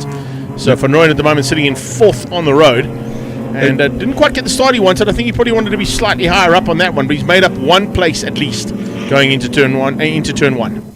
So just behind him we had the pictures there of 112, which is Johan Miller. Now, if you recall at the last race, he broke out from Class E to D, and he was leading Class E championships, and he was leading the overall championships. But now he broke out, so he lost about 75 or 25% of his points. Do you know what he did on the Monday straight after the race? What did he do? Engine out, new engine in with the turbo. So he's coming back fighting. No, he's serious, yeah. So He's he wants to coming go back into Class fighting. D, and he's doing quite well. That's what we like to hear. It is exactly what I said to Nick earlier on. I said, no matter what you want to do, you can come here with a really, really fast car, but you might not have the potential to drive that car. They'll put you into Class C, and then you'll decide, listen, it's time to move up, it's time to move up, it's time to move up, and eventually you get up into those top-end classes, which are highly competitive. Well, if you look at, take example, Strati, that's a 135, but it's his first race, so obviously he's going to be a bit slower. And as he develops a car, and I think that car was a road car about 3 weeks ago. Yeah. As he develops the car and gets quick, he'll move up the classes to Class D, for example, and that car should be in Class C, that kind of powertrain. So eventually he'll get there. It might take him a couple of months or a year or two, but he'll get there. And obviously with all the development, these guys get faster and faster. And also remember, he's got a lot more race experience, so that race experience will definitely come into play relatively quickly. And as he gets used to the car and what it can do in race trim, he will be up there and fighting hard. So well, he's already moved up a couple of positions, Yep. at least 3. I think, if I'm not mistaken, he comes from motocross, bike racing. yeah, exactly that. So And he he's done has a got couple of- experience. Yeah. He's got a couple of turns in some saloon cars as well, but more importantly, he comes out of the biking background. Marianne just behind him, so pushing hard to try and get the Wonder Woman car up there as high as possible. Matty Wadley now starting to come into play, and at this point in time, Wadley just ahead of Mike Krobler, so a bit of a fight on there too, which is always great to see. And in that fight, we go to the classes here on our screen. We have got Krobler, Herbst, and Claudio Jardim ahead, and then it's Wadley, Krobler, and Strutty in third. Sure, he's doing quite well. So let's see if he doesn't break out. I doubt he'll break out with these hot conditions. But if he breaks out, then he'll go up into Class D, and that's what you want to do. Get The progression. faster and go Progression is there. That's it. 100%. So Matthews, I see he's all over Dave Rees, but that's a Class E car versus a Class D car. So let's see if he'll be able to get past. I think Dave was battling a bit today with his car. And Matthew, the wagon, I don't know, that car, it gets abused. Last week it did, I don't know how many laps. Festival of Motoring did about 220 laps. That's awesome to So, see. Hey? yeah. So Krobler leads out, Haps in second. And at this point in time, doesn't seem to have an answer there to Shane. Shane hanging on for the lead right now. Claudio also equidistant apart there between those top 3. Shane is actually having a good end of season at the moment because he did very well at Swartkops, and again here today he's on top again. Nicholas has improved back to where he normally used to be, around fighting for first and second. So I know he had issues the whole of yesterday with some tunes on the car that weren't working so well. Looks like he's got it right. Maybe they just added an extra stripe of paint to that car. Because I don't know, I think there's every single colour of the rainbow and some more on Nick's car. But needless to say, awesome looking machine. Heading down towards turn 1, completing another lap in anger. It's 8 lappers that you guys are gone for today. Is that taking into account the heat? No, we always do 8 laps at Red Star because of the distance here. It's about 32 kilometers. Okay, so it fits in with the ruling. It's about 4 kilometers. 4K circuit, obviously, like Swartkops, we do 10. We could actually do maybe a bit more, but the problem with Swartkops, from what I understand, is too much braking there. It's a bit hard on the cars. Hard on the cars. We're still deciding if we're going to go to 12 or just stay with 10. But these longer tracks like Kalami as well will be an 8-lapper sprint race. I do like the fact that you take that into account, because then it also helps towards budget, because guys are not having to go and spend on brakes and tyres and all sorts of parts that go into the braking of the car and the slowing down as well, because that can become an important aspect on whether the guy can compete or not all the way through the season. We're considering maybe going 10 laps first race and then 12 laps the second race. So Sounds good. We haven't finalised that, but rules almost finalised for next year. We'll make a final decision soon. I believe also we chatted last time. How's the new class looking? Well, we're going to now take data from this event, which is going to be a bit difficult with this heat to get proper times out of the guys. But we're going to get times from this event, and then next week at Kalami, so we can see where we're going to split the classes for next year. I think for Swartkops, we pretty much got that sorted. He hasn't listened to us, eh? We did tell him to make it 001, not 100. Mr. Bond. Yeah, I know. Mark / Bond, that's been his number for 100 years anyway. It has, It has run it for 100 years. But, he's actually keeping up to Matthew there. He's closed on Matthew. He's a 70-year-old, though. He's going it. He's making that Mr. Bond car work very nicely for him. That little car, it actually handles very, very well. Short little wheelbase, light car. Tasty little machinery as well.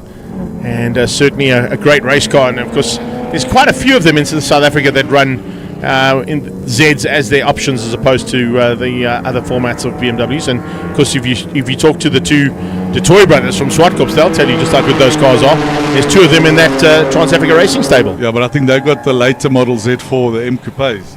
Yeah, so they're slightly bigger than these ones. But still good cars. Across the line, another lap completed. A little bit of this chopping and turbo changing. now coming. Here we go. Does it work? The old man's going to go for it, is he? No. He backs out. He had a big look though, did Johan? But Tian saw him coming, kept him honest. Yeah, Tian had a bit of off here yesterday during practice. He went straight somewhere over here and ended up in the grass. But at least he kept it on track this time. So well done to Tian. Tian going defensive as well, realizing that if he puts the 125 in the middle of the track, it might help him out. Did not. He goes there you around go. him. No, what do they call it? No replacement for displacement. There you go. Sort of V8 though. Yeah, I know, but the turbo kicked in there. That's what helped him. Yeah. So a little bit of hairdryer help there down that main straightaway. That back straight is incredible at Red Star, whether you go up or down it. And we were chatting to Nick earlier on, saying that he's getting sort of to about the just over 200k an hour mark. The top car's getting up to like 260 k's an hour, Leon. Hey, that's awesome stuff. Yeah, I think, I think with this heat slightly below that, but they're getting up to those type of speeds. I think the Class B guys were getting to 236, maybe 240. Sure. Around, down that straight. Speaking of getting to 240, well, there's about a bit of a change up here because Nick has turned the wick up here and has closed down here on Grobler. Shano is in a bit of trouble. Looks Look, like they just got to manage the tyres. So, like with me, my first race, I just kept to my pace, and at the end, I was actually started catching high enough. The last two laps, I think he must have just overcooked his tyres. Yeah. So they just need to manage their tyres now and go through to the end. What you find on this track is because of the hairpin style corners where they come back on you almost 180 degrees, there's about 6 of them of the 13 corners. You tend to get understeer, you tend to get a bit of oversteer, as I mentioned with Maddie earlier on in the qualifying, where he got it lit and started to drift through the corners, and that just takes away from the grip that's available from the Dunlops. Slows you down. Yeah, slows you down. So, look, I suppose with me, with the NA, I had better pace through the corners with him against him, and then the turbos just down the straight. I just had no chance. Yeah, but I could see that probably the tyres was the player there in that situation. For sure. Yeah. For sure. Well, was there a change up? No, still the same. Just tucked in there. I thought Kobler might have snuck through. He was definitely looking for a chance. But Matt keeps him out. Shane's slowed down. He's slowed down. Shane's got a massive problem. And that's quite a reliable car, so I wonder what's going on there. Well, he's slowed up dramatically, and he's going to let Kubis Boma come through as well. And you've got to be also quite careful here at this track not to get on the grass with these hot cars. We actually had one car went off last week, and he stole the car, and then when he started it threw out a flame. Set you the grass alight. The fire afterwards. Set the grass alight. Yeah, the V8s normally have to be very careful of that too. Yeah. Sometimes they run off, and it's because they cut the grass here, and they do an amazing job I to hope give us. He doesn't leave the car like on the racing line somewhere there. He's going pretty slowly down here towards turn 3 and 4. Coming through there is Dave Rees, and he's pulled away slightly now from that battle between Wadley and Krobler. Yeah, they were battling a bit then, and now I think he's eased away slightly as Dave Rees. Yes. Roland Hopkins was supposed to go out. He didn't start. Or did he have an issue with? An issue with his car. I don't know what. During quali, he didn't do. I think he only did one lap and then came in. I saw he spun during quali, so I don't know if you heard something on the car, but he didn't come out. And we also lost. He spun actually on the same corner that Matt was drifting in. Yeah, there was going again, and he had one. Yeah, he had one more lap and then came in. So I think maybe did some kind of break. I know Leonard also. I think he broke his car during Triple One, so he didn't make it out for our race, which is a pity. Yeah, he lost out there. Big pity not to have the man from Valcom there. A little bit of smoke coming there, or was it Shane's parked out the way, so good job by Shane behind the tyre barriers in a safe position. So at least he's thinking. Oh, not too sure. Don't have to bring out any safety cars or red flags. You don't have to chat to him afterwards either. No. Oh, we got a spinner. Brown. It's Brown. Oh, I think he's got brown pants. Brown pants, brown ties. You know what they say when you say what do you get if you get a brown chicken and a brown cow? I don't know. Brown chicken, brown cow. That's a milkshake or something. Exactly. No, not a milkshake. That's the other brown cow. I see Miller's got away now from Tion, and he's now all over Kubis Boma. I wonder if he's going to be able to overtake him. Sure, he's giving the Pepper Shield boy a bit of a run for his money here. And Kubis is actually building a very nice car for next year. I think I'll keep it under wraps for now. Ooh. A classic car. That he's going to put I think a 330 motor into it as well, but it's a classic from the 70s. Maybe early 80s. I'm looking forward to that, I got to tell you. But I'm going to say here, it's awesome. With Nick Habst here with 2.5 to go, he's looking pretty tasty because he's got a massive advantage over Claudio Jardim in second. Yeah, and he doesn't have his sparring partner today as well, Georgie Colomidis. He still had issues with his car and he hasn't rectified them. So he's out for this weekend. I think he's even out for M-Fest. So normally they have a good boxing match. possibly back in time, hopefully, for the final round at Swartkops. Oh, well, he only likes Swartkops. He does like Hey, Swartkops, George. eh? He does like Swartkops. Listen, you better be careful, eh? He'll shout at you. He'll send you a message. Right, so Nick Happ's done in the 2:15s as his fastest, but he's now doing 17, so probably just taking it easy to get to the end of the day's racing here for the first heat. And I think the tyres now start taking a bit of strain. And is that Miller? Miller's got past Cobus Boma. Looks like it in so the background. he's up into third. From coming from Class E and going into Class D, and he's already into third. So well done. Yeah, the engine change certainly worked well.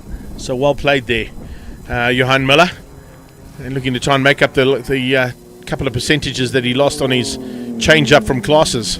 Claudia's also been quite impressive. You know, he started he came from our track days actually. Yeah. And he bought a Porsche 924. Then no, he didn't race it anyway.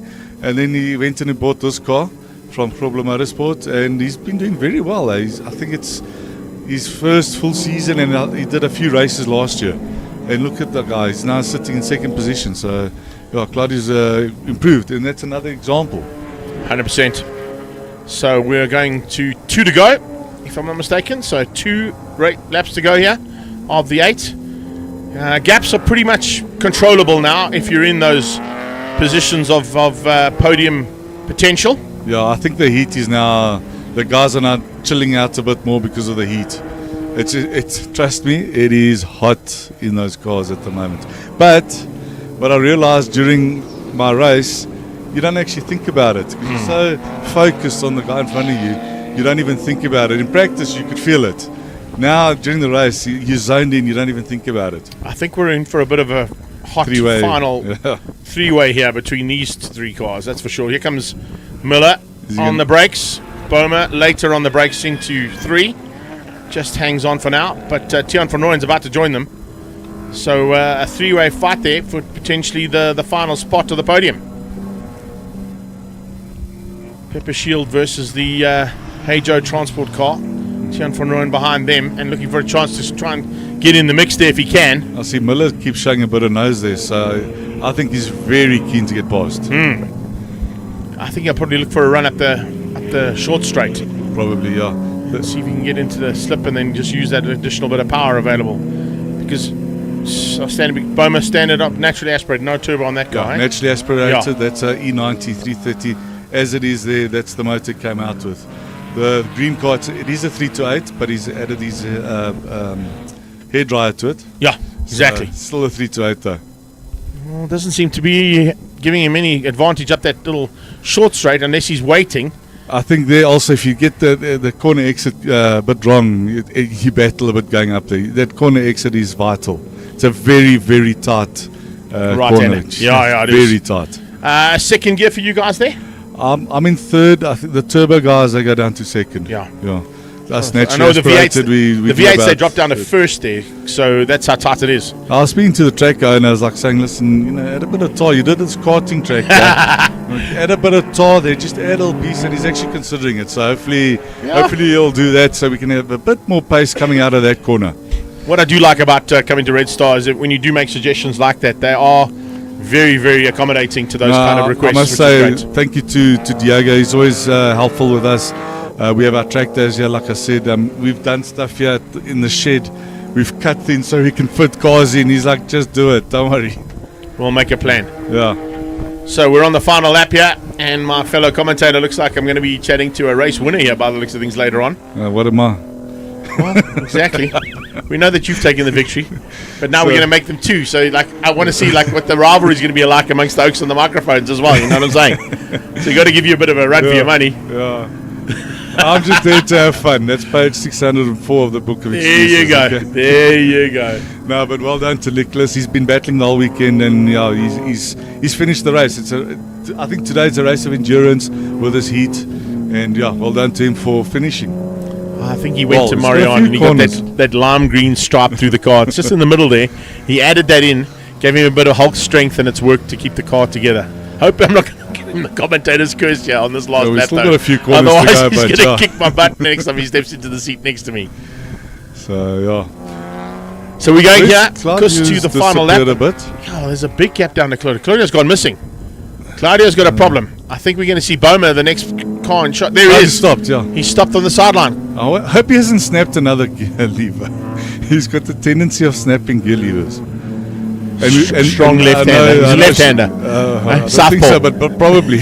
I know Shane put a heavy-duty one in there, and yeah, hopefully he gets it Southpaw, going. and he's broken the gearbox lever. That is. We don't know. We but, don't know. Yeah, it has But he broken has a done few. that before. Yeah. Yes.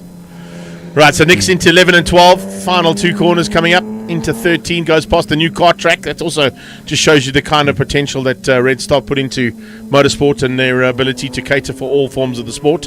That was built in about 4 months and just in time to run a CIK event here, which is brilliant. We're actually looking at it. Maybe it's a potential for one of our Gymkhana events. So, I like it. Yeah. And anyway, here's the end of the race. Checkered flag. Nicholas Herbst, the winner, by a long way. Yeah, massive margin there. It's going to be over Claudio Jardim, who will eventually come through. Claudio pulled Kubis over. Boma, beg your Kubis. pardon. Here he comes. No, where's Miller? Miller's What gone happened to missing. Miller? Was Miller just ahead? Maybe we just missed Miller on the shot there as he comes through. I'm just waiting over No, my Miller's shoulder. in front. Miller got through. Miller's got him. Yep. Miller got through there and comes through for second. And Tion is pretty happy with even with 4th place. You can see hand out the window, shimmy shuffle out the window there from Tion. And Trevor Long, he's there in 5th, a long-standing member of the club, been racing for many years with us. Pun intended. Matt Wadley coming through for the win though. Is he going to squeeze through and get past Henry's? No, he doesn't. Stays behind Dave. But hey, Mr. Bond, nicely done there, Mr. Krobler. Second place for the and ZP. Strutty's going to come through for 3rd. Where is Strutty? Strutty will be the next car across the line. He's going to get 3rd place in his first attempt in Class E. Let's watch over our left We shoulder just got to make sure he didn't break Did out. he come but, through? Let's I wait don't and see. think he would have broken out with his heat. Come on now, Strutty, don't let me down. He was doing 225s. There he comes. There he comes. There he comes. As you can see, that car was just built recently. It's got nothing on it. Hasn't Just even had our a chance to stickers. paint it. That's it. Different Yeah. bumper. That's it. There you go. So Strutty Yannickas coming through there for a 3rd place. And well done to Marianne. She's had Marianne. many issues with her car. It's now sorted. Great to have she her back managed in to the mix. finish. That's great. And Justin Brown, after Top 5. Doing the brown pants thing. Yeah, managed brown to pants, finish. brown wheel, brown chicken, brown cow. Where is Mariska, our new lady? So Mariska should be the next car through. She should be If we just further wait back. for her. I think she pitted about 2 laps ago, unfortunately, and she's 2 laps down. So she's out of this one. You have to go and find out and let us know what happened with that one. No, we'll do. Thank you, boss man. Thank We'll you, see sir. later on for race 2. Hundreds. We're moving into the next part of the day's proceedings. And Can from you here, organise us an aircon, like aircon. on the track? I'll try and make a plan. Please. I'll speak to Diego. You know what he's like. He's Yeah. pretty accommodating. We'll Diego, just sit him. aircon, please. AC required ASAP. Thanks, Right, guys. so that's our first heats done for the day. We've got a small break in proceedings just to get a little bit of track time for our marshals to have a bit of a break as well and get some lubrication, well-needed lubrication, and some food in. We'll be back shortly with race 2 of the Ferro Energia 111 GD Sports and Saloons and Super Hatch.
Coming out of turn number 11, 12, and into the final corner now for their second heat at the Extreme Festival's penultimate round of the regional championships here at Red Star Raceway. It's Ferro Energia 111 Sports and Saloons, and they're about to go at it once again. Led out by the BMW. I was waiting for it to come through there. Of Davy Olivier for International Race Supplies. He'll be looking to wrap up Class GT today, but fight on behind that for Class A between Wayne Robb, Craig Priestley, Mal Spur, and Pete Potgieter, who's already under a bit of pressure there from Visser as he dives on the inside of Potgieter through turn 1 and 2. They get onto that back straight away for the first time. Pressure coming from the back as well on Mighty Mfana from the Class C leader off the line there. That is Wouter Roos, of course, who's already taken a victory here this morning. And that was in slightly cooler conditions. And when I say slightly cooler conditions, we are currently sitting here. Well, I'm sitting quite nicely in this Ferro Energia control booth that we've got for today. The broadcast van, courtesy of Luigi and his team. But if I go to the temperatures that we are currently sitting at here in Dalmas, incredibly, 37 degrees Celsius is the ambient temperature in the air right now. So it just shows you that we've had a slight increase in ambient temperature over the last couple of hours, and of course with that it's a slight increase in track temperature as well, because the real feel is actually 40 degrees Celsius, which means we're close to 50 degrees Celsius track temperatures that these Dunlops are going to have to contend with now in the second heat of race action. And I mean that in terms of heat, it's a pun intended, 100%. And with that, you can see even the BMW is taking strain as Wayne Robb gave him a bit of a run down the short straight up into turn 9 and 10.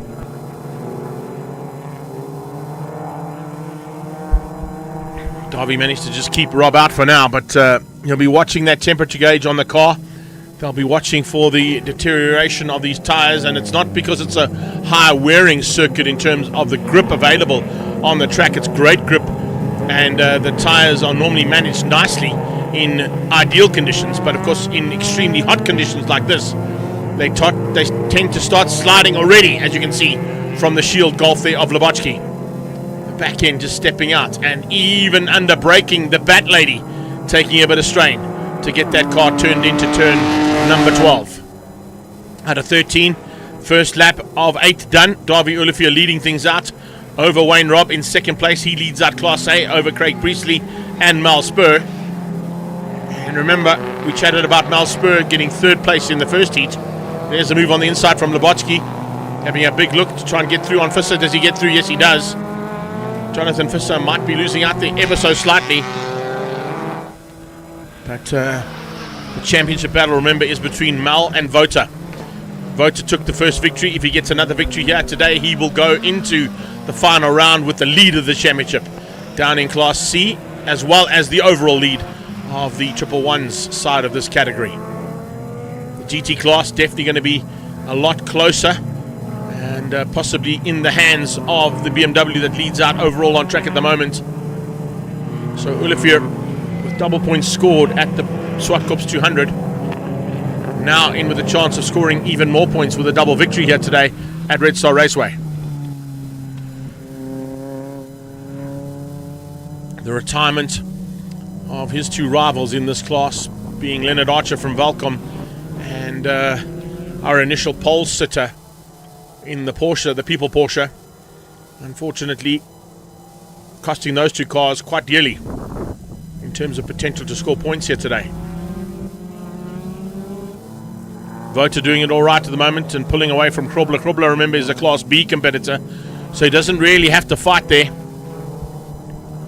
with Michael Krobler in the Pest Control Services Golf 1.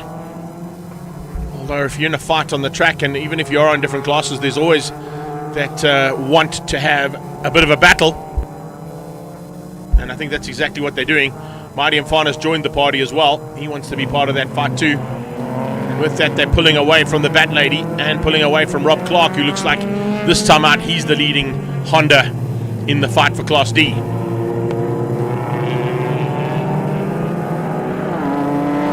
Looks like Maiko might have been bumped up to Class C as well. Yes, he has. He's been bumped up to Class C due to possibly breaking out in race 1 and fighting with Vota, Alka and Keegan Nathan. I saw Keegan Nathan had a bit of a problem coming out of pit lane. Did he get out on track? I'm not sure yet, Paulie. I'm just watching in the background of the shots to try and pick up on that red Nathan's Motorsport Polo. I haven't seen it yet, but maybe we'll get a shot of it just in the background at some point. It looks like he is circulating according to the timing monitor, which means if Mike O, also going back to that thought on Mike O going up to Class C, he's the one with the green light covers. In the background is Rob Clark. He's now the lone Class D competitor out there in the second of those Hondas. So that's Mike O'Sullivan we've just been chatting about right now, moving up to Class C after his breakout times were classified for him to move up. Might have been the last race as well. I didn't quite look and see whether he was in Class C or D in the battles. I was watching the overall. I wasn't going to the classes. So he might have actually moved up into Class C at the last race, which is not a problem. The idea here, of course, is that as you get faster and faster, you have allocated lap times at each circuit. The reason why they're known as triple ones, if you've joined us for the very first time, of course, is because you are allowed to do a 1 minute 11 at Swartkops. At other tracks we go to with this category, they play around with the percentages of that lap at Swartkops and take into account what you would do if this was Swartkops as an example.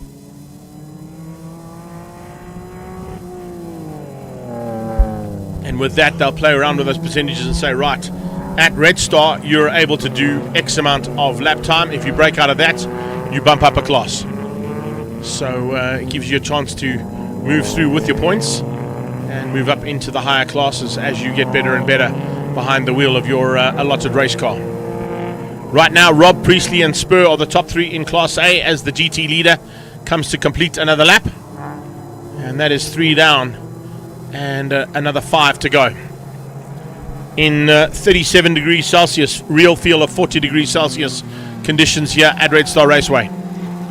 It is hot under the Red Star. And of course later on this afternoon when that Red Star in the sky drops down into the sunset position, you'll understand why Red Star Raceway is called Red Star. Because if you get here early in the morning or you leave late in the evening, either side of the main control building, you'll get to see that sunset, which is pretty spectacular here at the circuit, and hence the name of the track. Remember, it was a purpose-built motorcycle circuit originally, but now being in contention for car circuit racing for a long time, as well as karting now. There's a drifting series that comes here. There are some track days that happen throughout the week here, both two-wheeled and four-wheeled versions, and as we heard from Bano de Gavea, some four-wheeled action here last weekend with the M Performance Racing Series as they ran their last track day of the year.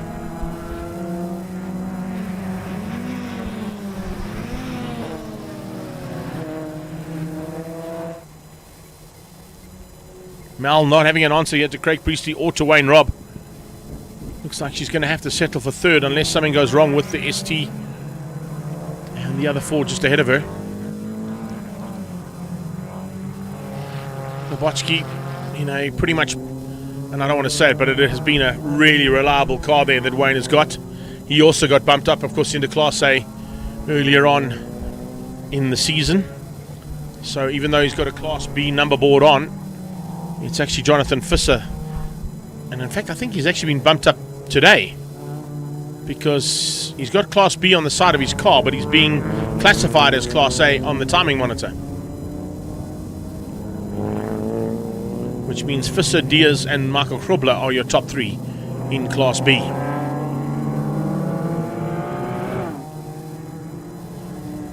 That's how it stands with another lap completed. Davy Olivier controlling things.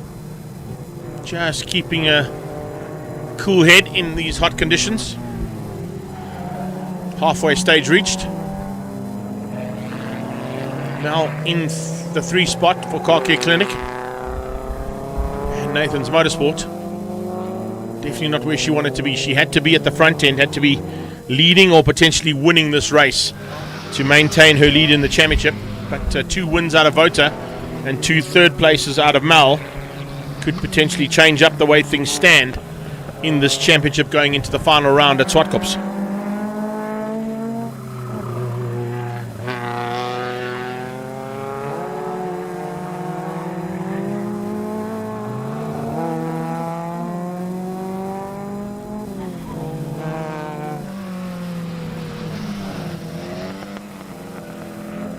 So Vota, as you can see, comfortably ahead of the second place car in Class C. That is the Bat Lady in the Batmobile Golf 1. With this performance, Vota will definitely take the lead of the championship heading into the final round. He also leads Class C over Alka and Keegan Nathan, and of course now Mark O'Sullivan up in that category as well.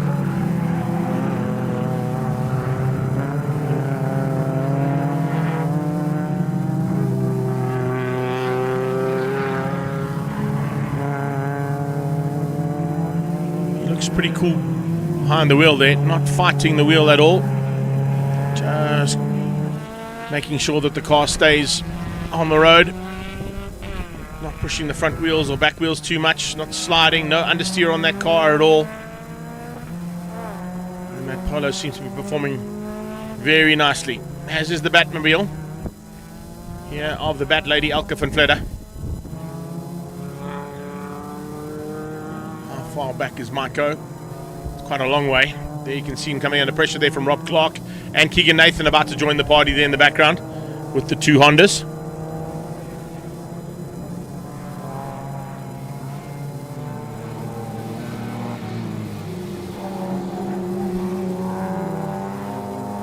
I like it when the Bat Lady gets the one wheel up through the corners there. You can see just pushing the car, showing that she's not holding back to try and attempt to catch Vota Roos for the lead.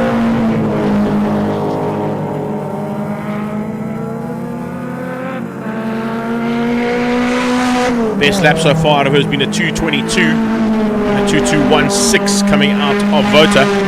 So she's about half a second off in terms of lap pace, but it's the 5-second gap she's got to try and make up over Vota in this next couple of laps of race action, which I don't think is going to be able to be done. And she may have to settle for second place here today with Marco down in third.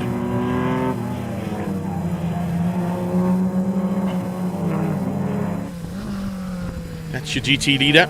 It's the only GT car out there today. Only have about 6 or 7 of them, but there were a couple of cars that needed some repair work or had some issues in the qualifyings over the last 2 days.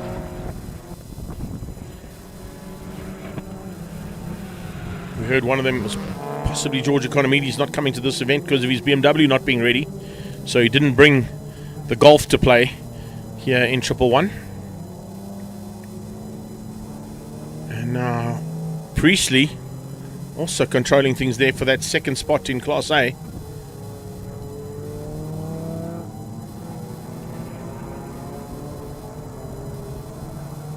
Maintaining the gap over Mal for third.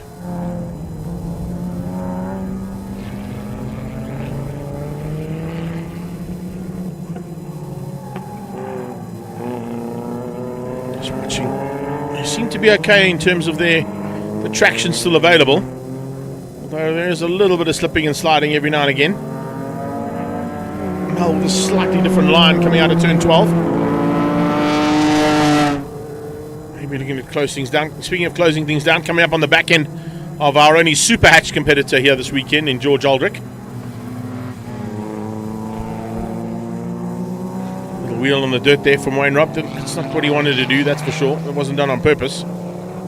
Cutting corners at this stage is not really going to give him any advantage to catch the BMW, who's got a bit more straight line speed than the ST. Just watching this gap because it seems to be coming down slightly. Priestley and Mel Spur.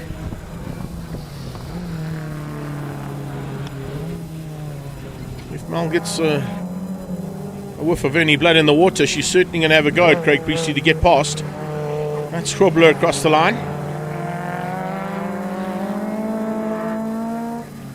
Mahdi Mfana and then Vota. Vota maintaining that gap between himself and Elke van Vletter. It's gone up to 3.4 seconds now.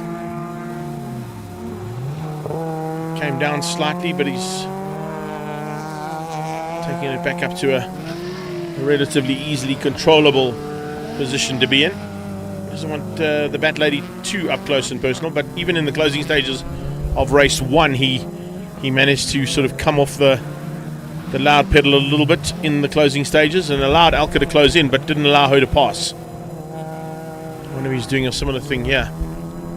Just nursing the car and making sure that it gets to the end. Because 2 victories here is crucial from his championship point of view. He'd like to maintain, or should I say, he'd like to retain the number 1 plate for 2025.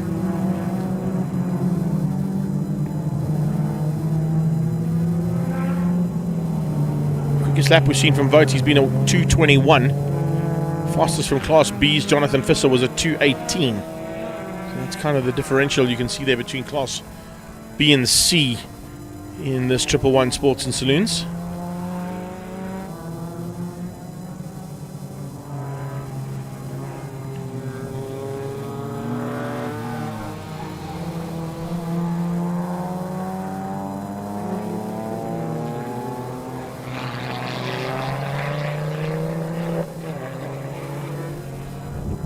So it's the GT car out front of Davy Olivier, International Race Supplies, looking for a double victory here today.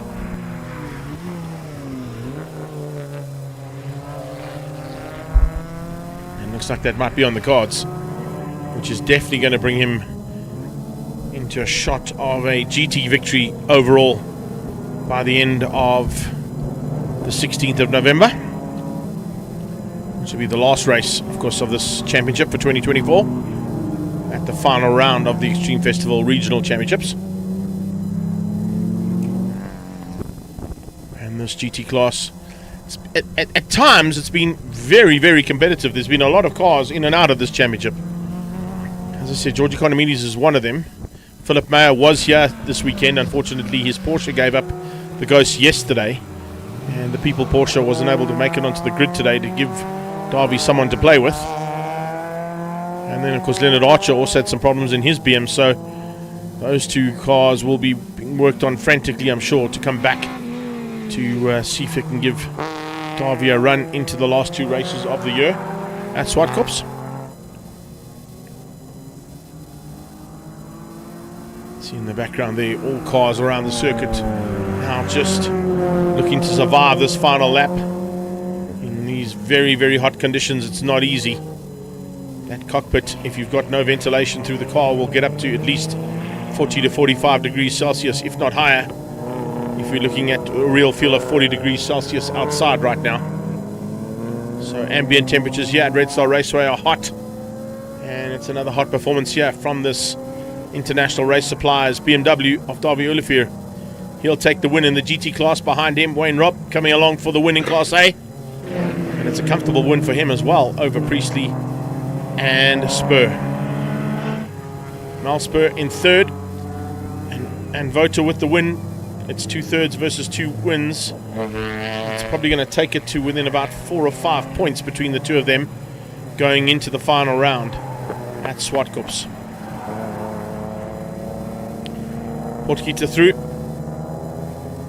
He'll be followed by the Shield Golf of Lubotski.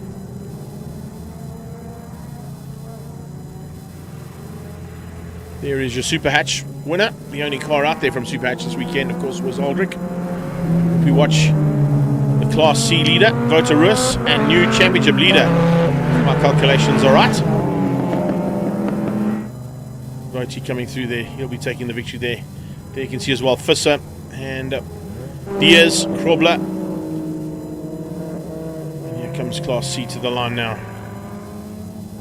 It's going to end up with Wouter Roos taking the victory for the second time today, taking the lead of the overall championship. Alka van Vletter into second, just behind him there in the Batmobile. Good job from the Bat Lady. And we'll just stand by to see if we pick up on Marco or Rob Clark. Rob Clark will get Class D's honours, of course. There comes Marco, and looks like Keegan has got through there and passed on Rob Clark in the closing stages. So a little change up there between all of our Honda and the Nathan's Motorsport man there at the back, with Keegan Nathan at the wheel. So that wraps up our Ferro Energia 111 GD Sports and Saloons here from the penultimate round of the Extreme Festival. Hope you enjoyed all that action. It certainly went well in terms of a few people's plans, but a couple of people now will be scratching those helmets going, right, what do we do for the final round at Swartkops in the middle of November?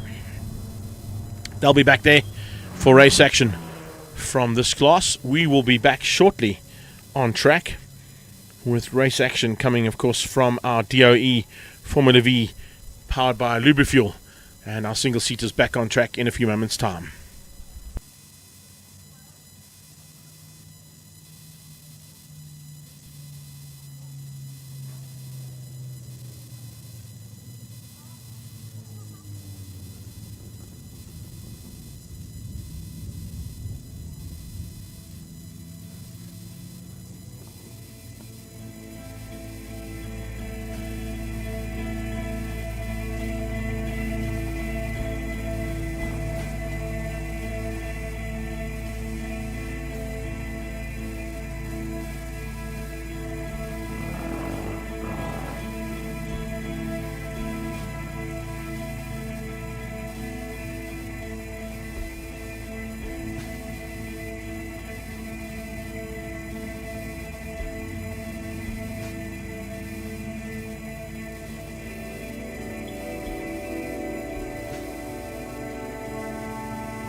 Cars rolling out again for Formula V's second heat of the day and going down to 8 laps, as I mentioned earlier on.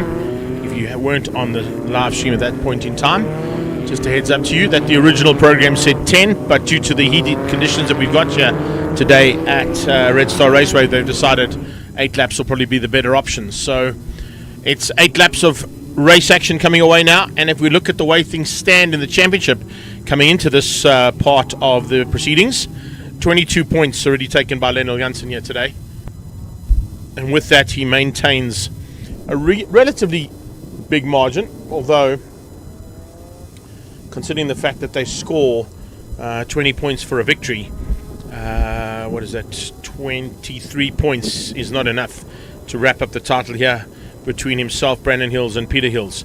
Peter Hills is on 223, Brandon's on 203, and the championship leader, Lionel Janssen, is on 246. So he'll be looking for a double victory if he can, which means it's going to make it a little bit more difficult for both Brandon and Peter to catch him at the final round. That's his plan anyway.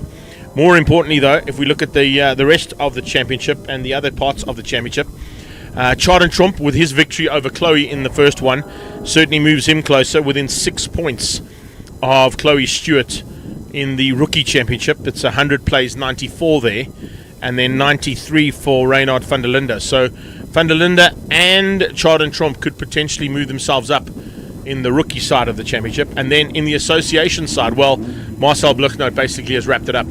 He's got 250 points over the 147 of Vaughan Hills. And with 64 points to play with still this year, he won't be able to be caught. So Marcel, I would say, is your first Formula V champion in the association side of this championship. So well done to him. But he's still going to go and do a bit of a fight out on the circuit now for this second heat of Formula V. Remember, they go to Swartkops on the 16th of November for the final round. We'll be there with all of the live action, and we've still got some more live action coming away after the Formula Vs. We've still got 2 races of M Performance Racing Series, and of course the Paybar Volkswagen Challenge and V8 Supercars to be done. But we're now into Vs once again, and the DOE Formula Vs head down towards turn 1. Inside line from Brandon Hills, looking to try and get the jump on a couple of the competitors there, including his dad Peter, as he finds a way through. Look at around the outside there, good driving from Chloe Stewart. She's going to try and sneak up on the inside of Gert van der Berg to get through, but not quite there just yet. As they come onto the back straight for the first time, it is Kyle Watt who is up into second. Another great start there from Kyle Watt as he moves himself up into the front end of this fight with Brandon Hills on his tail. And then hearing from the chairman of the board there, Theo Vermaak, saying the incident between himself and Sean van der Linde ended up with his car with slight damage, and of course with van der Linde's car out. Doesn't look like it's got back on the circuit though for the second heat, so we'll keep an eye out for van der Linde's car if he was able to get it fixed in time. But there was definitely some suspension damage there on Theo's car, which unfortunately cost him his ability to get through on Kyle Watt and allowed Brandon to sneak through in the closing stages, which is why he dropped back in the end of race number 1. Lionel Janssen doing it all right at the front end again, as we've seen from him all the way through this season. He's really been a hot contender and definitely wants that number 1 plate. Remember, the number 1 plate is not here today. Jaco has not made it to the racetrack today, so deciding to step out of this one and not go defensive, but definitely having to do some work now at the front end to keep out the pack that are looking to take championship honours away from him.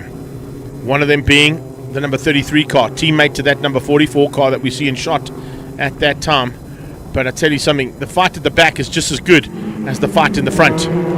The mid-pack fight starting to heat up as well, as Vaughan starts to come under a bit of pressure there from Gert van der Berg and from Marcel Bluchnout. Remember, Bluchnout wrapping things up in terms of the association championship. So definitely a man who won't be too troubled about that move from Gert van der Berg to get through on him. Chloe Stewart doing it all right there, down in what is that, about 11th or 12th place at this point in time.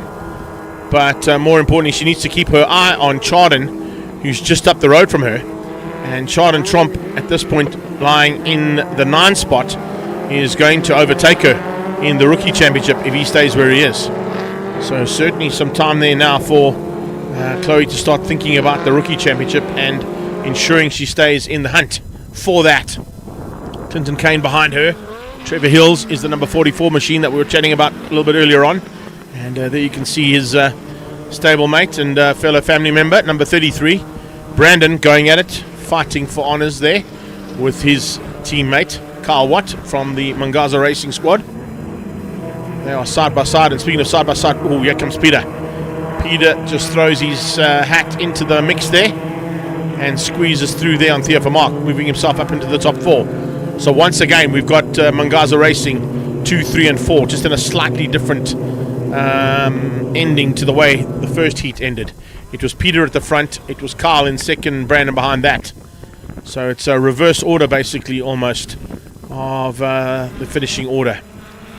Cat coming through there in the number 14 car, still currently in that top 7. Starting to close things down on Vaughan. Remember Vaughan in that slightly different chassis. You can see it if you get a side-on shot of that car. There we go, perfectly done. Just the way that car is set up, completely different to the Raymer and the Forza chassis that are out there. The VMAX chassis, just a new, and it looks like a little bit of bodywork starting to come loose there on that car. Going to keep an eye on that. Or did you just pick up some debris that was maybe out on track? It did give Kat Vandenberg a bit of a fright there. He had to take a slightly wider line as something blew off that car. Speaking of car, there's Richard, and he's looking for potential to stay on track. Remember, there are 2 little internal side bets amongst these competitors today. One was whoever the first spinner was is going to have to do a shoey on the podium, and that is going to go to Reynard van der Linde. But now it's a case of the 4 spinners from race 1. Are they going to be able to stay on track? Because the most amount of spins will be doing a double shoey on the circuit podium later this evening at prize giving.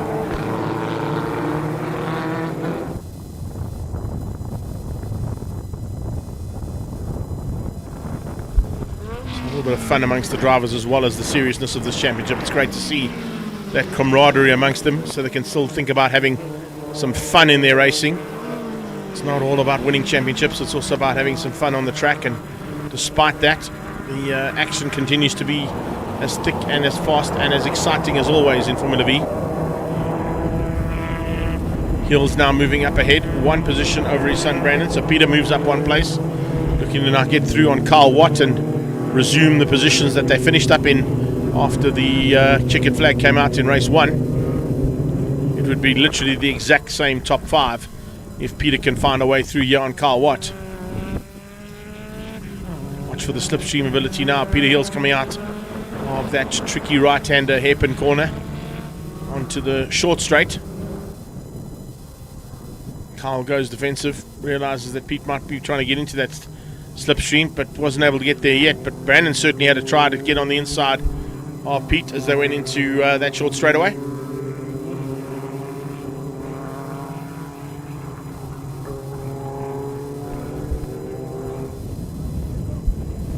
Now heading towards turn 11. Closes on the brakes. Trying to find a little bit of an edge that will give him a chance to get under the gearbox and maybe into the slipstream.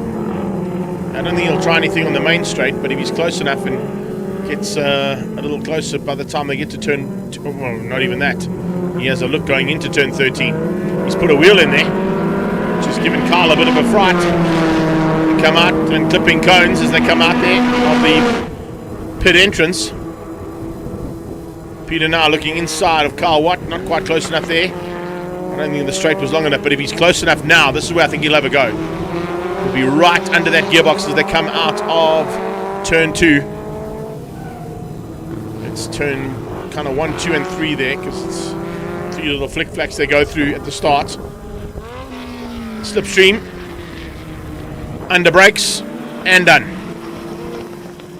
That's Formula V 101 there from Peter Hills. How to make an overtake maneuver stick in Formula V, just watch that. Rewind that, watch it a couple of times. It's perfection there from Peter Hills to get through on Carl Watt, and he's not an easy man to get through on, that is for sure. So positions resume as per race 1 finish. Lendl Janssen leads over Peter Hills, Carl Watt, Brandon Hills and Theo Vermaak.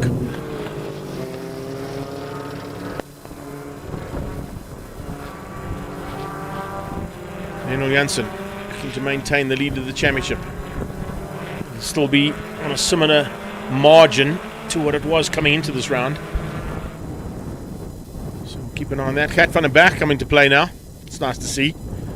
Those two, are, of course, are teammates. Van den Berg and Vermaak, both running in DOE and Start My Car colours. Just slightly different, of course, red and orange cars, and also the different chassis that they run. Oh, there's a spinner.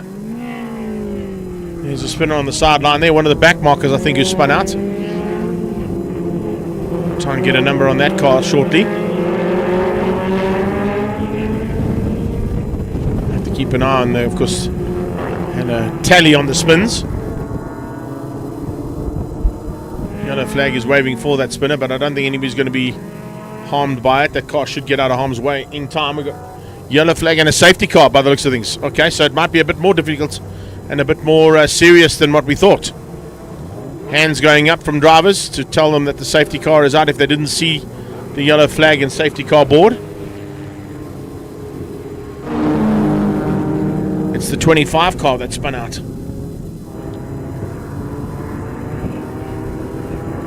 Oh, listen, Paul, if that's Reynard van der Linde, and if I give you the information that Theo gave me in terms of that internal bet, he was the first spinner. He now holds the score for the most amount of spins, which means he could possibly be doing 3 shoeies on the podium this evening. So, yeah, I think that's the reason why the safety cars come out. I don't see anybody else in any dangerous or harm's way positions. But I don't think he was able to get that car started again, which is why they had to go to safety car, because he'll have to get that car out of harm's way. It is in quite a dangerous position. So safety car has been deployed, and we will continue under safety car until they get either Reynard back on track and started, or behind some barriers and in a safe position.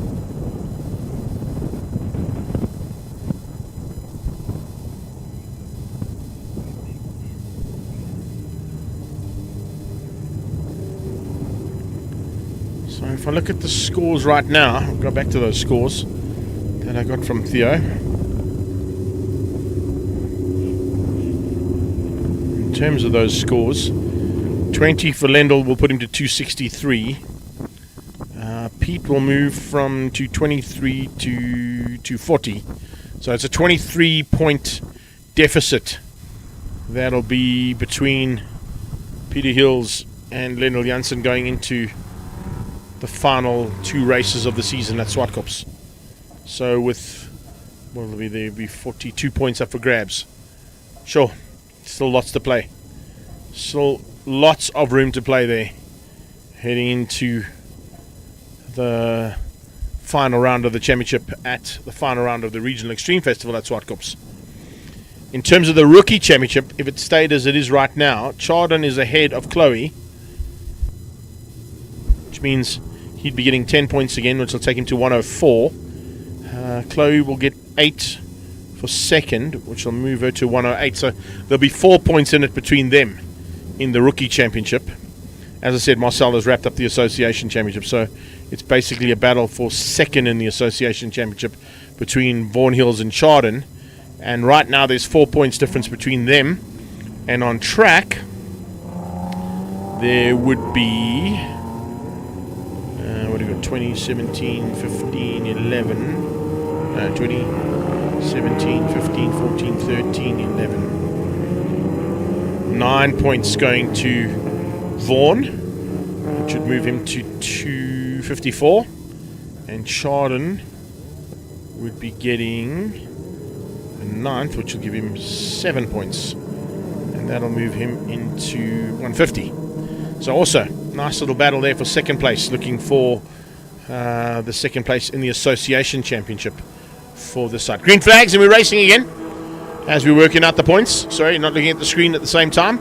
Looking down and trying to surmise what could happen in the championship at the final round, but we've got to sort it all out here first at Red Star at the penultimate round first, Greg. And they're back up into green flag conditions.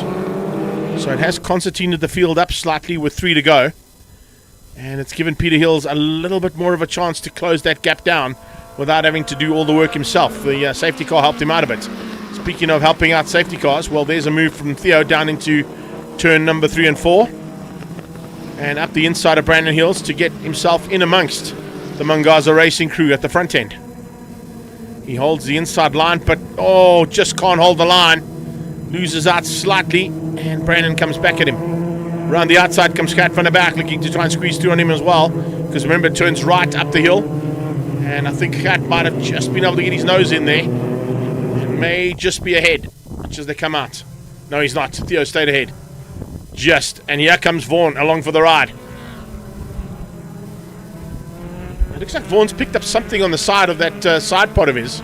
I don't think it's part of the car. It seems to be a bit of debris that was out on the track and it's just stuck on the side of the car. You know, a piece of cardboard or a piece of plastic or something that's stuck on that car for sure.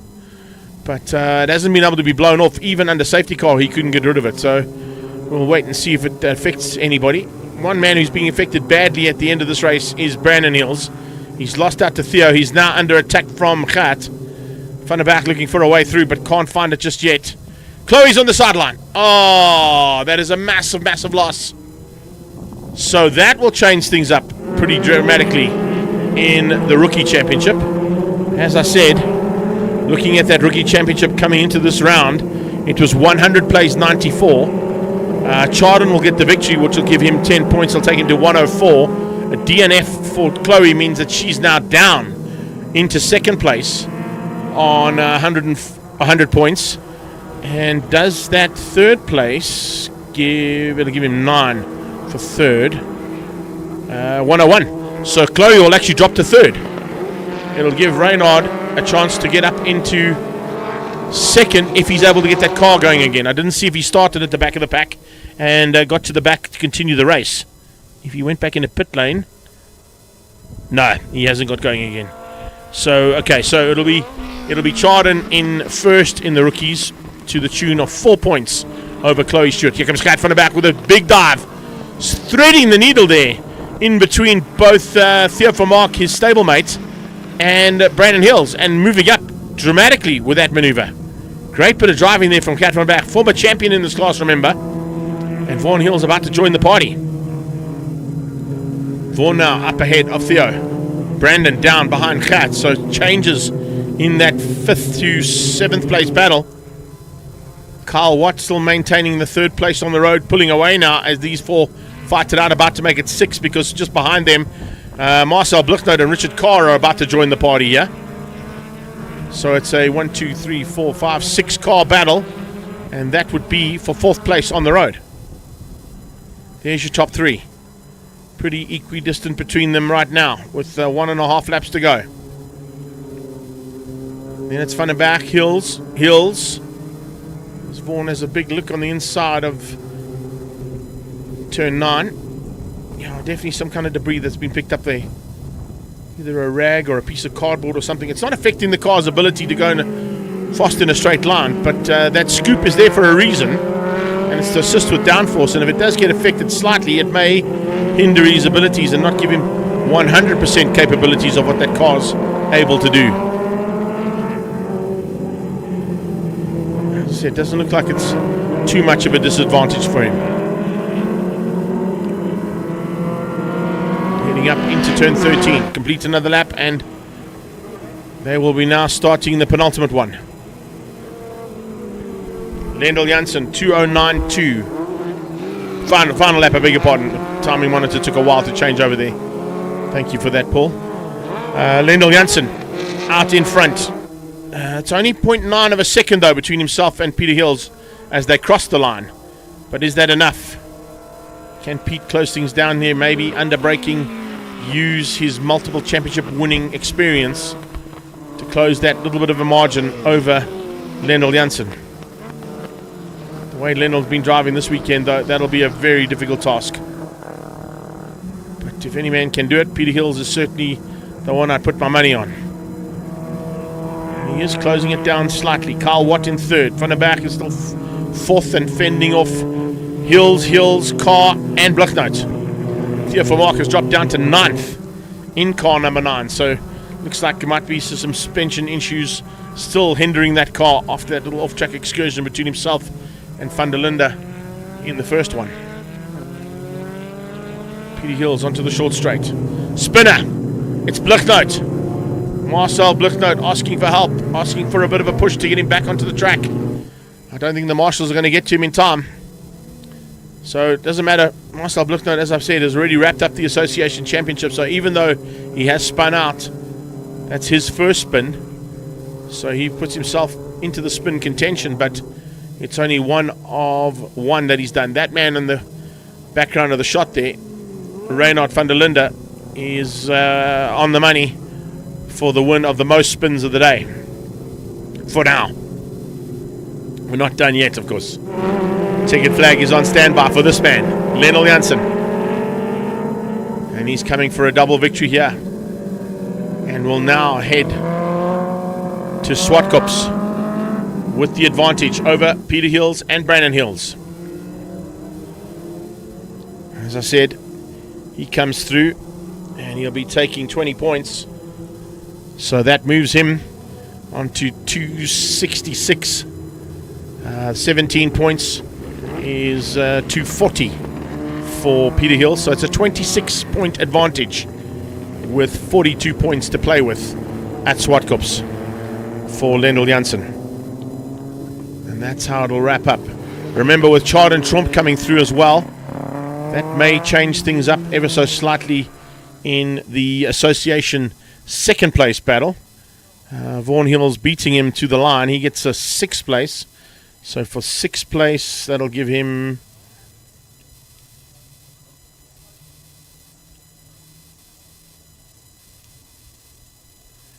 gives him 11 points.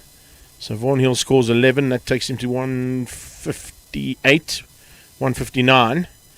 And Chardon coming through there is just outside of the top 10. I'm not quite sure what happened there with Chardon in the end. Looks like he might have gone missing.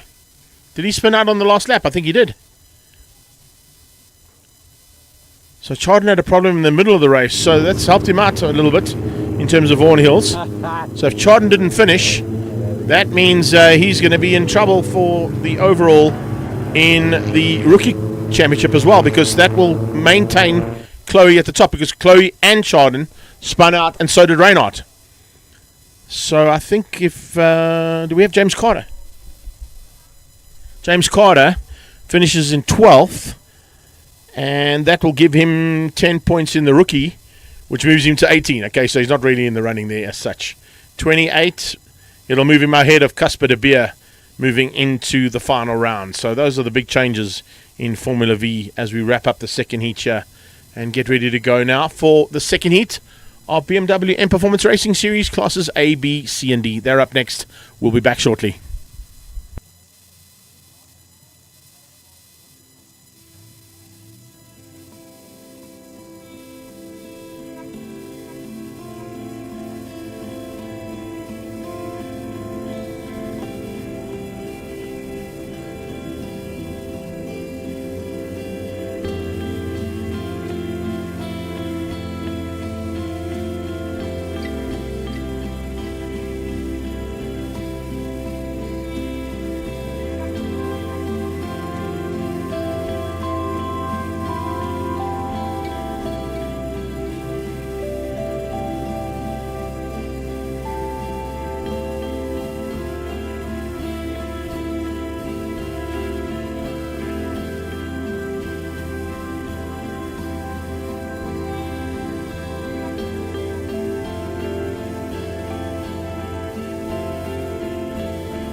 Certainly sounds like there's the soothing sounds of BMWs back on circuit for the second heat of classes A, B, and C.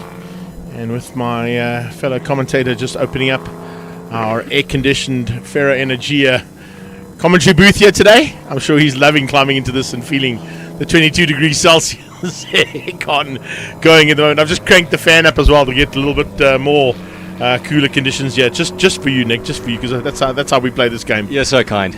Listen, well done on the win, pal. But more importantly, the Thank boss you. man gave me a bit of hell because I gave you a bit of a rag. He's saying, I'm going to have to chat to a race winner. And he says, well, what was I? I said to him, yeah, I know exactly. Didn't mean to make it feel that bad. But the bottom line here is that's one win in the bag. And, of course, that's important at this round of the championship. Right. No, I was quite fortunate there. I wasn't expecting to bring any challenge to Shane. Quite frankly, he's just got more pace around this track. So I was going to play the game of perseverance and was surprised to see myself as close as I was in the first couple of laps. And then, unfortunately, Shane suffered a throttle cable linkage that just went loose. And so that brought him out of contention. And then even Claudio in third said, nah, seems to be a fuel problem. So he left the scene. So that was quite fortunate for my side. Listen, we're sitting at 37 degrees Celsius real feel out there at the moment. Earlier on, it was up to 40. The cockpits of these cars get close to the 40 degree mark on a normal day anyway, so close to probably 45 to 50 degrees Celsius inside those cockpits, unless they've got the ducting or some kind of air vent that cools the driver down. Highly unlikely on some of these race cars. As you can see, doors opening and being sort of waved as a fan to try and get some kind of air into them. As a driver, how do you feel in these kind of conditions? You know what? You've got to kind of think to yourself. Bernard was saying, when it comes to the race, you kind of don't focus as much, but when you're in these kind of conditions, it has to hit you at some point. Specifically this track over here, you've got feels like 11-2 apexes that you're going to try and hit, and it feels like you can hit and or miss 11-4 apexes easily. And so this track, unfortunately, is quite rewarding when you get it right and you've got the focus. But equally so, it'll throw you out the bad side of a lap time if you don't have that focus. And what you don't see here, you've got that 37 degrees of real feel. But that tarmac there, that track, that heat at about... That's 50 degrees Celsius, easily, without even thinking. You got to stand there. We've got poor Matthew. Matthew, our technical committee of the BMW Car Club, is setting everybody up. And just walking around there, I think his shoes will be melting.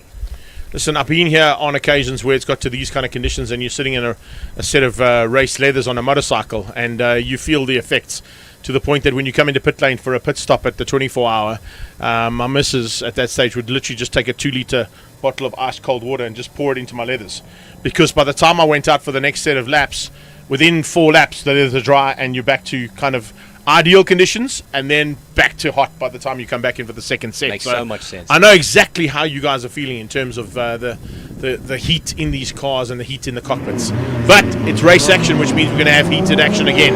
And with the likes of Leon getting half points for the only Class A car here this weekend, he'll just be looking to try and secure those half points, knowing that Bob and Ryan are not here, closing the gap down slightly. He's not really, I don't think, in contention anymore for the overall championship because of the lack of numbers in Class A. So, too few competitors in a number of race heats and race events this season, unfortunately, brings him out of contention with those reduced point scoring. And then also the Class B category, I must go double check what our latest rules are, but there's some kind of condition for, is it 3 or more or 3 or less? And if we've only got 3 or less in B, that may even compromise the point scoring. I think you've only got 2 in B, to be honest, at the moment. I think at this point in time you've got the German and you've got Rainier. I think are the only 2 cars that are out there for Class B. The rest may be Class C. I saw Nick was on the... Oh, was Nick there? On the I didn't see him, so but, I might have missed him, sorry. But yeah, it's a really small field. I mean, 3 cars, it's a tight little tussle. Class C at least is kind of fully forged over here. It's going to be interesting to see how they do. So, I mean, Gary having won Class C in Heat 1, he'll start in 5th. So for everybody who isn't familiar with our category, we'll invert the top 5. Yes. So that means first place will start in 5th and vice versa. So that means in 5th we've got, starting in Class C, who's this? We've got Reinhardt. Heinz starting first. Heinz starting first from Reinhardt. And then we've got Rob Gearing. And then Gary's going to have to do some work. Yeah, a little bit of work to do. But also there's 8 laps, and that's 32 k's of action to come your way here at Red Star Raceway. So there is time if you sort of nurse the car and make sure that the tyres are going to be in good condition by the end of the race, because that's also an important factor right now because of that heated tarmac that we're on. It's not usually a hard wearing surface, Red Star, in terms of tyre wear, but with these kind of conditions, of course, you just tend to lose that amount of rubber because you're going in and starting to slide. So it just rips off that little bit of traction that you thought you had because you're now understeering or oversteering through a corner that you'd normally be like on rails. 100%, and that's exactly what we've experienced here. So the surface is not particularly abrasive, but because of the winding nature of a predominantly bike design track, the thermal loads that go through these tires just mean that you get so much closer to where they're no longer as effective, and you're starting to slide, just like you mentioned, and 100%. that's where the grip and starting to deteriorate the tire life. Just picked up at the back there as well, Willie Koch in the second of the curve end cars. He had problems in the first one, so it looks like they've got that sorted out. There's the boss man. Can he potentially give the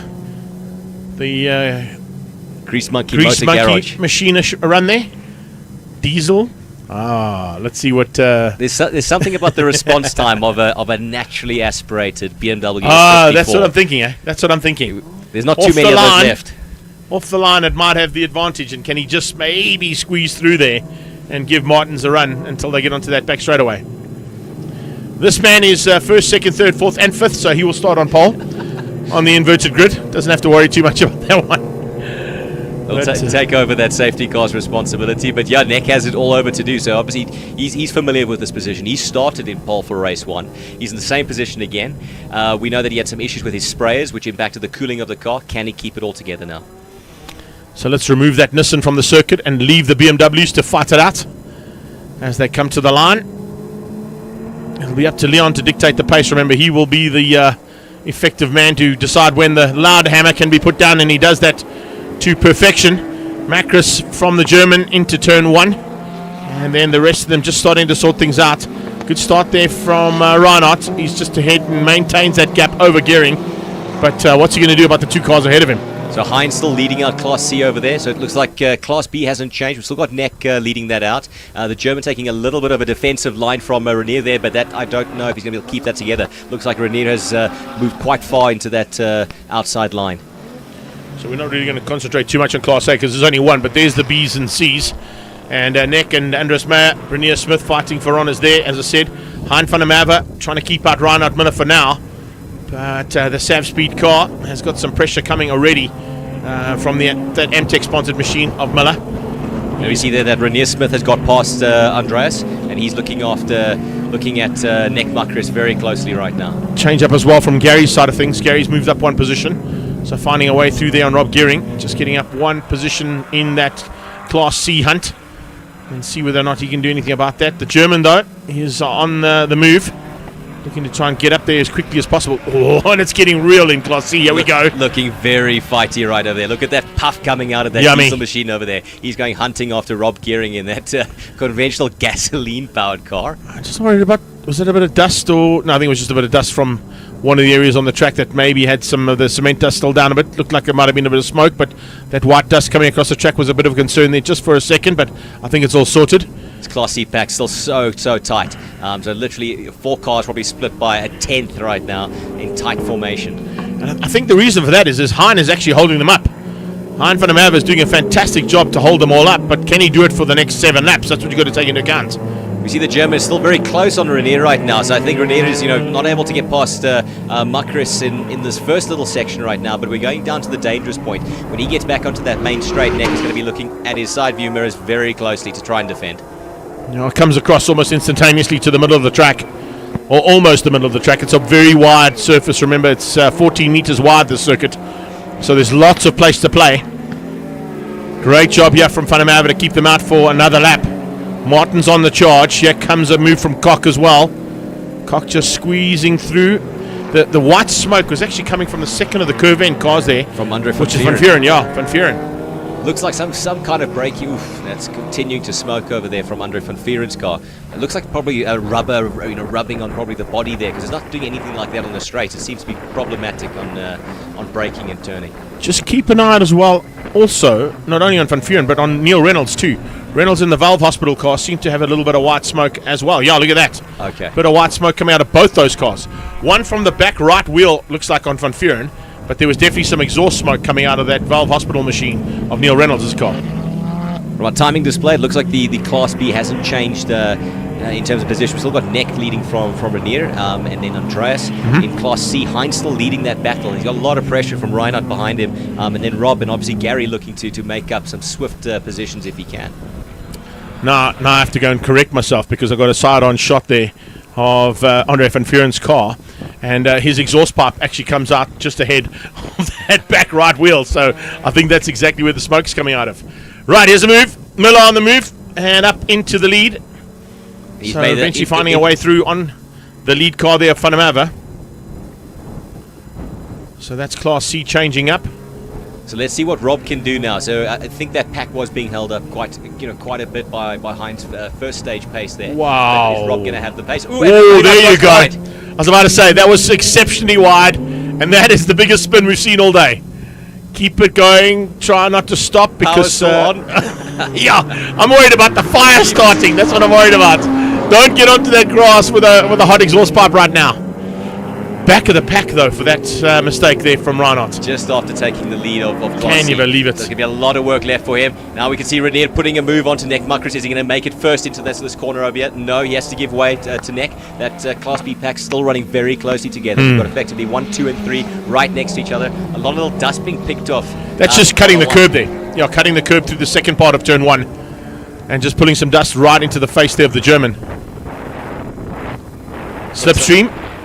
Opens the door onto the inside, but looks like Neck goes deeper into the corner, and he'll maintain that position. So some good defense going on here from Neck Muckris. Well done. And that every single time brings Andreas into the picture. He's loving that. Saying, yeah, just keep fighting. Slow each other down. I'm coming. I think both of them know if they let Renier through, there's a very good chance that he's going to build a very comfortable gap there. So this little section right now is make or break for them. Yeah, keep him in between. Keep him the meat in the sandwich here. Don't let him get away. And obviously tough following a car at that kind of pace. The hot air coming off of the car, you're not getting a nice smooth airflow, specifically when you're trying to 100%. the cars. So tough conditions to be this closely packed, and then on a track that this is this tight, this winding, really tough conditions. It's good to see that they're fighting as hard as they are, because remember, you guys have only got 2 more rounds of this championship to fight it out for, so it's all to play for, particularly when you've got small fields and the big other contenders in the categories not here. You've got to make hay while the sun shines, and man, is the sun shining today. Lots of haymaking out there. Shining extra. Look at Benny Late putting some pressure on that little tussle. So we've got 3-way over there, with Hein leading from Rob. Rob really putting pressure to try to take that lead of Class C there, but Benny's enjoying it. He certainly is. Another spin. Oh, that's a pity. Reinhardt's having a bit of a nightmare here in the second heat. Yeah, absolutely. If he was in Formula V right now, he'd be doing the shoey, because they had a little internal bet amongst them that the biggest spin, the most amount of spins would have a double shoey on the podium, and the first spinner would have a single one. Little drag race over there. Close. Between Rob and Hein. Can Rob make it stick around the outside over here? It looks like he's going to have the inside line for the next corner. Rob may have had this job done now. Let's see if he can keep it together. Yep, he's going to execute on the inside line for next. Rob takes the lead of Class C, and that leaves Hein now to defend from Benny Late. I want to say, just in the background of the shot, on the last lap, I saw Rob try that line, and I think he realized there's a bit of grip out there. That outside so he thought, line, hey, let's have a go. That's a ballsy move over there. So great job from Rob Gearing in that beautiful Diebels Alt BMW E30. Yeah, lovely old school style DTM colours on that car. And it looks like we just had a change for the lead in Class B. That's Renier Smith getting past Neck Muckris. Neck will have the outside line, but he's have to tuck in over there. That'll let Renier through, and he'll take the lead of Class B. Now, the quickest of those 3 cars so far has been Andreas. He's got down to a 2:08, 5:59. We've got an 8:69 and a 9:082 coming from Neck. So Neck seems to be the slowest of those top 3 in Class B, which means he's now under a bit of pressure, I think, from the German. And if Andreas doesn't get through now early, he's going to watch Renier get away, as you mentioned earlier on. circuit conditions appear to be incredibly tough right now. The times over here are terribly far away from what we saw in qualifying early in the morning. We're talking, 3, 4, 5 seconds, even Class C now. So Class C, even when it's tucked up like it is right now, they're usually doing 9s at the top of Class C. We're seeing best time from a current Class C leader, Rob Gearing, at a 2:13. Is that Andre van Vieren parked on the side there? Parked off on the side where we saw Reinhardt go off a little bit earlier on. So possibilities if he's not in a safe enough position for at least yellow flags into that corner for a while. Double yellows, I would say. Having a look under the bonnet there quickly. And then from there, I don't think there's going to be a necessity for a safety car. I think it's okay. Now we'll see what the COC has to say. Hopefully that is a nice off track and not really high speed. We can see over here Neck still trying to push through it. Let's see if he's able to get some more pace. I hope he's not suffering problems with cooling again. But Andreas right on his rear bumper. Yeah, Andreas wanting to get through. He's realizing that now that Renier's got ahead, he's pulled a big margin relatively quickly. So unless Andreas can get through early on, he might not have enough time to close that gap down and still challenge for the lead. And I don't know if Andreas is pushing that hard, to be honest. That last lap out of Andreas Meyer was a 2:09.3, and that's nowhere near the kind of pace he's seen from him earlier on in the day. We've got a 2:07 out of Renier, so he's 2 seconds off the pace. Yeah, track conditions are really, really tough right now. I don't know if the guys are kind of, keeping some in reserve, going for like a last 2 or 3 lap kind of, qualifying mode. But you can see, the sun is belting down onto this Red Star Raceway track, and these cars are certainly not going to be able to release peak performance, specifically in conjunction with track temperatures as they are. Oh, Leon just doing the job, staying ahead, getting the double points he can, even though they're going to be half the double points he would have got had there been a full class available.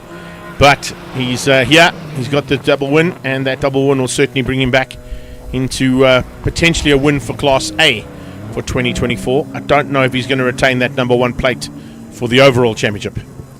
I'm surprised to not see the diesel Grease Monkey Motor Garage car not up front in the Class C battle right now. I wonder if these elevated temperatures are just pushing that to just too far out of the comfort zone. But after that very good, comfortable Class C win in race 1, I was expecting to see a tight battle between himself, Reinhardt, and the two we're watching on our screen right now. Benny putting a lot of pressure onto Hein, but I'm sure both of them are saying, cool, I want to get past, I want to try and hunt down Rob Gearing. Possibilities with that diesel comment that you just made is that he's maybe gone for a slightly different setup on the car, knowing that the heat conditions have changed and Billy it Cook hasn't goes worked a little out. bit wide there, and that allows Bernard through from that position. Thank you for coming. I love that. Bernard will be now saying, just keep mentioning that I'm getting closer to the front and my win's not there yet, but it's coming, Nick. Just to give you a bit of a rev. Inevitable. He did say I have to give you a rev. The win is inevitable. It's coming. It certainly is. But he's got 4 cars to try and catch still, which is not going to be easy. Benny Late, Hein van der Merwe and Rob Gearing. Yeah, so Bernard's going to have his work cut out for him. He's got Willie Cook in that turbocharged car over there, as well as the turbocharged E46 behind him in the form of Neil Reynolds. So he's going to have a lot of pressure on him. Let's see if Birdie can keep it behind. De Gavea just hanging in there for now. There we go. A little mistake from Cock. Was it a misgear or something's gone wrong again on the car? It looks like it might be a problem on the car. Second time today there for the curve end car, and Willie Cock. There goes your Class C leader. This will be awesome to see. Yeah. The boss man getting a victory in Class C. He'll be very happy with that. That is for sure. Synonymous with the BMW brand for a long, long time, and of course the man who's come along and brought M Performance Parts along for the ride as part of this massive deal that's been put together for the biggest growing class in South African motorsport. So to give a little victory at Red Star Raceway to him, he'll be suitably impressed, I'm sure. Time still struggling there. If we take a look at Class B, we're seeing a low 2:07 from Renier. We've got 2-second gap to Nick Makris behind him with the fastest lap of 2:07.8. Andreas a little bit behind there, 4.2 seconds the gap between him and Nick Makris, and fastest lap 2:08.559. So really suffering with performance over there. All 3 of those cars, none of them able to realize the performance we were seeing in qualifying or even in race heat 1. Rob, to be honest, they're getting closer. His last or best lap, 2:11, so they're reaching a closer level. So I think Rob is going to check out over here, and if he doesn't suffer any unforeseen issues, it looks like he should have a nice neat Class C win in the bag for him. And that's the gap he's got. Look at that, over the second and third place cars of Funamava and late. Benny having a go here on the short straight, comes up alongside. NA versus Turbocharge. Who's going to win out there? Looks like the Turbo's still got a little bit oomph down that main straight, but Benny won't let that pressure subside. So let's see what he can do through this really tight section over here where you wish you had a bike. Now, right-hander, left-hander, right-hander, left-hander, left-hander, left-hander. That's how you go home. It's not an easy finish to a lap here this way around. It's a lot easier the other way around because you've got that long straight to sort of think, okay, well, where are my competitors? Do I need to brake late? Do I need to brake early? Can I go into that final chicane and wrap it all up, or are they right with me so they've got to go defensive? So Andreas has got quite a much bigger gap there, so I think he's fallen off of the back of Neck and Renier. So I wonder if he's suffering some problems, and I wouldn't be surprised if it's all heat related right now. 14 seconds off, almost 15 seconds off the pace there of Neck Macris. So that's how it stands into the final 2 laps. We're on the penultimate lap right now as we continue to watch this little battle between our initial pole sitter, Hein Funamava, and Benny late on his tail, looking for a way through. Benny, had a little look up the inside, but nearly put a nose in there. Looking nice and agile, that car. So I think that's the battle to watch for the last couple of bits of this race. He's going to keep on putting the pressure. Hein has to go defensive, which means that his tyres are going to take a less than ideal performance over there. So is he able to keep it together? You're going to get to the last corners of the last lap. Those tyres are going to feel like marshmallows. They certainly are. Sometimes you can actually feel the squidge as you go into a corner, despite sitting in a 6-point harness race seat. Perfect. You know exactly. You go, oh no, that's not quite how that tire should work. But needless to say, you got to try and get it to the end of the race on whatever rubber's available. And usually, I mean, I say this usually because at this track with these, was that a bit of debris coming off the car as well? There, I also saw that. Something coming off that car. Oof, big slide. He's out of shape there, big time. Talk about those tyres there. Yeah, there we go. There's the squidge I was talking about. Yeah, but just going back to that point, but this stage of a race, if it was normal conditions and we were sitting at an average sort of spring day, we'd be looking at sort of 25 to 28 degrees Celsius conditions, which means 35 to 38 degrees Celsius track conditions. That's where you want to be for a race tyre. Right now, you don't want to be a race tyre on any form of this tarmac. Looks like what's that sticking out the bottom is one of the pins, or is that potentially with the Screamer exhaust? I think it's the Screamer exhaust in that Neil Reynolds Valve Hospital car, because we thought we had seen some debris come off of that car or something. It might have been from the previous car that just picked up and went over the top of the car as well. So just I did see something come off, and so did you. So I wasn't seeing things there, fortunately. At this time of the day, sometimes I do start to see things. When you've been sitting here on your own. Sometimes it's even longer when you've got endurance races to talk about. Fortunately, there's none of those here today. So in Class B over here, Renier hasn't checked out completely. Neck is still keeping him honest. We've got a 1.8 second gap between Renier and Neck. It looks like Andreas has definitely fallen out of that battle. He's now 25 seconds behind, so definitely suffering an issue with that car. He's now doing 2:17s, which is probably better to come compete in our class than the current Class B level. Is that a challenge, by the way? Because let me tell you, if the German hears that, he will come. I think if we perhaps remove a couple of those spark plugs. Yeah. He'll have some fun with yokes, that's for sure. Right, there's Renier. And as you said, is that Neck right behind him? I think it was. The development in the race is incredible. You may have the pace through the middle section of the race. What happens at the end is anybody's fate to be told. So we can see Andre's car is nice out of the way over there. So that doesn't seem to have brought out anything more than perhaps a yellow flag entering into the corner. Yeah, initially they would have probably retracted it once the cars have been through there 2 or 3 times. It's normally the case. But this is a double win for Leon Loebscher. The fast development BMW once again showing its pace. And of course showing that this elderly statesman still has what it takes. I say that with all due respect. I cannot believe how well this guy still drives a motor car. No, very He's unbelievable. Neat and controlled, well-managed race by Leon. And important that he got, of course, double victory on the day, considering that there are no more Class A competitors here this weekend. So those are vital points to have at this part of the season. A little comeback here from Miller as we watch Renier and Neck come across the line for the win in Class B. It'll be about 30-odd seconds before we see the German come into the picture. But a nice run nonetheless from there. And then we wait to see, of course, Rob Gearing, who will be coming through potentially for the win in Class C. But there's your overall winner and Class A winner, Leon Loubser out of Fast Development BMW. So it looks like Benny didn't have enough time to be able to get that over Hein. So great defending from Hein. Well done to keep that second in Class C. But Rob got away and did a race very And then he caught the German. And he almost caught into Class B over there. So yeah, great race from Rob to win the Class C battle over there. But Hein had to really defend. Look, Benny got ahead of him. So sorry. Timing Just squeezing through. Not showing me what's happening, but Benny, that's a long battle he had to claim. Hein just behind there, and then And Digavaya as he waves past us here. Nice job from Bernie. Neat little race. I didn't see him squirming too much. So that looks like he was doing it nice and smooth. Some nice. Keeping nice his tyres for Kyalani, I think. Yeah. He wants extra tyres for M-Fest. All right, so that wraps up classes A, B, and C. Nick, once again, thanks so much for joining me, buddy. Your insight is much appreciated. Hopefully you can get a double on the day. I'm looking forward to seeing whether that's the case. And go out there and kick some butt. We will be on standby to bring you Paybar Volkswagen Challenge in a few moments' time.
So back out onto the circuit we go for our second heat of Payball Volkswagen Challenge. And the Creation Wealth machine there of Stuart Whack Attack Mac out there as well. Looking for a chance to go slightly higher up than what he was in Class B for race number 1. But we had some spectacular race action in race 1. And one man who's sort of been involved in pretty spectacular race action this year is joining me in the commentary booth, courtesy of our friends at Ferra Energia for this weekend.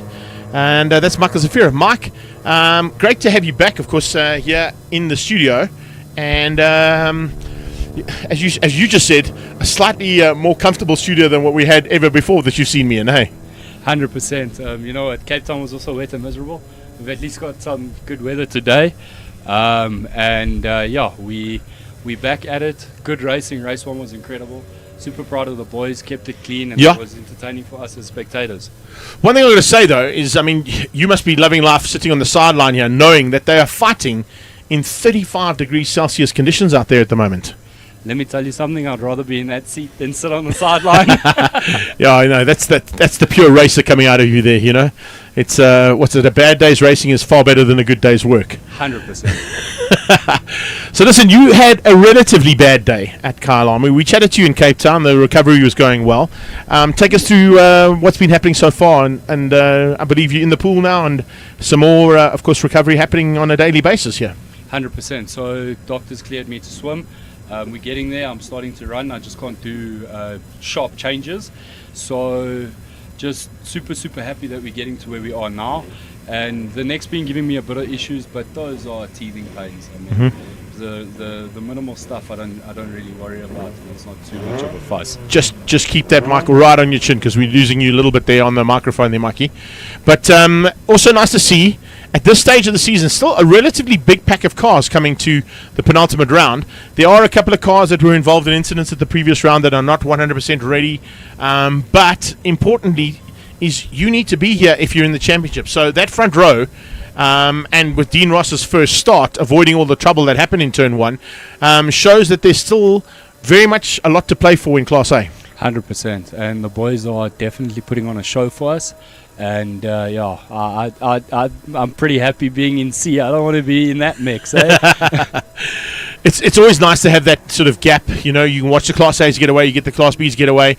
At Red Star particularly, it's quite a big gap for the Class C competitors. So you guys are sort of heading into turn 1, and they're already into the sort of mid part of the circuit. So there's not usually a chance with the amount of laps that are running, although there are 10 this time as opposed to the first race where there were 8. So 2 extra laps brings in a couple of extra factors for these cars. Brakes, tyres, engine heat. 100%, and as you just mentioned, it's about 35 degrees. You can see the tyres start fading out towards the end of the races. I know I had a chat to Andy at the end of race 1. He lost all brakes, so he was putting it in there with a handbrake. So all credit to him for getting it wrong, but yeah, it's tough conditions out there. That's the kind of insight I love, that you and any of the other fellow commentators can come, particularly when you've been down in pit lane and we've been stuck in our VIP suite here. But yeah, that's the kind of race action and ability you have to have. And that's Andy calling on years of experience to keep him in the mix. 100%, and he done very well to get his third place, well deserved. Could be a little bit higher, hoping second race he puts it in there. Kyle, first maiden victory, super proud of him. And hopefully the boys just keep it clean and let us have a good spectacle. Well, I've got to give you a chance to give a shout out. Dimi had a fantastic one as well. He really did. He was just off that front pack. Have they done any changes to the car? So funnily enough, they found a hole in his gearbox, so they replaced the housing, and hopefully now he's going to be in the mix. He also a great spectacle. Mitch came past, congratulated him. Very nice bunch of boys. Happy to see that the politics have slowed down, and we're just blessed to we're now racing. We're now racing. Letting it happen on the black stuff, come 100%. out and enjoy each other's company afterwards. Exactly. This man had a spectacular first outing, and I think he's looking forward to another one now. But he's got his former stablemate there from JRT Racing, Ethan Gutsia, on that front row with him now. So that's a little bit of a higher position to start from for Ethan's point of view, which will help him out. But he's got some work to do to come through, as has Mac, because he's starting a bit further back now in this second heat. So some fun and games. I would have to say, in this mid-pack of Class B, The front end of Class B, though, was certainly one of the highlights of race number 1. We had some really great action there between Mokarodi and Shrin, and of course they were sort of chopping and changing, under braking at almost every single corner. 100%, and I mean the boys, I had a chat to Shirin as well, and he was pushing. He left everything out there, and as do we all, but it's just good to see that it's good, clean fun. De Beer, also another man to mention there. He had a fantastic run, and we'll be looking to sort of do more of the same. It's great to see. Listen, I saw Cody go off. Is he all sorted? Everything okay? All sorted. We had a good chat to him. We said it's time to blink and then break type of attitude. But he's getting there. He's having a lot of fun. Super proud of him as well as to how far he's come, especially around the circuit. As you know, it's a bike circuit, not a car circuit. So that does take a bit of time to get used to. The cool thing about it, though, is because these cars are able to run 3 abreast, sometimes 4 abreast, because it's a 14-meter wide circuit, so there's a lot of place to play. But it's finding the right place to play, because right now, with conditions being as they are, we've spoken about the heat for the last 3 races on the day. The heat has not dissipated at all. We're still sitting well over the 30-degree Celsius mark here, and we're in Mpumalanga, of course, in South Africa. And even with that breeze, it's not a cool breeze. No. It's almost kind of a berg wind. So 100%. You don't even have any, ability to use the wind to cool the cars, other than if you out front and get no cars in front of you. If you're running line astern, surely there's got to be some kind of a heating issue that you might be able to pick up. So speaking to Mitch, his car actually overheated being behind my brother, being behind Dimitri. He had temps climb and he had to actually pull back because of it. So trying slipstream is a good thing, but in this case, with this weather, not great. Not the easiest. Right, we've got 3-car start here. Remember, it's Class A first. Lights on for them. Class A and X, of course, because we've got the paybar car out there, Barbaglia, and it looks like he might have got a spectacular start, actually, from the second row, trying to squeeze through and gets the lead and the whole shot. Oh, take that. Mike Barbaglia, welcome to Red Star Raceway. That's how we do things, heading into the first part of the day's racing there, with Class A and X competing against each other. Class B gets a good start, and here comes the C's. This is where you'd normally be. And looks like once again, Carl Peterson under a bit of pressure, coming from Adrian on his inside. Oh, someone's off. Someone spun. Is that Katia? I think it might be Ethan. Ethan spun out there. Yeah, it is. Right at the back there, the JRT car spinning out in Class B, coming out of turn 2. De Beer hangs onto the inside line for now, and as they go, a missed gear. Carl's just missed the gear there down the straightaway, and it's dropped him down 1, 2, 3, 4, possibly 5th place as they go through there. Is Dimmy going to get through? Yes, Dim gets through. And what a pity there for Carl. Great start, gets the whole shot, goes side by side with Adrian coming out. Late braking from Adrian, and a missed gear drops him down to 5th. Coming back to 4th, though, as they came out of turn number 3.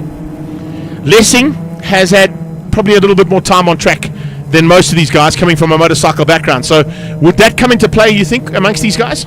Yes and no. Yes, because it gives you racecraft, it gives you coolness of head, but it's not an easy circuit to get around in a car. I must be very honest, that's what I found. Coming out of the hairpin, these are second gear hairpin for the Polos. You're not going to go all the way down to first, hey? It's just too much. Definitely not. Yeah, so it's a second gear hairpin exit there. And Mokarodi are getting away. I did see one of the front markers in Class A run wide out of that hairpin as well. I'm not sure who dropped right to the back. We'll have to have a look and see who is at the back of the pack when they come across the line for the first time. But remember, this is a 10-lap race, so this is also going to be a bit of a kind of a chess game they've got to play here. Is it one of the Masters that went wide there? No, there's Bevan. Diaz is there. Dean leading. And dropping by the wayside there. Was that... I think it might have been Mighty. I think it might have been Mighty that ran wide. So certainly one of those Class A competitors running wide out of turn number 7 as they came up out of that hairpin. Watching for the little marker there. Some of them have clipped that cone. And I know they're not supposed to. But first lap completed in anger. And that shows you that Dean Ross means business. 2:22 from the standing start. 22s out of Miguel Diaz. 24s out of Bevan. Just say that again, Pully. It was Mike. That's who it was. It's the white car. Barbaglia is the car that ran wide out of that bottom turn there, Mikey. So Barbaglia just getting it a little bit wrong and falling by the way. There he goes. He's dropped right back there. And he had such a great start. It's a pity. It is, yeah, it's huge. He was leading down into that section, so I think maybe the pressure getting to him there a little bit. Although when I say that, if you take into account that Mike's not only participating in this, he's moved up to the Masters category in the Astron Energy Polo Cup. There's a lot of pressure there. I mean, you think about the guys he's driving against in that category, oodles of experience. And, Mike maybe not has that much experience, but if you look at Cape Town at the last round, him and Chris Dale had an absolute banger of a race between the two of them. As they normally do. Yeah, I know, amazing to see how those rivalries and friendships form, I always have a dig at the two of them because there's normally a little side bet between the two of them at some point in their racing careers. No, exactly. And it's not a small amount of money that we're talking about on those side bets or shoeies like they're doing for the Formula V's today. Anyway, let's see what's happening here. Dean Ross continuing to control things from the front, but watch out. I think Diaz is under a bit of threat here because here come the Masters boys and once again led out by Bevan. Bevan looking for a chance to maybe squeeze past and get on the inside of Miguel Diaz. Diaz going defensive though. Good line there from him. Superbike line out of Miguel Diaz through there. Has kept him in second place. He went for that triple apex to get the good drive out of the third part of that triple right-hander. This is, of course, Andy Gossman hanging on. And has he taken the lead of Class C? I think he has. I think there is a possibility. No, De Beer. Yeah, he's lost it. Yeah, he has got to the front. Gossman's at the front. So Gossman hits the front, De Beer in second. How's this for a three-way fight for third? I'm having a look at that now. Who's your money on? My heart rate at the moment is not great. It's lovely to have Michael in studio with me when Dimmy's in a fight like that, where it's three cars side by side, down into turn 9. Oh, that's the way we do it. Who comes out best? Oh, little change up there. Was that Katsia who snuck to the front? I think it was. Yeah, Mitchie's got to the front. Is that Mitch? It is. Yeah, he's got to the front, and he's now just squeezed ahead, only just, of the fight now between Dimitri and Carl. So this is a super little IR insurance battle there, hey? Listen, at least they're representing well. They are, hey? There's somebody going to be happy there from that company. No, exactly. Let's see how they finish up, though. Right, back to the front of Class A. And once again, it's Bevan Masters applying the pressure onto the back end there of Miguel Diaz. Diaz has fended well here, I've got to tell you. And it looks like they've turned the wick up slightly there on Miggs' car, because in the first heat, he didn't quite have this kind of pace. And when they wanted to make a pass, they got past on him relatively easily. So they must have done something in between the two heats. No, I definitely do agree, and the gap doesn't look like it's getting smaller anytime soon. It looks like he's not able to make up the gap that Dean Ross has got. Although, as I say, as they come out of the dog bone, Dean Ross went ever so slightly wide, so he's not doing himself any favours there to allow that gap to be maintained. 4-way fight for the lead, and Wayne Masters looks like he might be the most dangerous at this point in time. Looking at lap times, Masters is quickest, 2:18.1 as opposed to the 18.8s and 7s ahead of him. And now with a slipstream, looking to try and get through there on Bevan. Not quite able to do it. Bit of dust in the background, somebody putting wheel on the dirt, or maybe a little bit more than that. Dean, I don't want to give him the commentator's curse, because I said last time, comfortable lead, all good, looking like he had a chance of a win here, and now having to fight for a win. So maybe with the fight will give him a bit more oomph to stay at the front. Listen, there's nothing like BMT, eh? That's what I like to hear, Michael. That's what I like to hear. Bring that big match temperament to the final race of the penultimate round here at Red Star. And it looks like that's what he's doing. And you know what's helping him out? The brothers are fighting so hard. Oh, Miggs misses a gear. Oh, something gone wrong in that car. I think something else more than a missed gear there from Miguel Diaz. So now it's position resumed after about lap 3 in race 1. This is what it looked like. Bevan closing down on Dean Ross, and Wayne closing on Bevan. So it's almost exactly the same time. Lap 3. 7 still to go. Can he keep them out, though?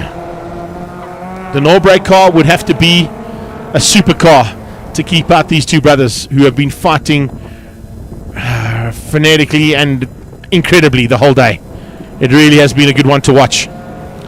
Further back there, that's the Creation Wealth car of Stuart Mack.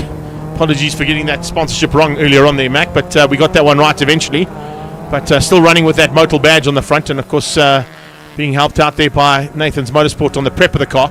This car is done by Lee Thompson Racing, and I can tell you something, Mo Karodia has impressed me race after race, not only here in Volkswagen Challenge but also up in Astron Energy Polo Cup. Is seriously becoming a big contender in that category as well, and we'll see that next weekend at Zwartkops. I do definitely agree, and I mean he's putting his mouth he's putting it on paper, put it that way. He's doing well, definitely doing well. Lessing trying to close him down, but he's also having to fend off a big attack coming from Shirin. I think Shirin, he wants to be there, but he's just not able to find a way past on the car ahead of him. So if he can get past Lessing, I think he can probably close down on Mo and continue the fight they had in race number 1. It's a nice little fight here between them, though, as Karodia comes down into the hairpin. There's Shirin with a slightly wider line. Watch for the cutback. Maybe use a little bit of slipstream on the short straight to get through. No, he put a wheel on the dirt. That might have cost him. Diaz dropping by the wayside again. So he's dropped right to the back of Class A now. So Miguel with a bit of a problem. Probably going to pull into pit lane, I think, on this one. We'll keep an eye. Or does he stay out and maybe try and score points? Because remember, there's only 5 Class A cars out there. Is it worth the risk of running slow and still scoring points? Well, look, I mean, it depends on what's wrong with the vehicle, and only driver will be able to know. Yeah. And make that call. Well, here we go, side by side. This is where we saw a little bit of argy-bargy. I think it was a bit of, the proverbial middle that his brother wanted to show him after race 1 and that final attempt into the last corner to get past him. This time Wayne wants to reverse the roles. He looks inside, but he's not close enough. And Bevan maintains second into turn 1 and 2. Don't worry, that's going to come back at us right now. It happens on occasions. Screen going blank, but we got it all right. Here we go, down into turn number 3. And it's literally Slipstream City here from the Masters boys. Dean's having a cracker of a race. He certainly is, eh? Really is good to see that. Let's go back to this little fight. Here we go. There's going to give me some grip on the outside. If he was watching a couple of previous races, there is grip on the outside of the corners, and that's good line. And a little change up there. But he has dropped back because Mitch has pulled away and brought Carl along for the ride. So Dimmy fighting now at the back of the pack. And it's honours there, of course, with Dino Smith that he's looking for. That is the lead across the line. It's still Gossman fighting there with Adrian De Beer. De Beer ahead of Mitch Kutsia, Carl Peterson, Dimmy. Something must have gone wrong there because look at that lap time, 2:28.4, and then he had a 2:30 on the last one. So he lost about 2.5 seconds somewhere out on circuit. Coca-Cola track. I could use a really cold Coke right now. I don't disagree with you.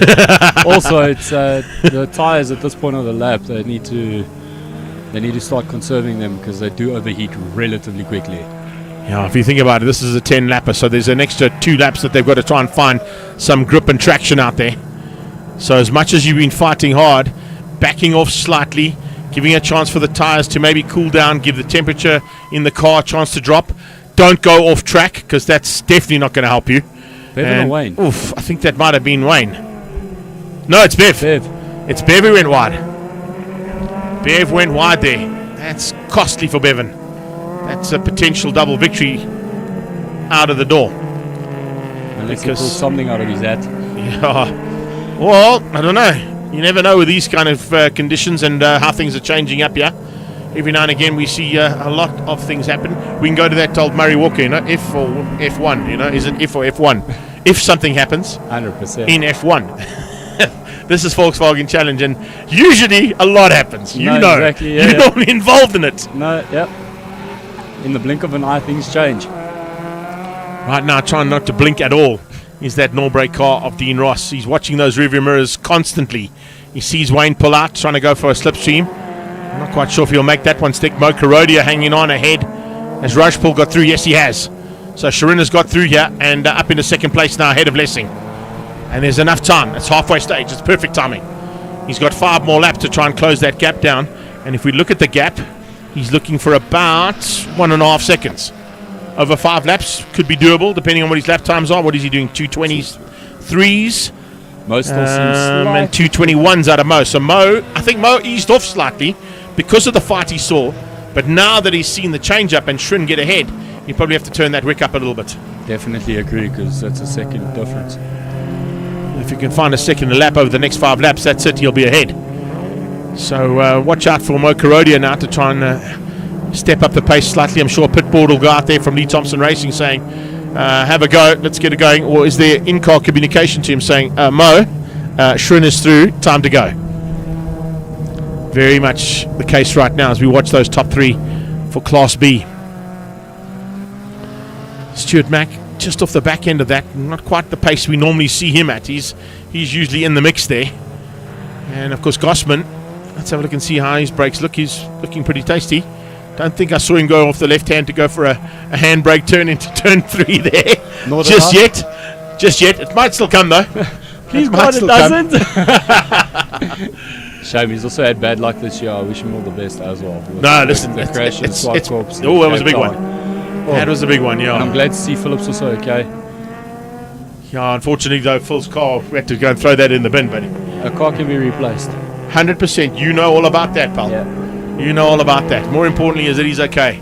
And I actually mentioned it in the commentary. I said to him, when we were talking about the car where it was parked, I've been in that exact position in a super hatch Peugeot 207 GTR. Parked up on the tyres. All I did was I didn't roll like he did. I backed it in and put it onto the tyre barrier all by myself. So that was after being tapped by Mr. Jonathan DeToy into turn 1. It was lovely. He gave me one of those, I'm coming through. And I said, no, you're not. And he said, yes, I am. And front right met back left, and I went corner pocket.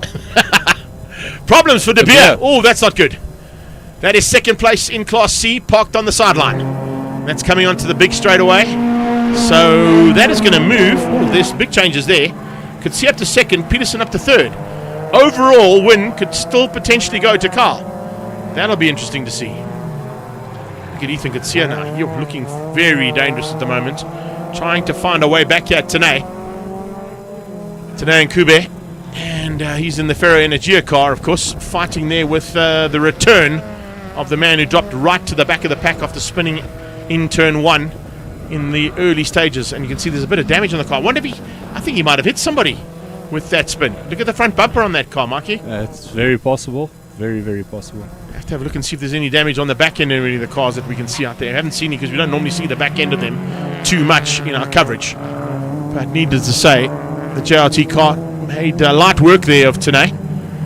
So the Alpha ESS and Ferro Energia car just being demoted down one position there by JRT's Ethan Katsia.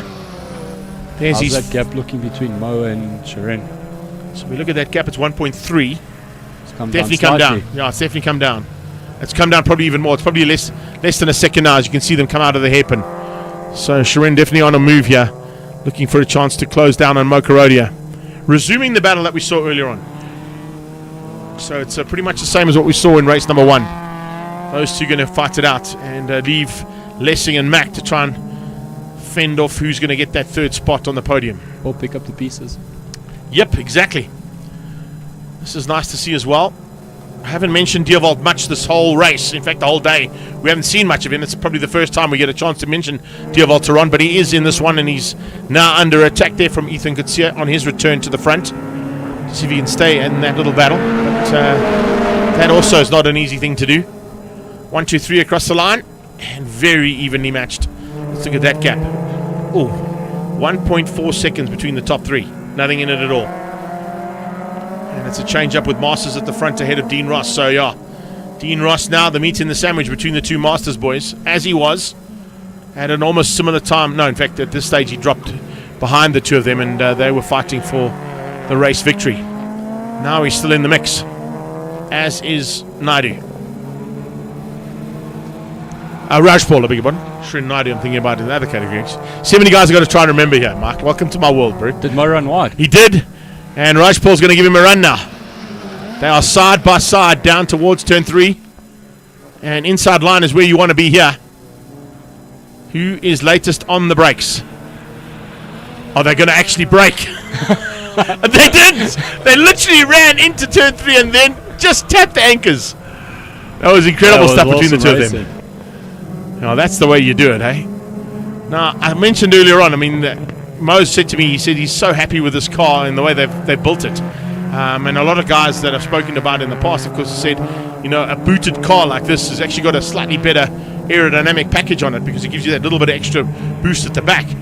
But Now that the Dubcock car is in front, has he got a chance to come back at him? Because I don't think Shrin is going to give it up as easy as what he did last time. He's going to fend off Kurodia to keep him out. Dean's run wide. Not good. Not good. No break, Dean Ross. Rider, man, driver, person. That's not what you want, Dino. Come on. You're making me look bad. And Michael's sitting in the studio with me now. I said I wouldn't give him the commentator's curse. And I did. It definitely looks like they're starting to run into tyre issues.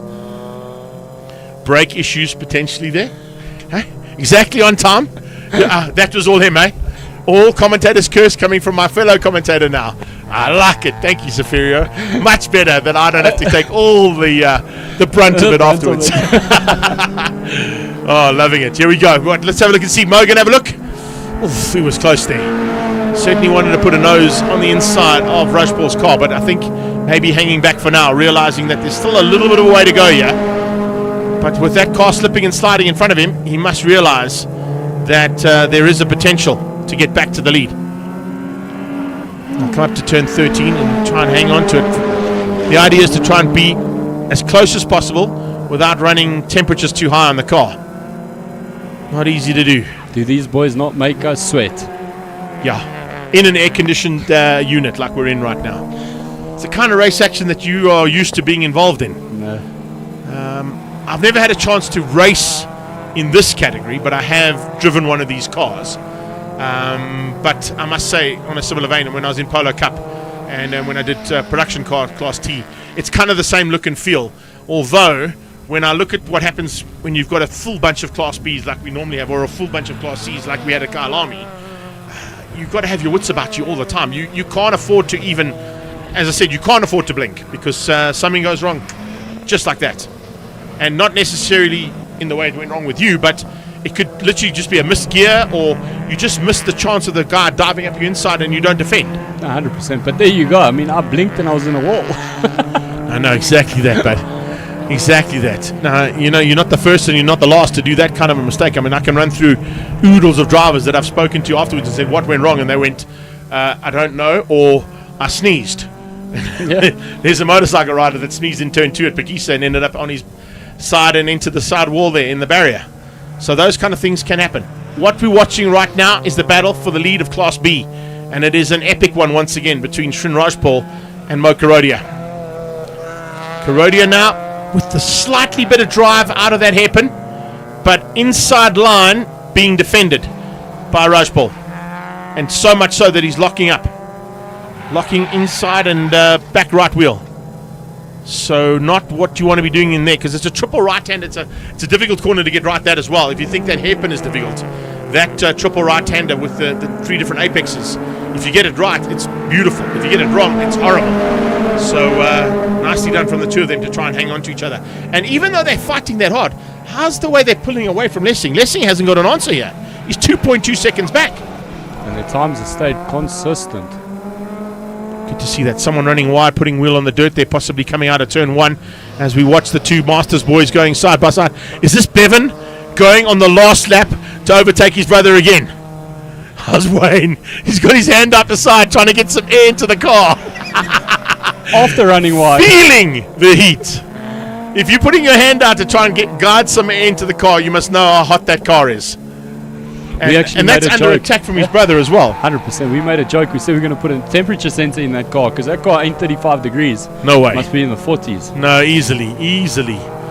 And I mean, if you think about it, you know, depending on what colors you run on your cars as well is also important. Wayne's got quite a dark car, being the blue colors as opposed to a plain white one. It would definitely get a lot hotter than an all white car, and we've seen that on numerous occasions. That black car of Mo Kurodia's must be cooking right now. Oh, big moment there for Hayes. The Platinum Wheels car is out of shape. Is that going into turn 1? It is. It's coming out of turn 2. So the Ace Auto Parts Polo back up and trucking, but lastminute.com there for him. Mistake into the final one.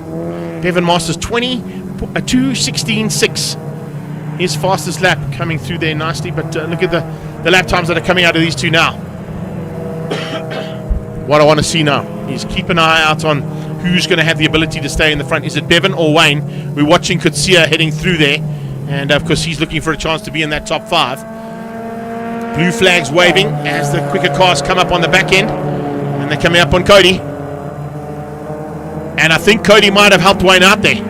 Bevan is not going to have the ability to dive on the inside here into 12 like he did in race 1. Is he going to have a go into the last corner? Imagine he gets him in the last corner. How happy Wayne is going to be. Isn't it a long dive? If he gets him into the last corner, Wayne will not be happy. Wayne running wide though, slightly. And yeah, just keeps it ahead of Bevan. So it's 1 for 1. Great job. Fantastic race action between those two. And this time it's Wayne taking the victory over Bevan. And Dean Ross still hanging on for the 3 spot in the background. Here he comes. So that wraps up Class A. We're going to go back to Class B. Schrinner's got enough. Or has he made a mistake? Something happened to Mo. No, Mo's definitely had a problem there on that last one. He's dropped back. Mo Karodia still in second. Fortunately, he still had that 2.5 second buffer over Lessing. Yeah, there we go. Shrin coming to the line. So Shrin gets it ahead of Mo Karodia, but a mistake in the end there cost him a chance of maybe taking the double victory. Lessing for 3rd, Mac for 4th.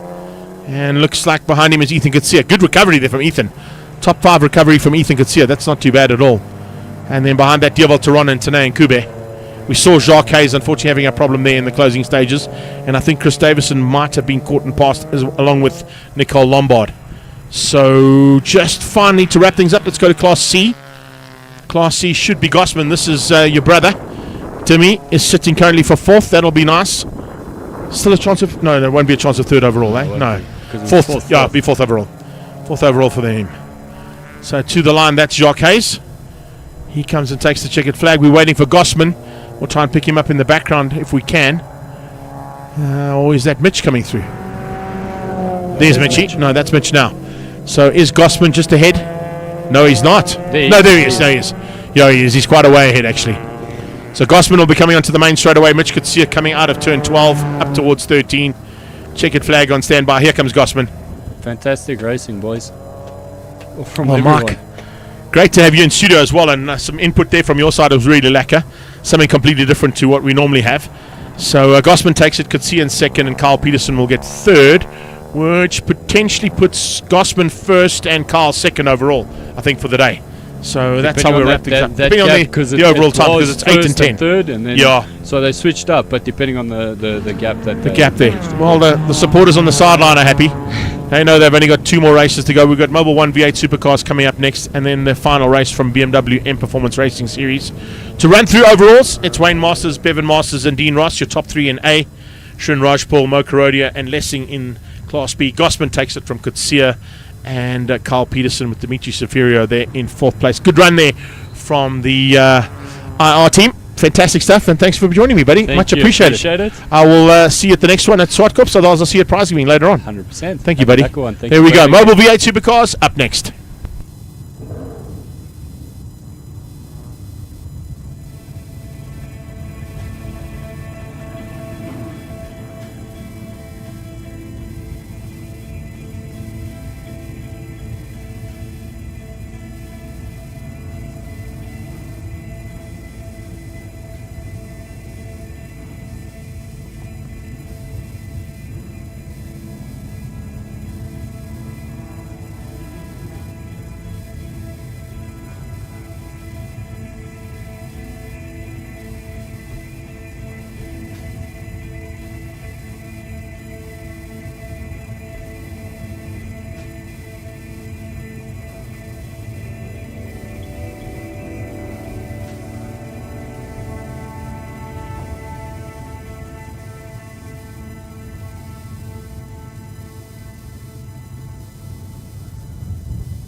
So it's Mobil 1 V8 Supercars making their way back onto the circuit now for the second race of the day.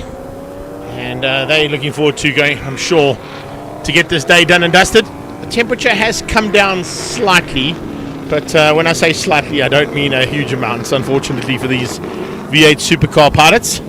Because I can tell you that if you think it gets hot in a normal race car, you can add about at least 7 to 10 degrees Celsius more to what you would find in a Mobil 1 V8 Supercar cockpit.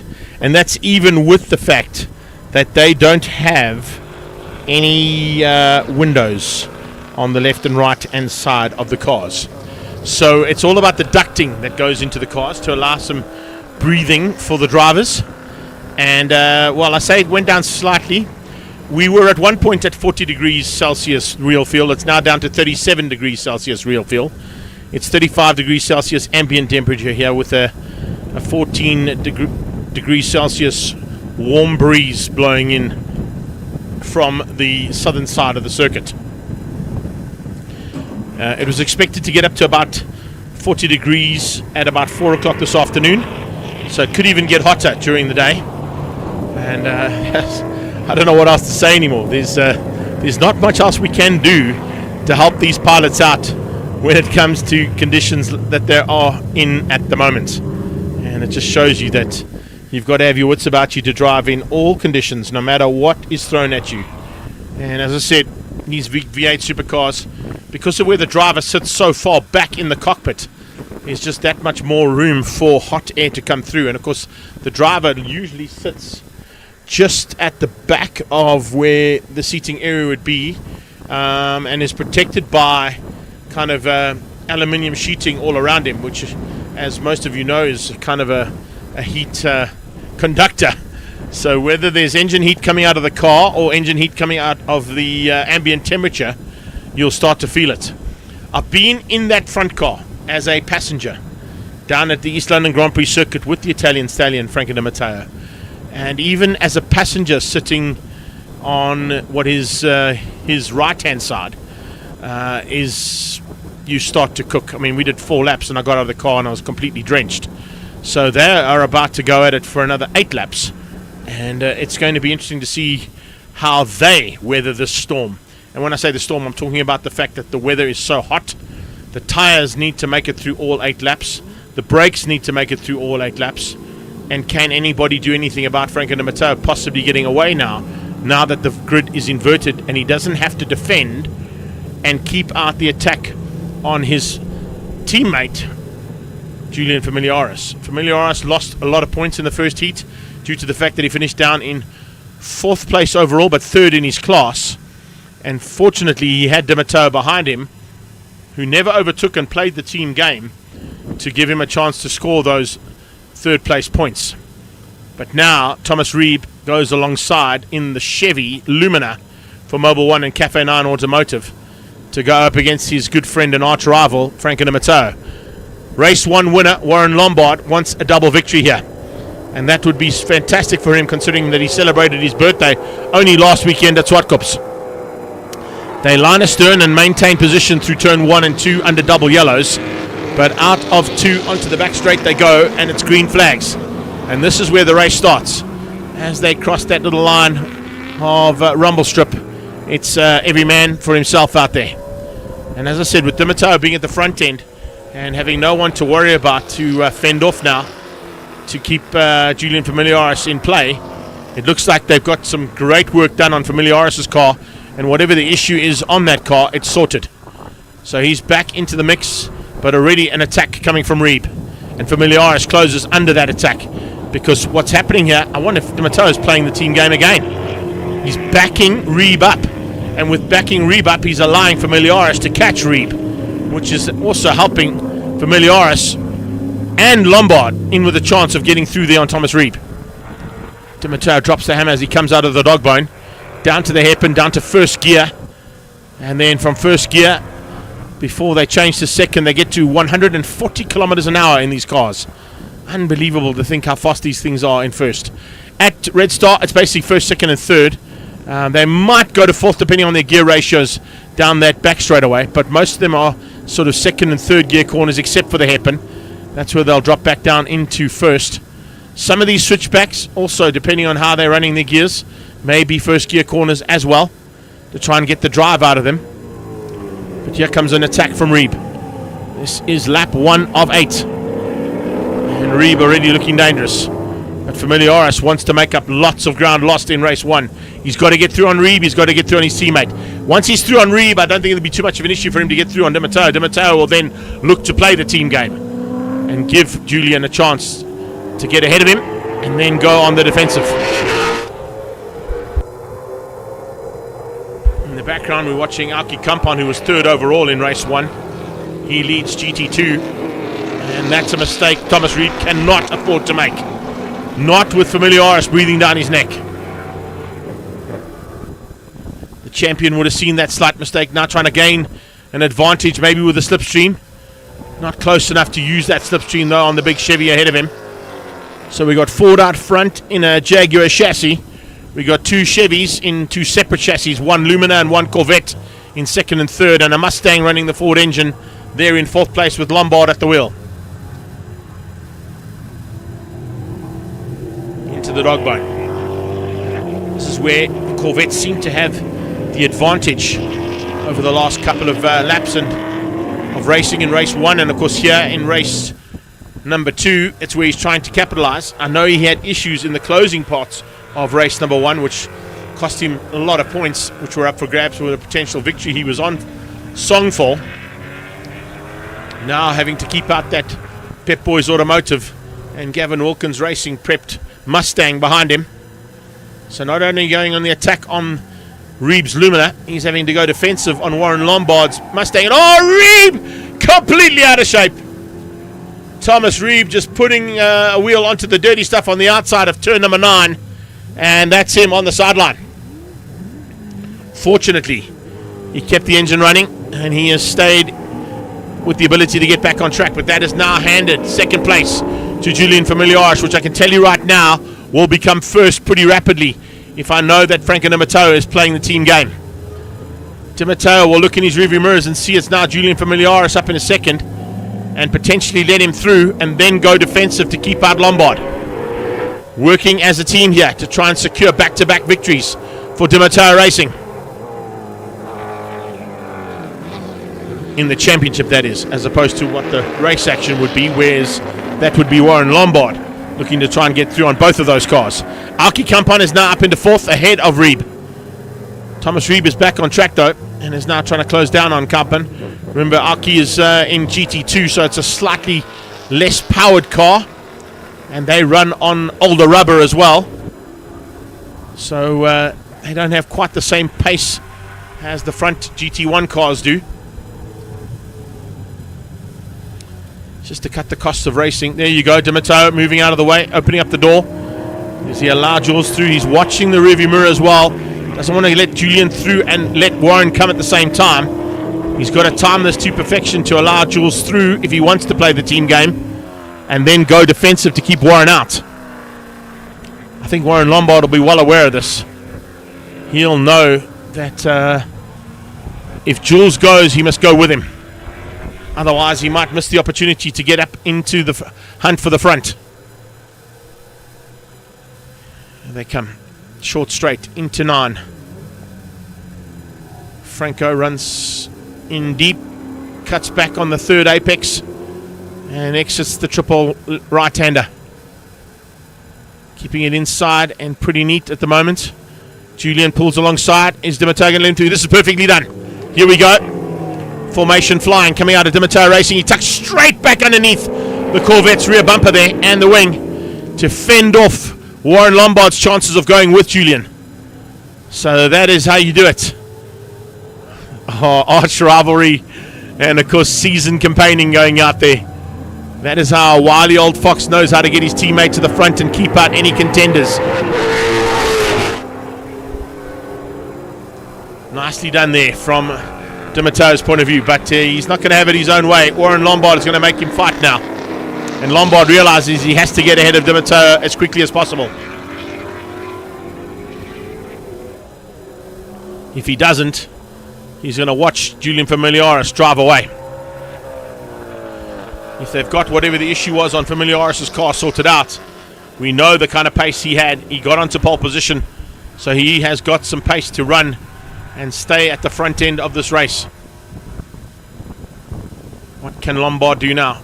Possibly about closing things down on the Italian stallion and finding a way through Jan de Matteo. Got to be pretty frustrating in that cockpit for Warren, having to fight two cars, not just the one. And that's part and parcel of the racing. That's why you try and find yourself a teammate if you can. Lombard now coming. Oof, wheel on the dirt there from the Italian stallion, putting a little bit of roost straight up into the windscreen of Lombard.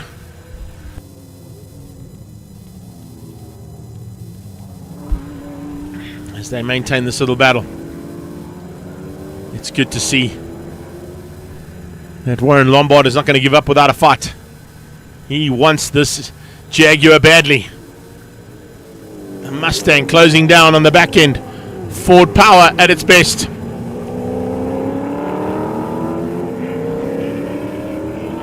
Slightly longer wheelbase and wider Mustang fighting with the more nimble cat, I would say, there of the Jaguar. You can see its ability out of the corners is slightly better.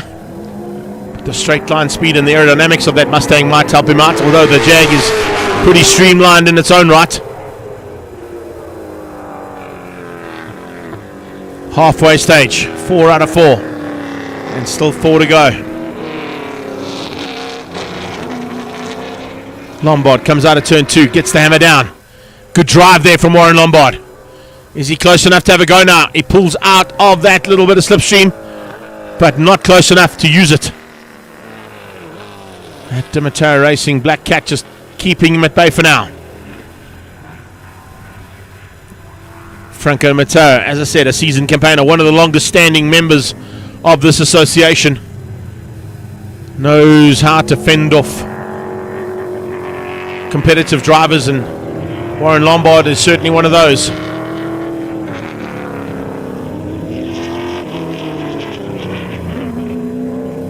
Back-to-back weekends there for Warren Lombard, having participated in the top of the hill event at Swartkops last weekend. Highly successful time attack event that took place there. Now straight into race action here this weekend at Red Star Raceway. Aki Kampan still in the lead of the GT2 class. It's a long gap down to Steve Herbst. So Aki just going to try and circulate and score big points for a double victory here in the V8 Supercars.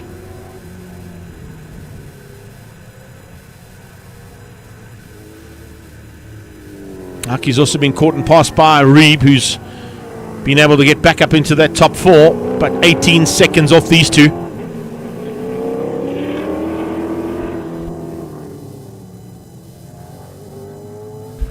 Lombard having another look, but not quite close enough yet to make it stick.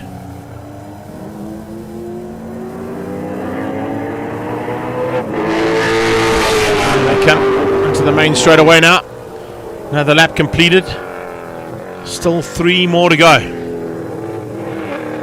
Lombard on the attack now, closing a little bit more intensely on the back end of that Black Cat. The Jaguar just soaking up that pressure. And if I look at things, they just, that wasn't good. 159.3 from Julian Familiaris, but he was doing 158.3s earlier on, so he's about a second off his normal pace. Is that something we need to be concerned about? De Matteo does a 2-minute flat 0.135, and Lombard 2-minute flat 0.085. So Lombard is the quicker of the two cars fighting for second. The fight for second was slowing them down initially, but now it seems Julian Familiaris might be falling into a similar zone to what we saw in race 1, with him just slowing up slightly. It's not as dramatic as what we saw in the first heat, but definitely a second slower than his lap times he's capable of doing. Will the team be concerned? Right now, doesn't look like they are. He still has that gap over his teammate, and as I say that, looks like Lombard might be ailing slightly as well. So De Matteo pulling away now from Warren Lombard. Lombard definitely has some kind of an issue. Lombard slowing up, coming out of turn number 9. They come out at 10 towards 11. Yeah, Warren Lombard definitely dropped off. And maybe he's going to just settle to finish the heat in this very hot race day conditions that have been thrown at us here at Red Star Raceway.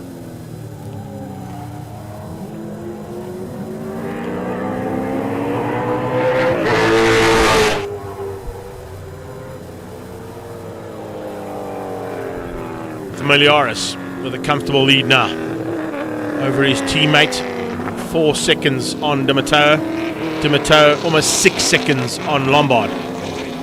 Thomas Reeb, how far back is he? He's just crossed the line. 17 seconds. So 17 seconds for Reeb over 2 laps. Might be just too big for him to close on Warren Lombard if Lombard's just going to circulate to get that 3rd place and the points that are available for it.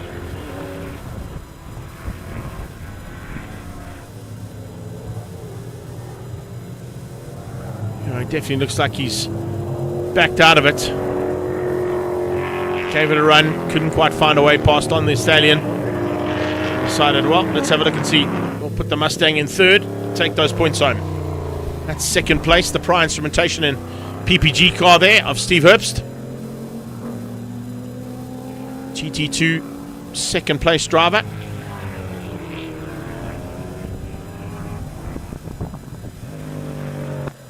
Lombard will just be watching in case of any chinks in the armor there from the Stallion's point of view. Di Matteo will have to just keep it on the track and not make any mistakes to get that 2nd place.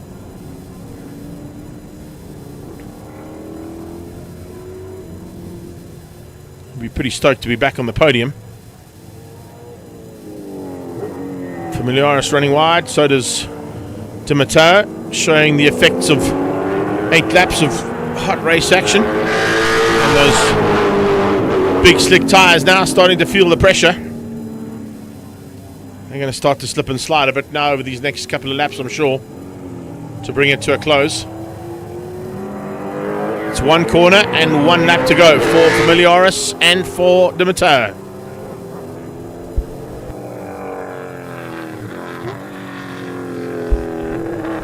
To that final lap, Warren has closed the gap down slightly there on Frankel.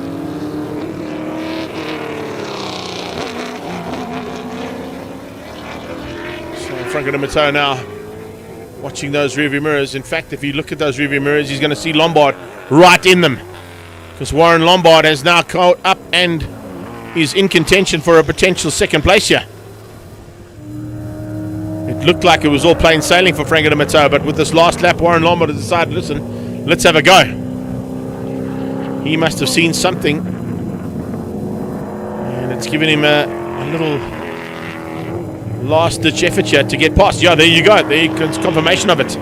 Right there with Frankel Di Matteo.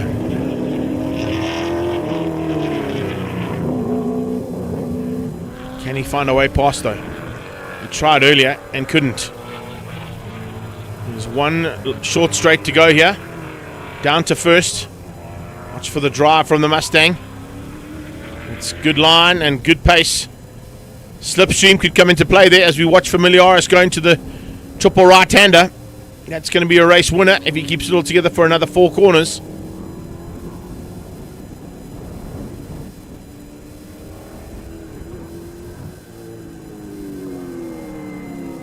Watching in the background as well, just in case Warren Lombard gets through. Good possibilities that Lombard might have a go here on Di Matteo. They're coming up onto the back end of Steve Herbst. I don't think he's going to be worried too much. He might even back out to let them through. There you go, Di Matteo hanging on for dear life. Lombard with 1 corner to have a go to see if he can get 2nd place back at him. If he gets 2nd, there's a possibility of first of all. He goes up the inside. Oh, there's a touch. A big touch there between Di Matteo and Lombard. Now side by side, and Di Matteo hangs on. Oh, wow, drama at the end. That's the kind of drama we expected.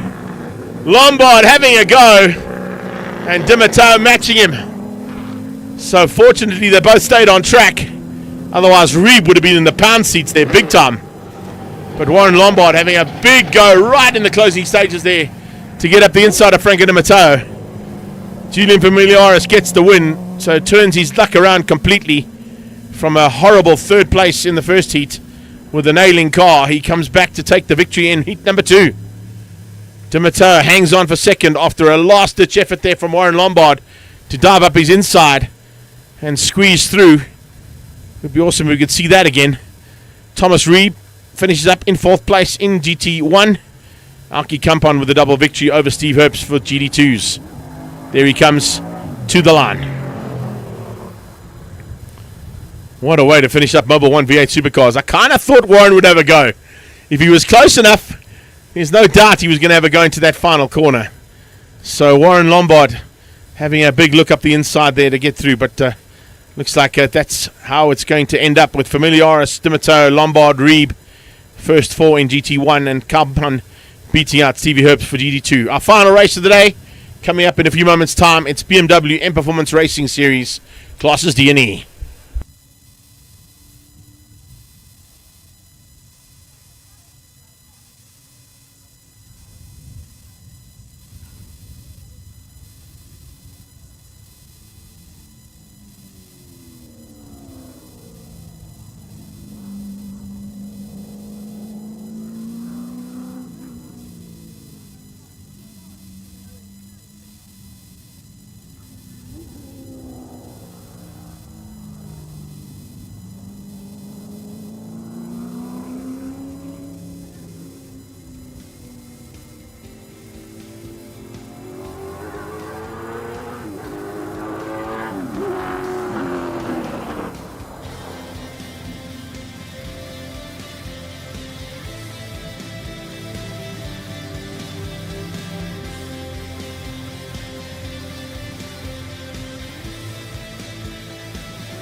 Right, so cars back on track for our final race of the day, and in the Ferro Energia broadcast studio. We've got my fellow commentator from BMW M Performance Racing Series, Mr. Bernard de Gouveia. And I'm not even in the hot seat. And you're not even in the hot seat, eh? The hot seat was in the cars. No, but you had the worst time of it to go out on track. It was, Greg, it wasn't 40 degrees, it was 140 degrees. It was hot out there. You were cursing, I could see. Yeah. There we are, that's us. Yeah. If you could see us on the side there, we can give you a wave. You can probably see me about where it says Commercial Mini Grid Solutions. That's actually a vinyl decal that I can see out of, but you can't see me. Even if I'm waving, I don't think you can see. No, you can't. Hold on. Let's see if we can get my fellow commentator to give us a wave out of the top of the... There you go! There it is! Welcome to our world. And a massive thanks once again to Luigi Ferro and Ferro Energia for this incredible little studio that he's given us for today. You want to see what it looks like inside? Chap. He's such a lekker oak, always willing to help. Always invites us for like a spitalo or something, even though he's Italian. He's always such a lekker guy at the track. So yeah, thanks Luigi. Yeah, much appreciated, bud. If you want to see what it looks like inside, have a look on my page. I did a little walkthrough on that earlier on a live on the drive, so you'll see exactly what it looks like. We're in trouble. Even the COC wants to come and join us. Oh, he's bringing even us brought my Coke. Oh, he brought us a Coke. Okay, that's nice. Don't worry about me. I didn't need a Coke. Thanks for that. Oh, yeah, sure. That's what you say. That's what she said too. So yeah, we had a few guys that didn't finish race 1 in D&E. I know Shane, his accelerator cable snapped. Yeah. Claudio, he seemed to have run out of fuel, but when he came in, it had half a tank. So we think the fuel got very hot. Okay. We think. And then Dave Reese is out for this race. He's not feeling too well with all this heat, so he's rather going to sit it out. Okay. Who else is missing? There's someone. Roland Hopkins didn't make race 1 or 2. He ran a bearing, so unfortunately he's out.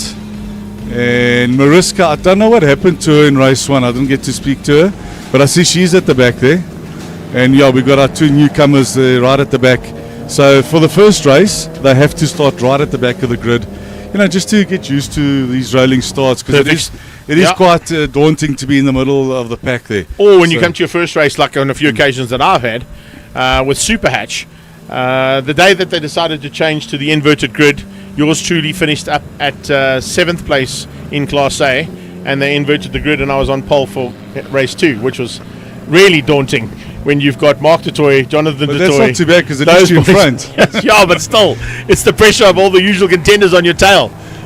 But it's fun and games. It's all good. So by the next event, then they can opt to start at the back again if they'd like to, or they go into their normal grid position where they qualify. Or they finish. Just to get them into the swing of things, and just a bit of a safety aspect. It works well. Let's see what Miller can do in this one. Hopefully goes a little bit higher up than where he did. Kubis Boma will be looking to do the same thing. But of course it's Nick who wants to go for the double victory, having to come from now 5th place on the grid. Yeah, so we invert by 5 positions. Top 5, as long as you're in the same lap, we invert. So today everyone got inverted as per normal. So yeah, top 5. Unfortunately, like Group B, or Class B rather, they only had 3 competitors, so they get inverted by 3. And then they don't score full points for the day. They get 8, 6 and 5. So too does Leon. He's unfortunately the only Class A competitor, so he'll get 8 and 8. So in that inverted grid, as I said to Nick, he was 5th, 4th, 3rd, 2nd. He has everything, yeah. He got them all. Listen, I sing the taxi there just before I forget. There's a special lady, and the Dunlop sign came up. Perfect timing. It's a birthday today, so I'd just like to wish Joanne de Freitas from Dunlop a very happy birthday. Happy birthday. And many more. And thanks for being such a wonderful sponsor to the series. And to everybody else out there other than the V8 Supercars. This is BMW now, eh? Yes, I know that, but they support everybody else as well. It's amazing what ATS, Dunlop and Sumitomo have done for South African motorsport over the last 2 years. And also thank you to Hans from ATS. He's put new tyres onto the taxi. Hopefully I don't get a bill for them, but I think he'll that was a waiver that will. Now that you're giving that happy birthday to Joe, and thanks to Hans, there'll be nothing. Listen, I can tell you, I also have to give him a thanks because you haven't seen my cap, have you? I have Check seen that it. out, I baby. saw it, Joe. You got your 50-year Dunlop cap. 50th birthday cap on Because there. how old are you? 50, bud. I got that on my 50th birthday. See, from what a him. madala, eh? How's that, eh? Yeah. Old toppy now. I can get in the Masters class in BMW M Performance Racing Series. We don't have a Masters class. I think you should make one. Then They're I'll all come play. Masters. I'll come if you make a Masters class. I promise I will. I'll With- buy a with- BM. With your Camry. I'll put a BM badge on my Camry. All right. Jokes aside, it's time to go racing. Get that Nissan into the pit lane. Yeah, get the and, Nissan out the let's way. go. Here we go. Trevor Long will set the pace with a big move on the cards. Yeah, I think possibly coming right from the word go there. Keep an eye out on that little 125 on the inside. He's got a chance of maybe squeezing out and heading to turn one first. Lights out and we're racing. And here we go into turn one. Will Long hang on. The roof surgeon looking for a chance to be at the front end and stay at the front end if he can. That's the plan. And as they go down through there, let's just get the classes up so we've got them all together. Yeah, so he's Here got we a go. slight Trevor Long, little Tian van gap Rooyen. there. He's got a slight little gap. Tian's now holding the others up. But let's see now down the long straight what's going to happen now. Who's got the legs? Krobler pulls out almost instantaneously, looking for a way through, trying to get past on, I think that's on the 44 machine. Yeah, that's of Claudio. Yeah. I wonder if he still has any issues because he doesn't seem to be very fast there. So hopefully his issues are sorted. Wow. From 5th to 3rd in the space of 2 corners will do. There's Nick moving up, looking for a way through to get past on Tian, and looks like he might have a go here into the dog bone. He's showing his nose there, but I think he'll have to back off. Yeah, he will. Yeah, but he's forced a Oh, mistake. no.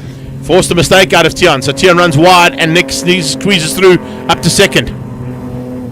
Easy pickings for Nicholas at the moment. Not even, a few hundred meters is already up to 2nd place. Yeah, up to 2nd place, putting the pressure on to Trevor Long. I see his front wheel's still lifting there, but at the last event he borrowed or loaned or something from Kobus Boma, some suspension parts. And he was lifting his front wheel quite a bit.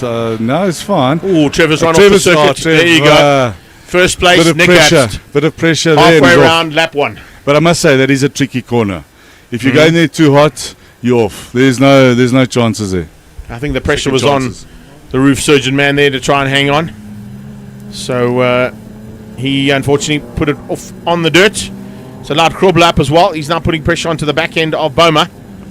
And Boma doing the same thing there to Tian van Rooyen. So fight for 2nd on the cards. Nick's going to try and put his head down and get away. And then try and control things for the 8 laps that he has to stay in front. And I see Matthew's gone up into 3rd in Class E. Justin Brown, is he in the lead of Class E? I don't recall seeing anyone else in front Brown, of him. Marion, Mark No, Krobler, not Wadley. Marion, Strati. Strati's there, yeah. Strati's He's now in moved up. 2nd in the 135. So that might be quite a difficult car to get past, being a 135 3-litre turbocharged versus the naturally aspirated 3-litre in the wagon. As you can see, the gap just in that short little section there. If anybody can do it, Matt Wadley can. Matty. We Go, believe Matty. in Matt Wadley. Come on, Matt, don't let us down. And Brown looking for a win in his sort of, 4th race? That'll do. Yeah, 4th race, yeah. 4th race Hopefully- and top step of the podium. Hopefully We'll be he'll happy. keep it on the black stuff, not the brown stuff this time. That's the plan. That's the plan. Let's see what the pressure gets like as he sees who's coming from behind. So that is Nicholas the battle for has got a nice 2nd. Here we go, advantage, Krobler yeah. for 2nd. Not quite. I know Tian was battling a bit with his brakes. He had to replace brake pads for race 1, and he's got standard pads apparently, so they start fading off near the end. So let's see if it'll last until the end, with all this pressure now coming from Shane. And the heat as well. That's the big problem there And for I him. think he made the same mistake again. Opens the door. Shane says, thanks, I'll have that every day of the week. Squeezes through and moves up into 2nd place, looking to try and hunt down the disappearing Nicholas Haps up front there. So Nick getting away. Shane coming from the back as well, rapidly. The 2 top contenders in that category haven't taken too long to get to the front end. I think maybe Shane will be able to start wheeling in Nicholas, because he did have better lap times the whole weekend. So hopefully in the next 3 or 4 laps you can have a dogfight. That's what we want to see. Oh, Matty's Matty's through. the 135 and Brown. And here comes Mr. Bond. Mark Krobler. Mark Bond. 001 100. Who's going all the way up? Matthew. Matthew went a bit wide. A little wide, yeah. And Stratty's got past Those are him. brand new tyres, Matt. Come on, we've just shouted out about them, and now you're going to put them on the dirt. What's wrong with you, bud? And yeah, you can actually brake quite late into this corner. I was braking past the 50-meter marker. So it's a nice... There's a lot of room. There's a lot of space here, and you can brake very late there. A lot of room to play out there, which is great. Being that triple apex right-hander is Who's not gone off now there? I would. Where's Wadey putting the indicator on? He's done. I can't believe this. This is probably the first time that the wagon's not finishing a race. That car gets hammered all the time. Inside I line wonder if he from didn't. Grobler. I wonder if he hasn't got a puncher going off the track like that. Well, he might have. Is that a brand new set of tyres he's just ruined? Thanks, Matt. Brand new tyres, yes. Heinz Mazet, I'll be on the phone with you later on just to say, listen. Can you come into the pits and change the tyre quickly? All right, across the line, another lap completed. Haps leads out. Krobler second. It's 1.3 seconds between them, but Shane Krobler quickest on track, 2:14.5. And we've got a new leader now in Class E, Strati. In the On debut. On debut, followed by that's Mark trouble. Krobler Bond. That's trouble, let me tell you something. If Strati Yes. gets a win, you know how hooked he's going to be on this class. And Shane, look, he said, look at that. You see how that wheel No, is that was lifting? horrible. He's got suspension issues with that car. Something's not right there. Horrible how but that... Shane seems to be catching. You said he did a 2:14 just now, so he's wheeling him in. 2:14.5, it was a 2:15.8 out of Nick. It was his best time. But something's not lacking on that front end. No, Shane's not catching him rapidly now. Nick going to have to fend him off now for the next 5 laps, or 4.5. 4.5 laps of action still coming away here for M Performance Racing Series. A final bit of race action here from Red Star Raceway and the penultimate round of the Extreme Festival's Regional Championships. It's not the penultimate round for this class. They've still got a penultimate round to happen at the BMW M Festival. Yeah, so we've got 10 rounds this year. Luckily with the M Fest we added the 10th round. Yes. So yeah, here's a dogfight now happening. There. Perhaps inside line. Krobler. Shane's a bit squirrely. I think the tires are a bit squirrely. Under braking there. The front end was a little bit out of shape, but he managed to catch it. It's got a nice looking E30 trailer there. Not too bad. I'll take that, eh? See, the front wheel is lifting a bit again.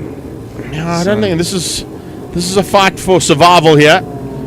Suspension issues versus brake issues versus how much traction they've still got left on those tires. And accelerator issues.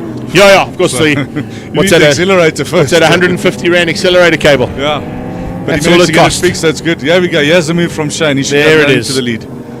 Inside line, cut back off out of 12 and into 13, seals the deal. So coming onto the main straightaway, we have a new leader. For the first time, it's Krobler back to the front. 4 laps to go, so took him 4 laps to get back to the front, so not too bad for Shane. And also with Nick coming from 5th, wasn't it? Yeah. Yeah. Shane came from about 6th. You're seeing 4 there on the side. It's actually 5 to go because it's the reverse board. It's 5 to go. So 3 done, 5 to go. Still with a bit of work to do. I'll sit on the other side of the You normally do, yeah. I got caught out on that twice as well. Here comes Boma in the Pepper Shield BM, trying to close things down there now on Tian van Rooyen for 3rd. I wonder if Tian's now starting to have those brake issues. Trevor's now faded off into the back there. I think he's probably in last place in Class D. Yes. Listen, where's 112, Johan Miller? We haven't seen him. I haven't seen him at all. He gone off. I think he must have I retired. think he came off on the first lap, according to what I'm hearing in my ear here from Paul. Pulling off into pit lane on the first lap there, so a bit of a pity to lose him so early on. And he had such a great race in race 1, so yeah, big pity. Tian hanging on for now. Does he open up the door again? No, this time he just keeps it a bit tighter. 3rd time lucky he got that right. So we watch them come out of the dog bone. Coming into sight should be the next set of cars, and that will be the battle we've just been chatting about right now. I And see Boma, Tian is going wider and wider, so I wonder if his tyres aren't a bit cooked already. Could be. This is going to be an interesting corner, very tight corner this. I think the 330 now might have the legs going up this little short straight. And if he brakes late enough, he'll get through. No, I he's think got him. Claudia's trying to get a bit of a toe Claudia's there going to as try well. and come with him. So we see Boma side by side with Tian van Rooyen. And Tian running wide, opening up the door possibly now for maybe a little sneak through there from Claudio. I think Claudia in the next couple of corners is going to have a quick look at Tian there and see if he can get past. But I think Trevor's also in it as well at the back there. Come back into it in a big way there is Trevor Long. I wonder what would have happened if he had just stayed in front and didn't go off in that one corner. He would have Exactly. been high up now. Returning to the fray.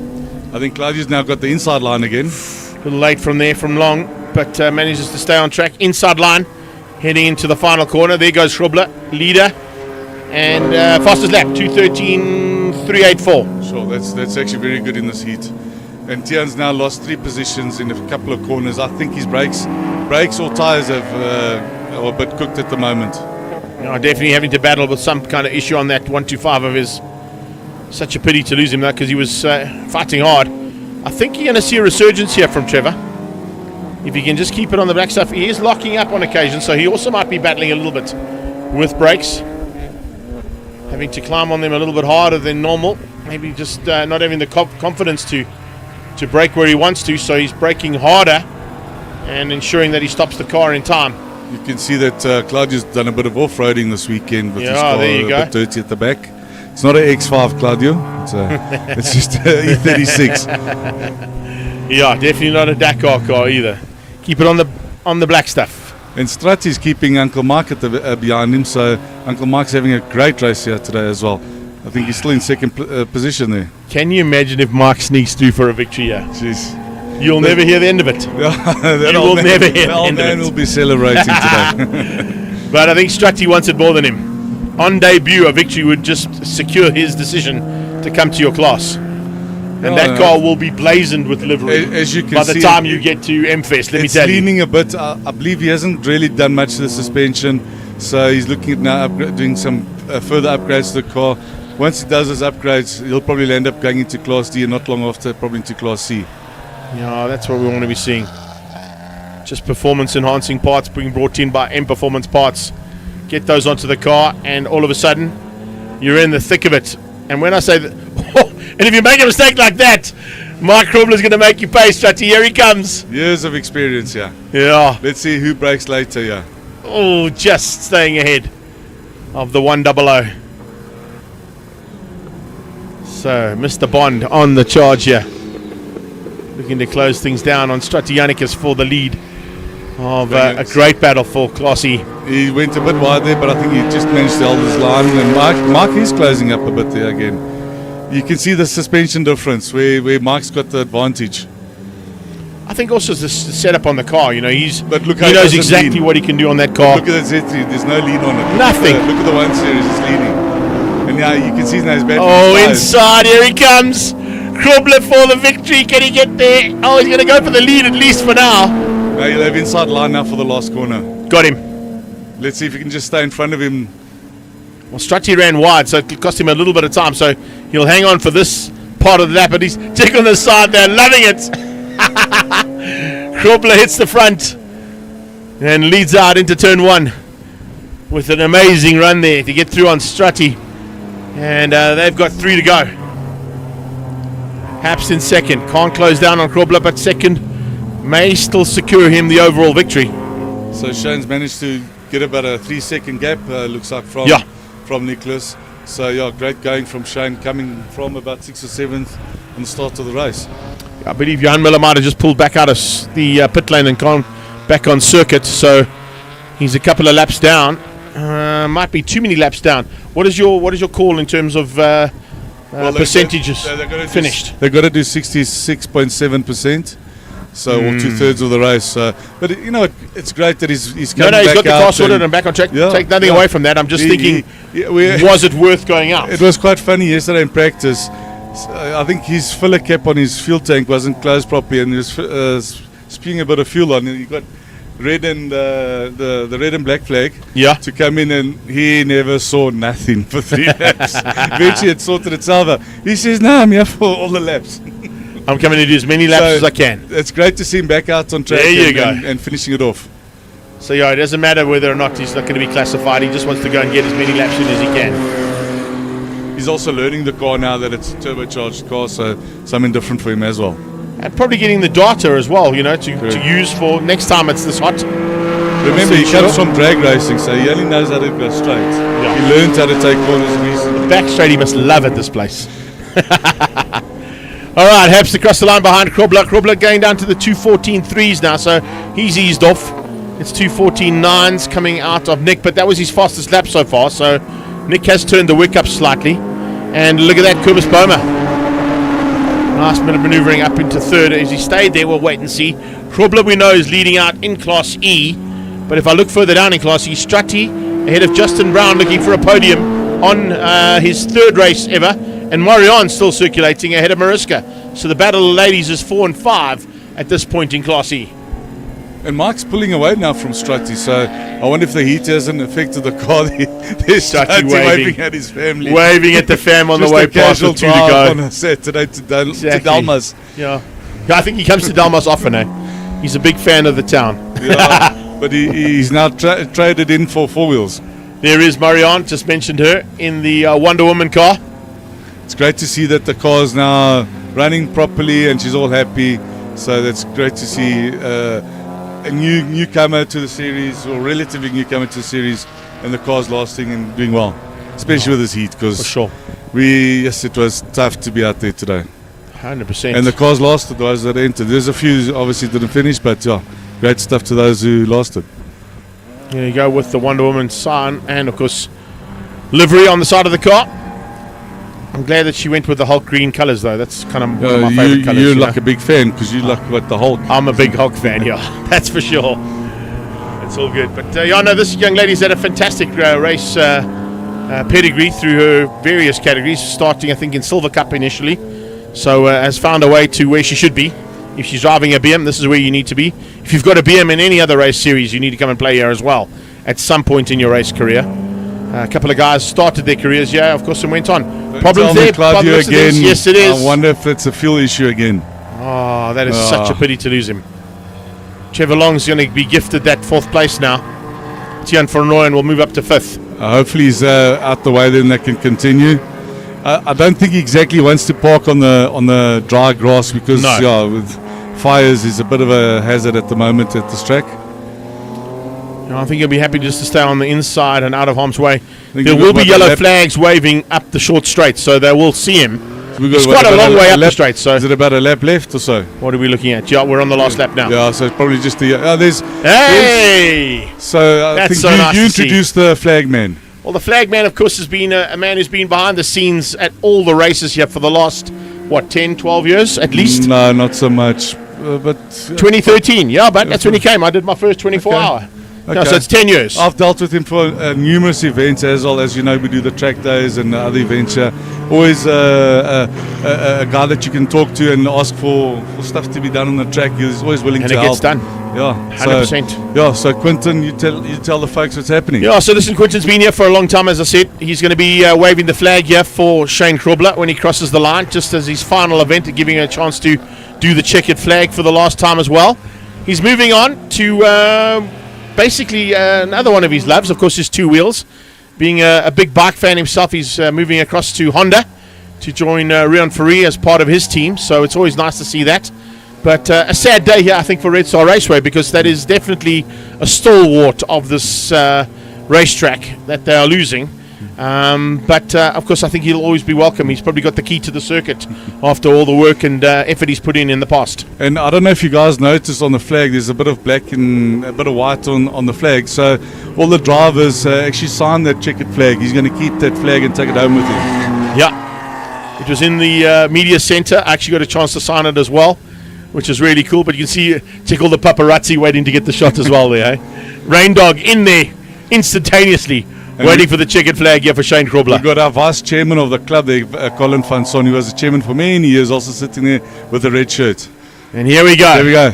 The official final checkered flag there from Quinton. And that's how we do it to wrap up the day's racing for Class D. Shane Krobler gets the victory. Nicholas Herbst, I think, will get overall. Yeah.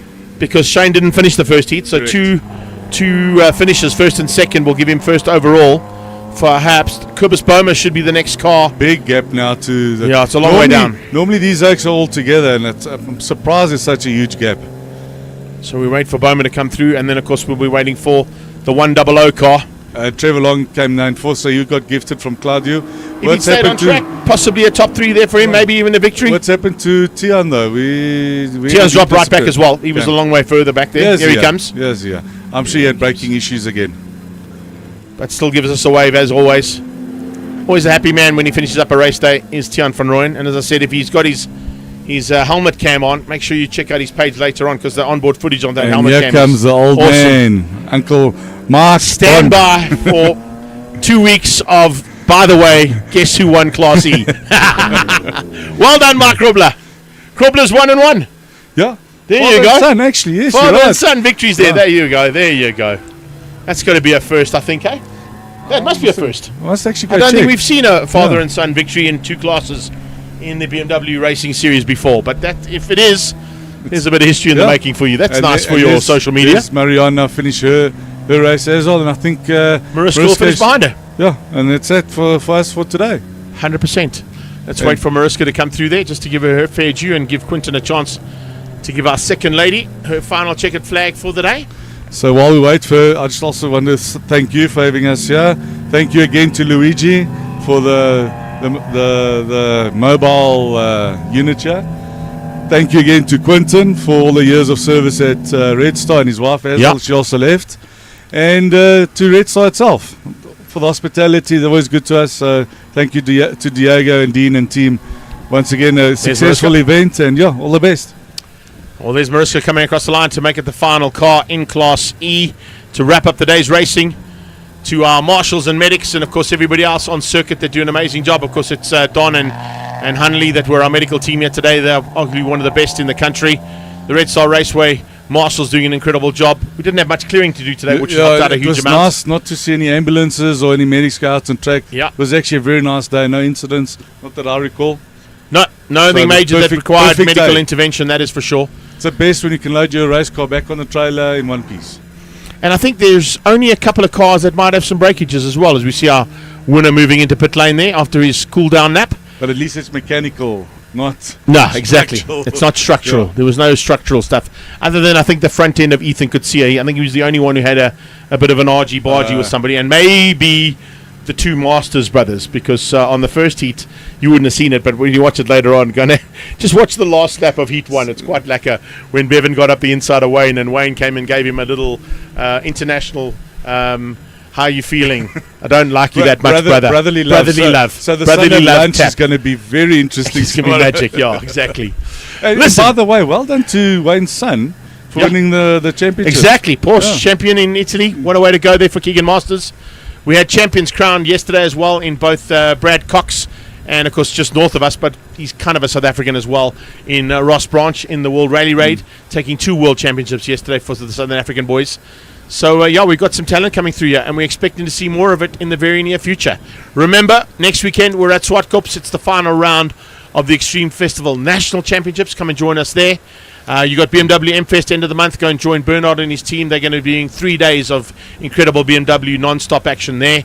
And then come and join us for the final round of BMW M Performance Racing Series and all the classes we had here today as part and parcel of that regional championship wrap-up for 2024.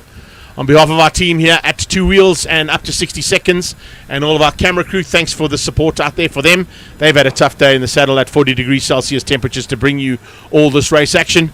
And from Red Star, from my side, the voice of choice, take care then. Bye-bye now. Cheers.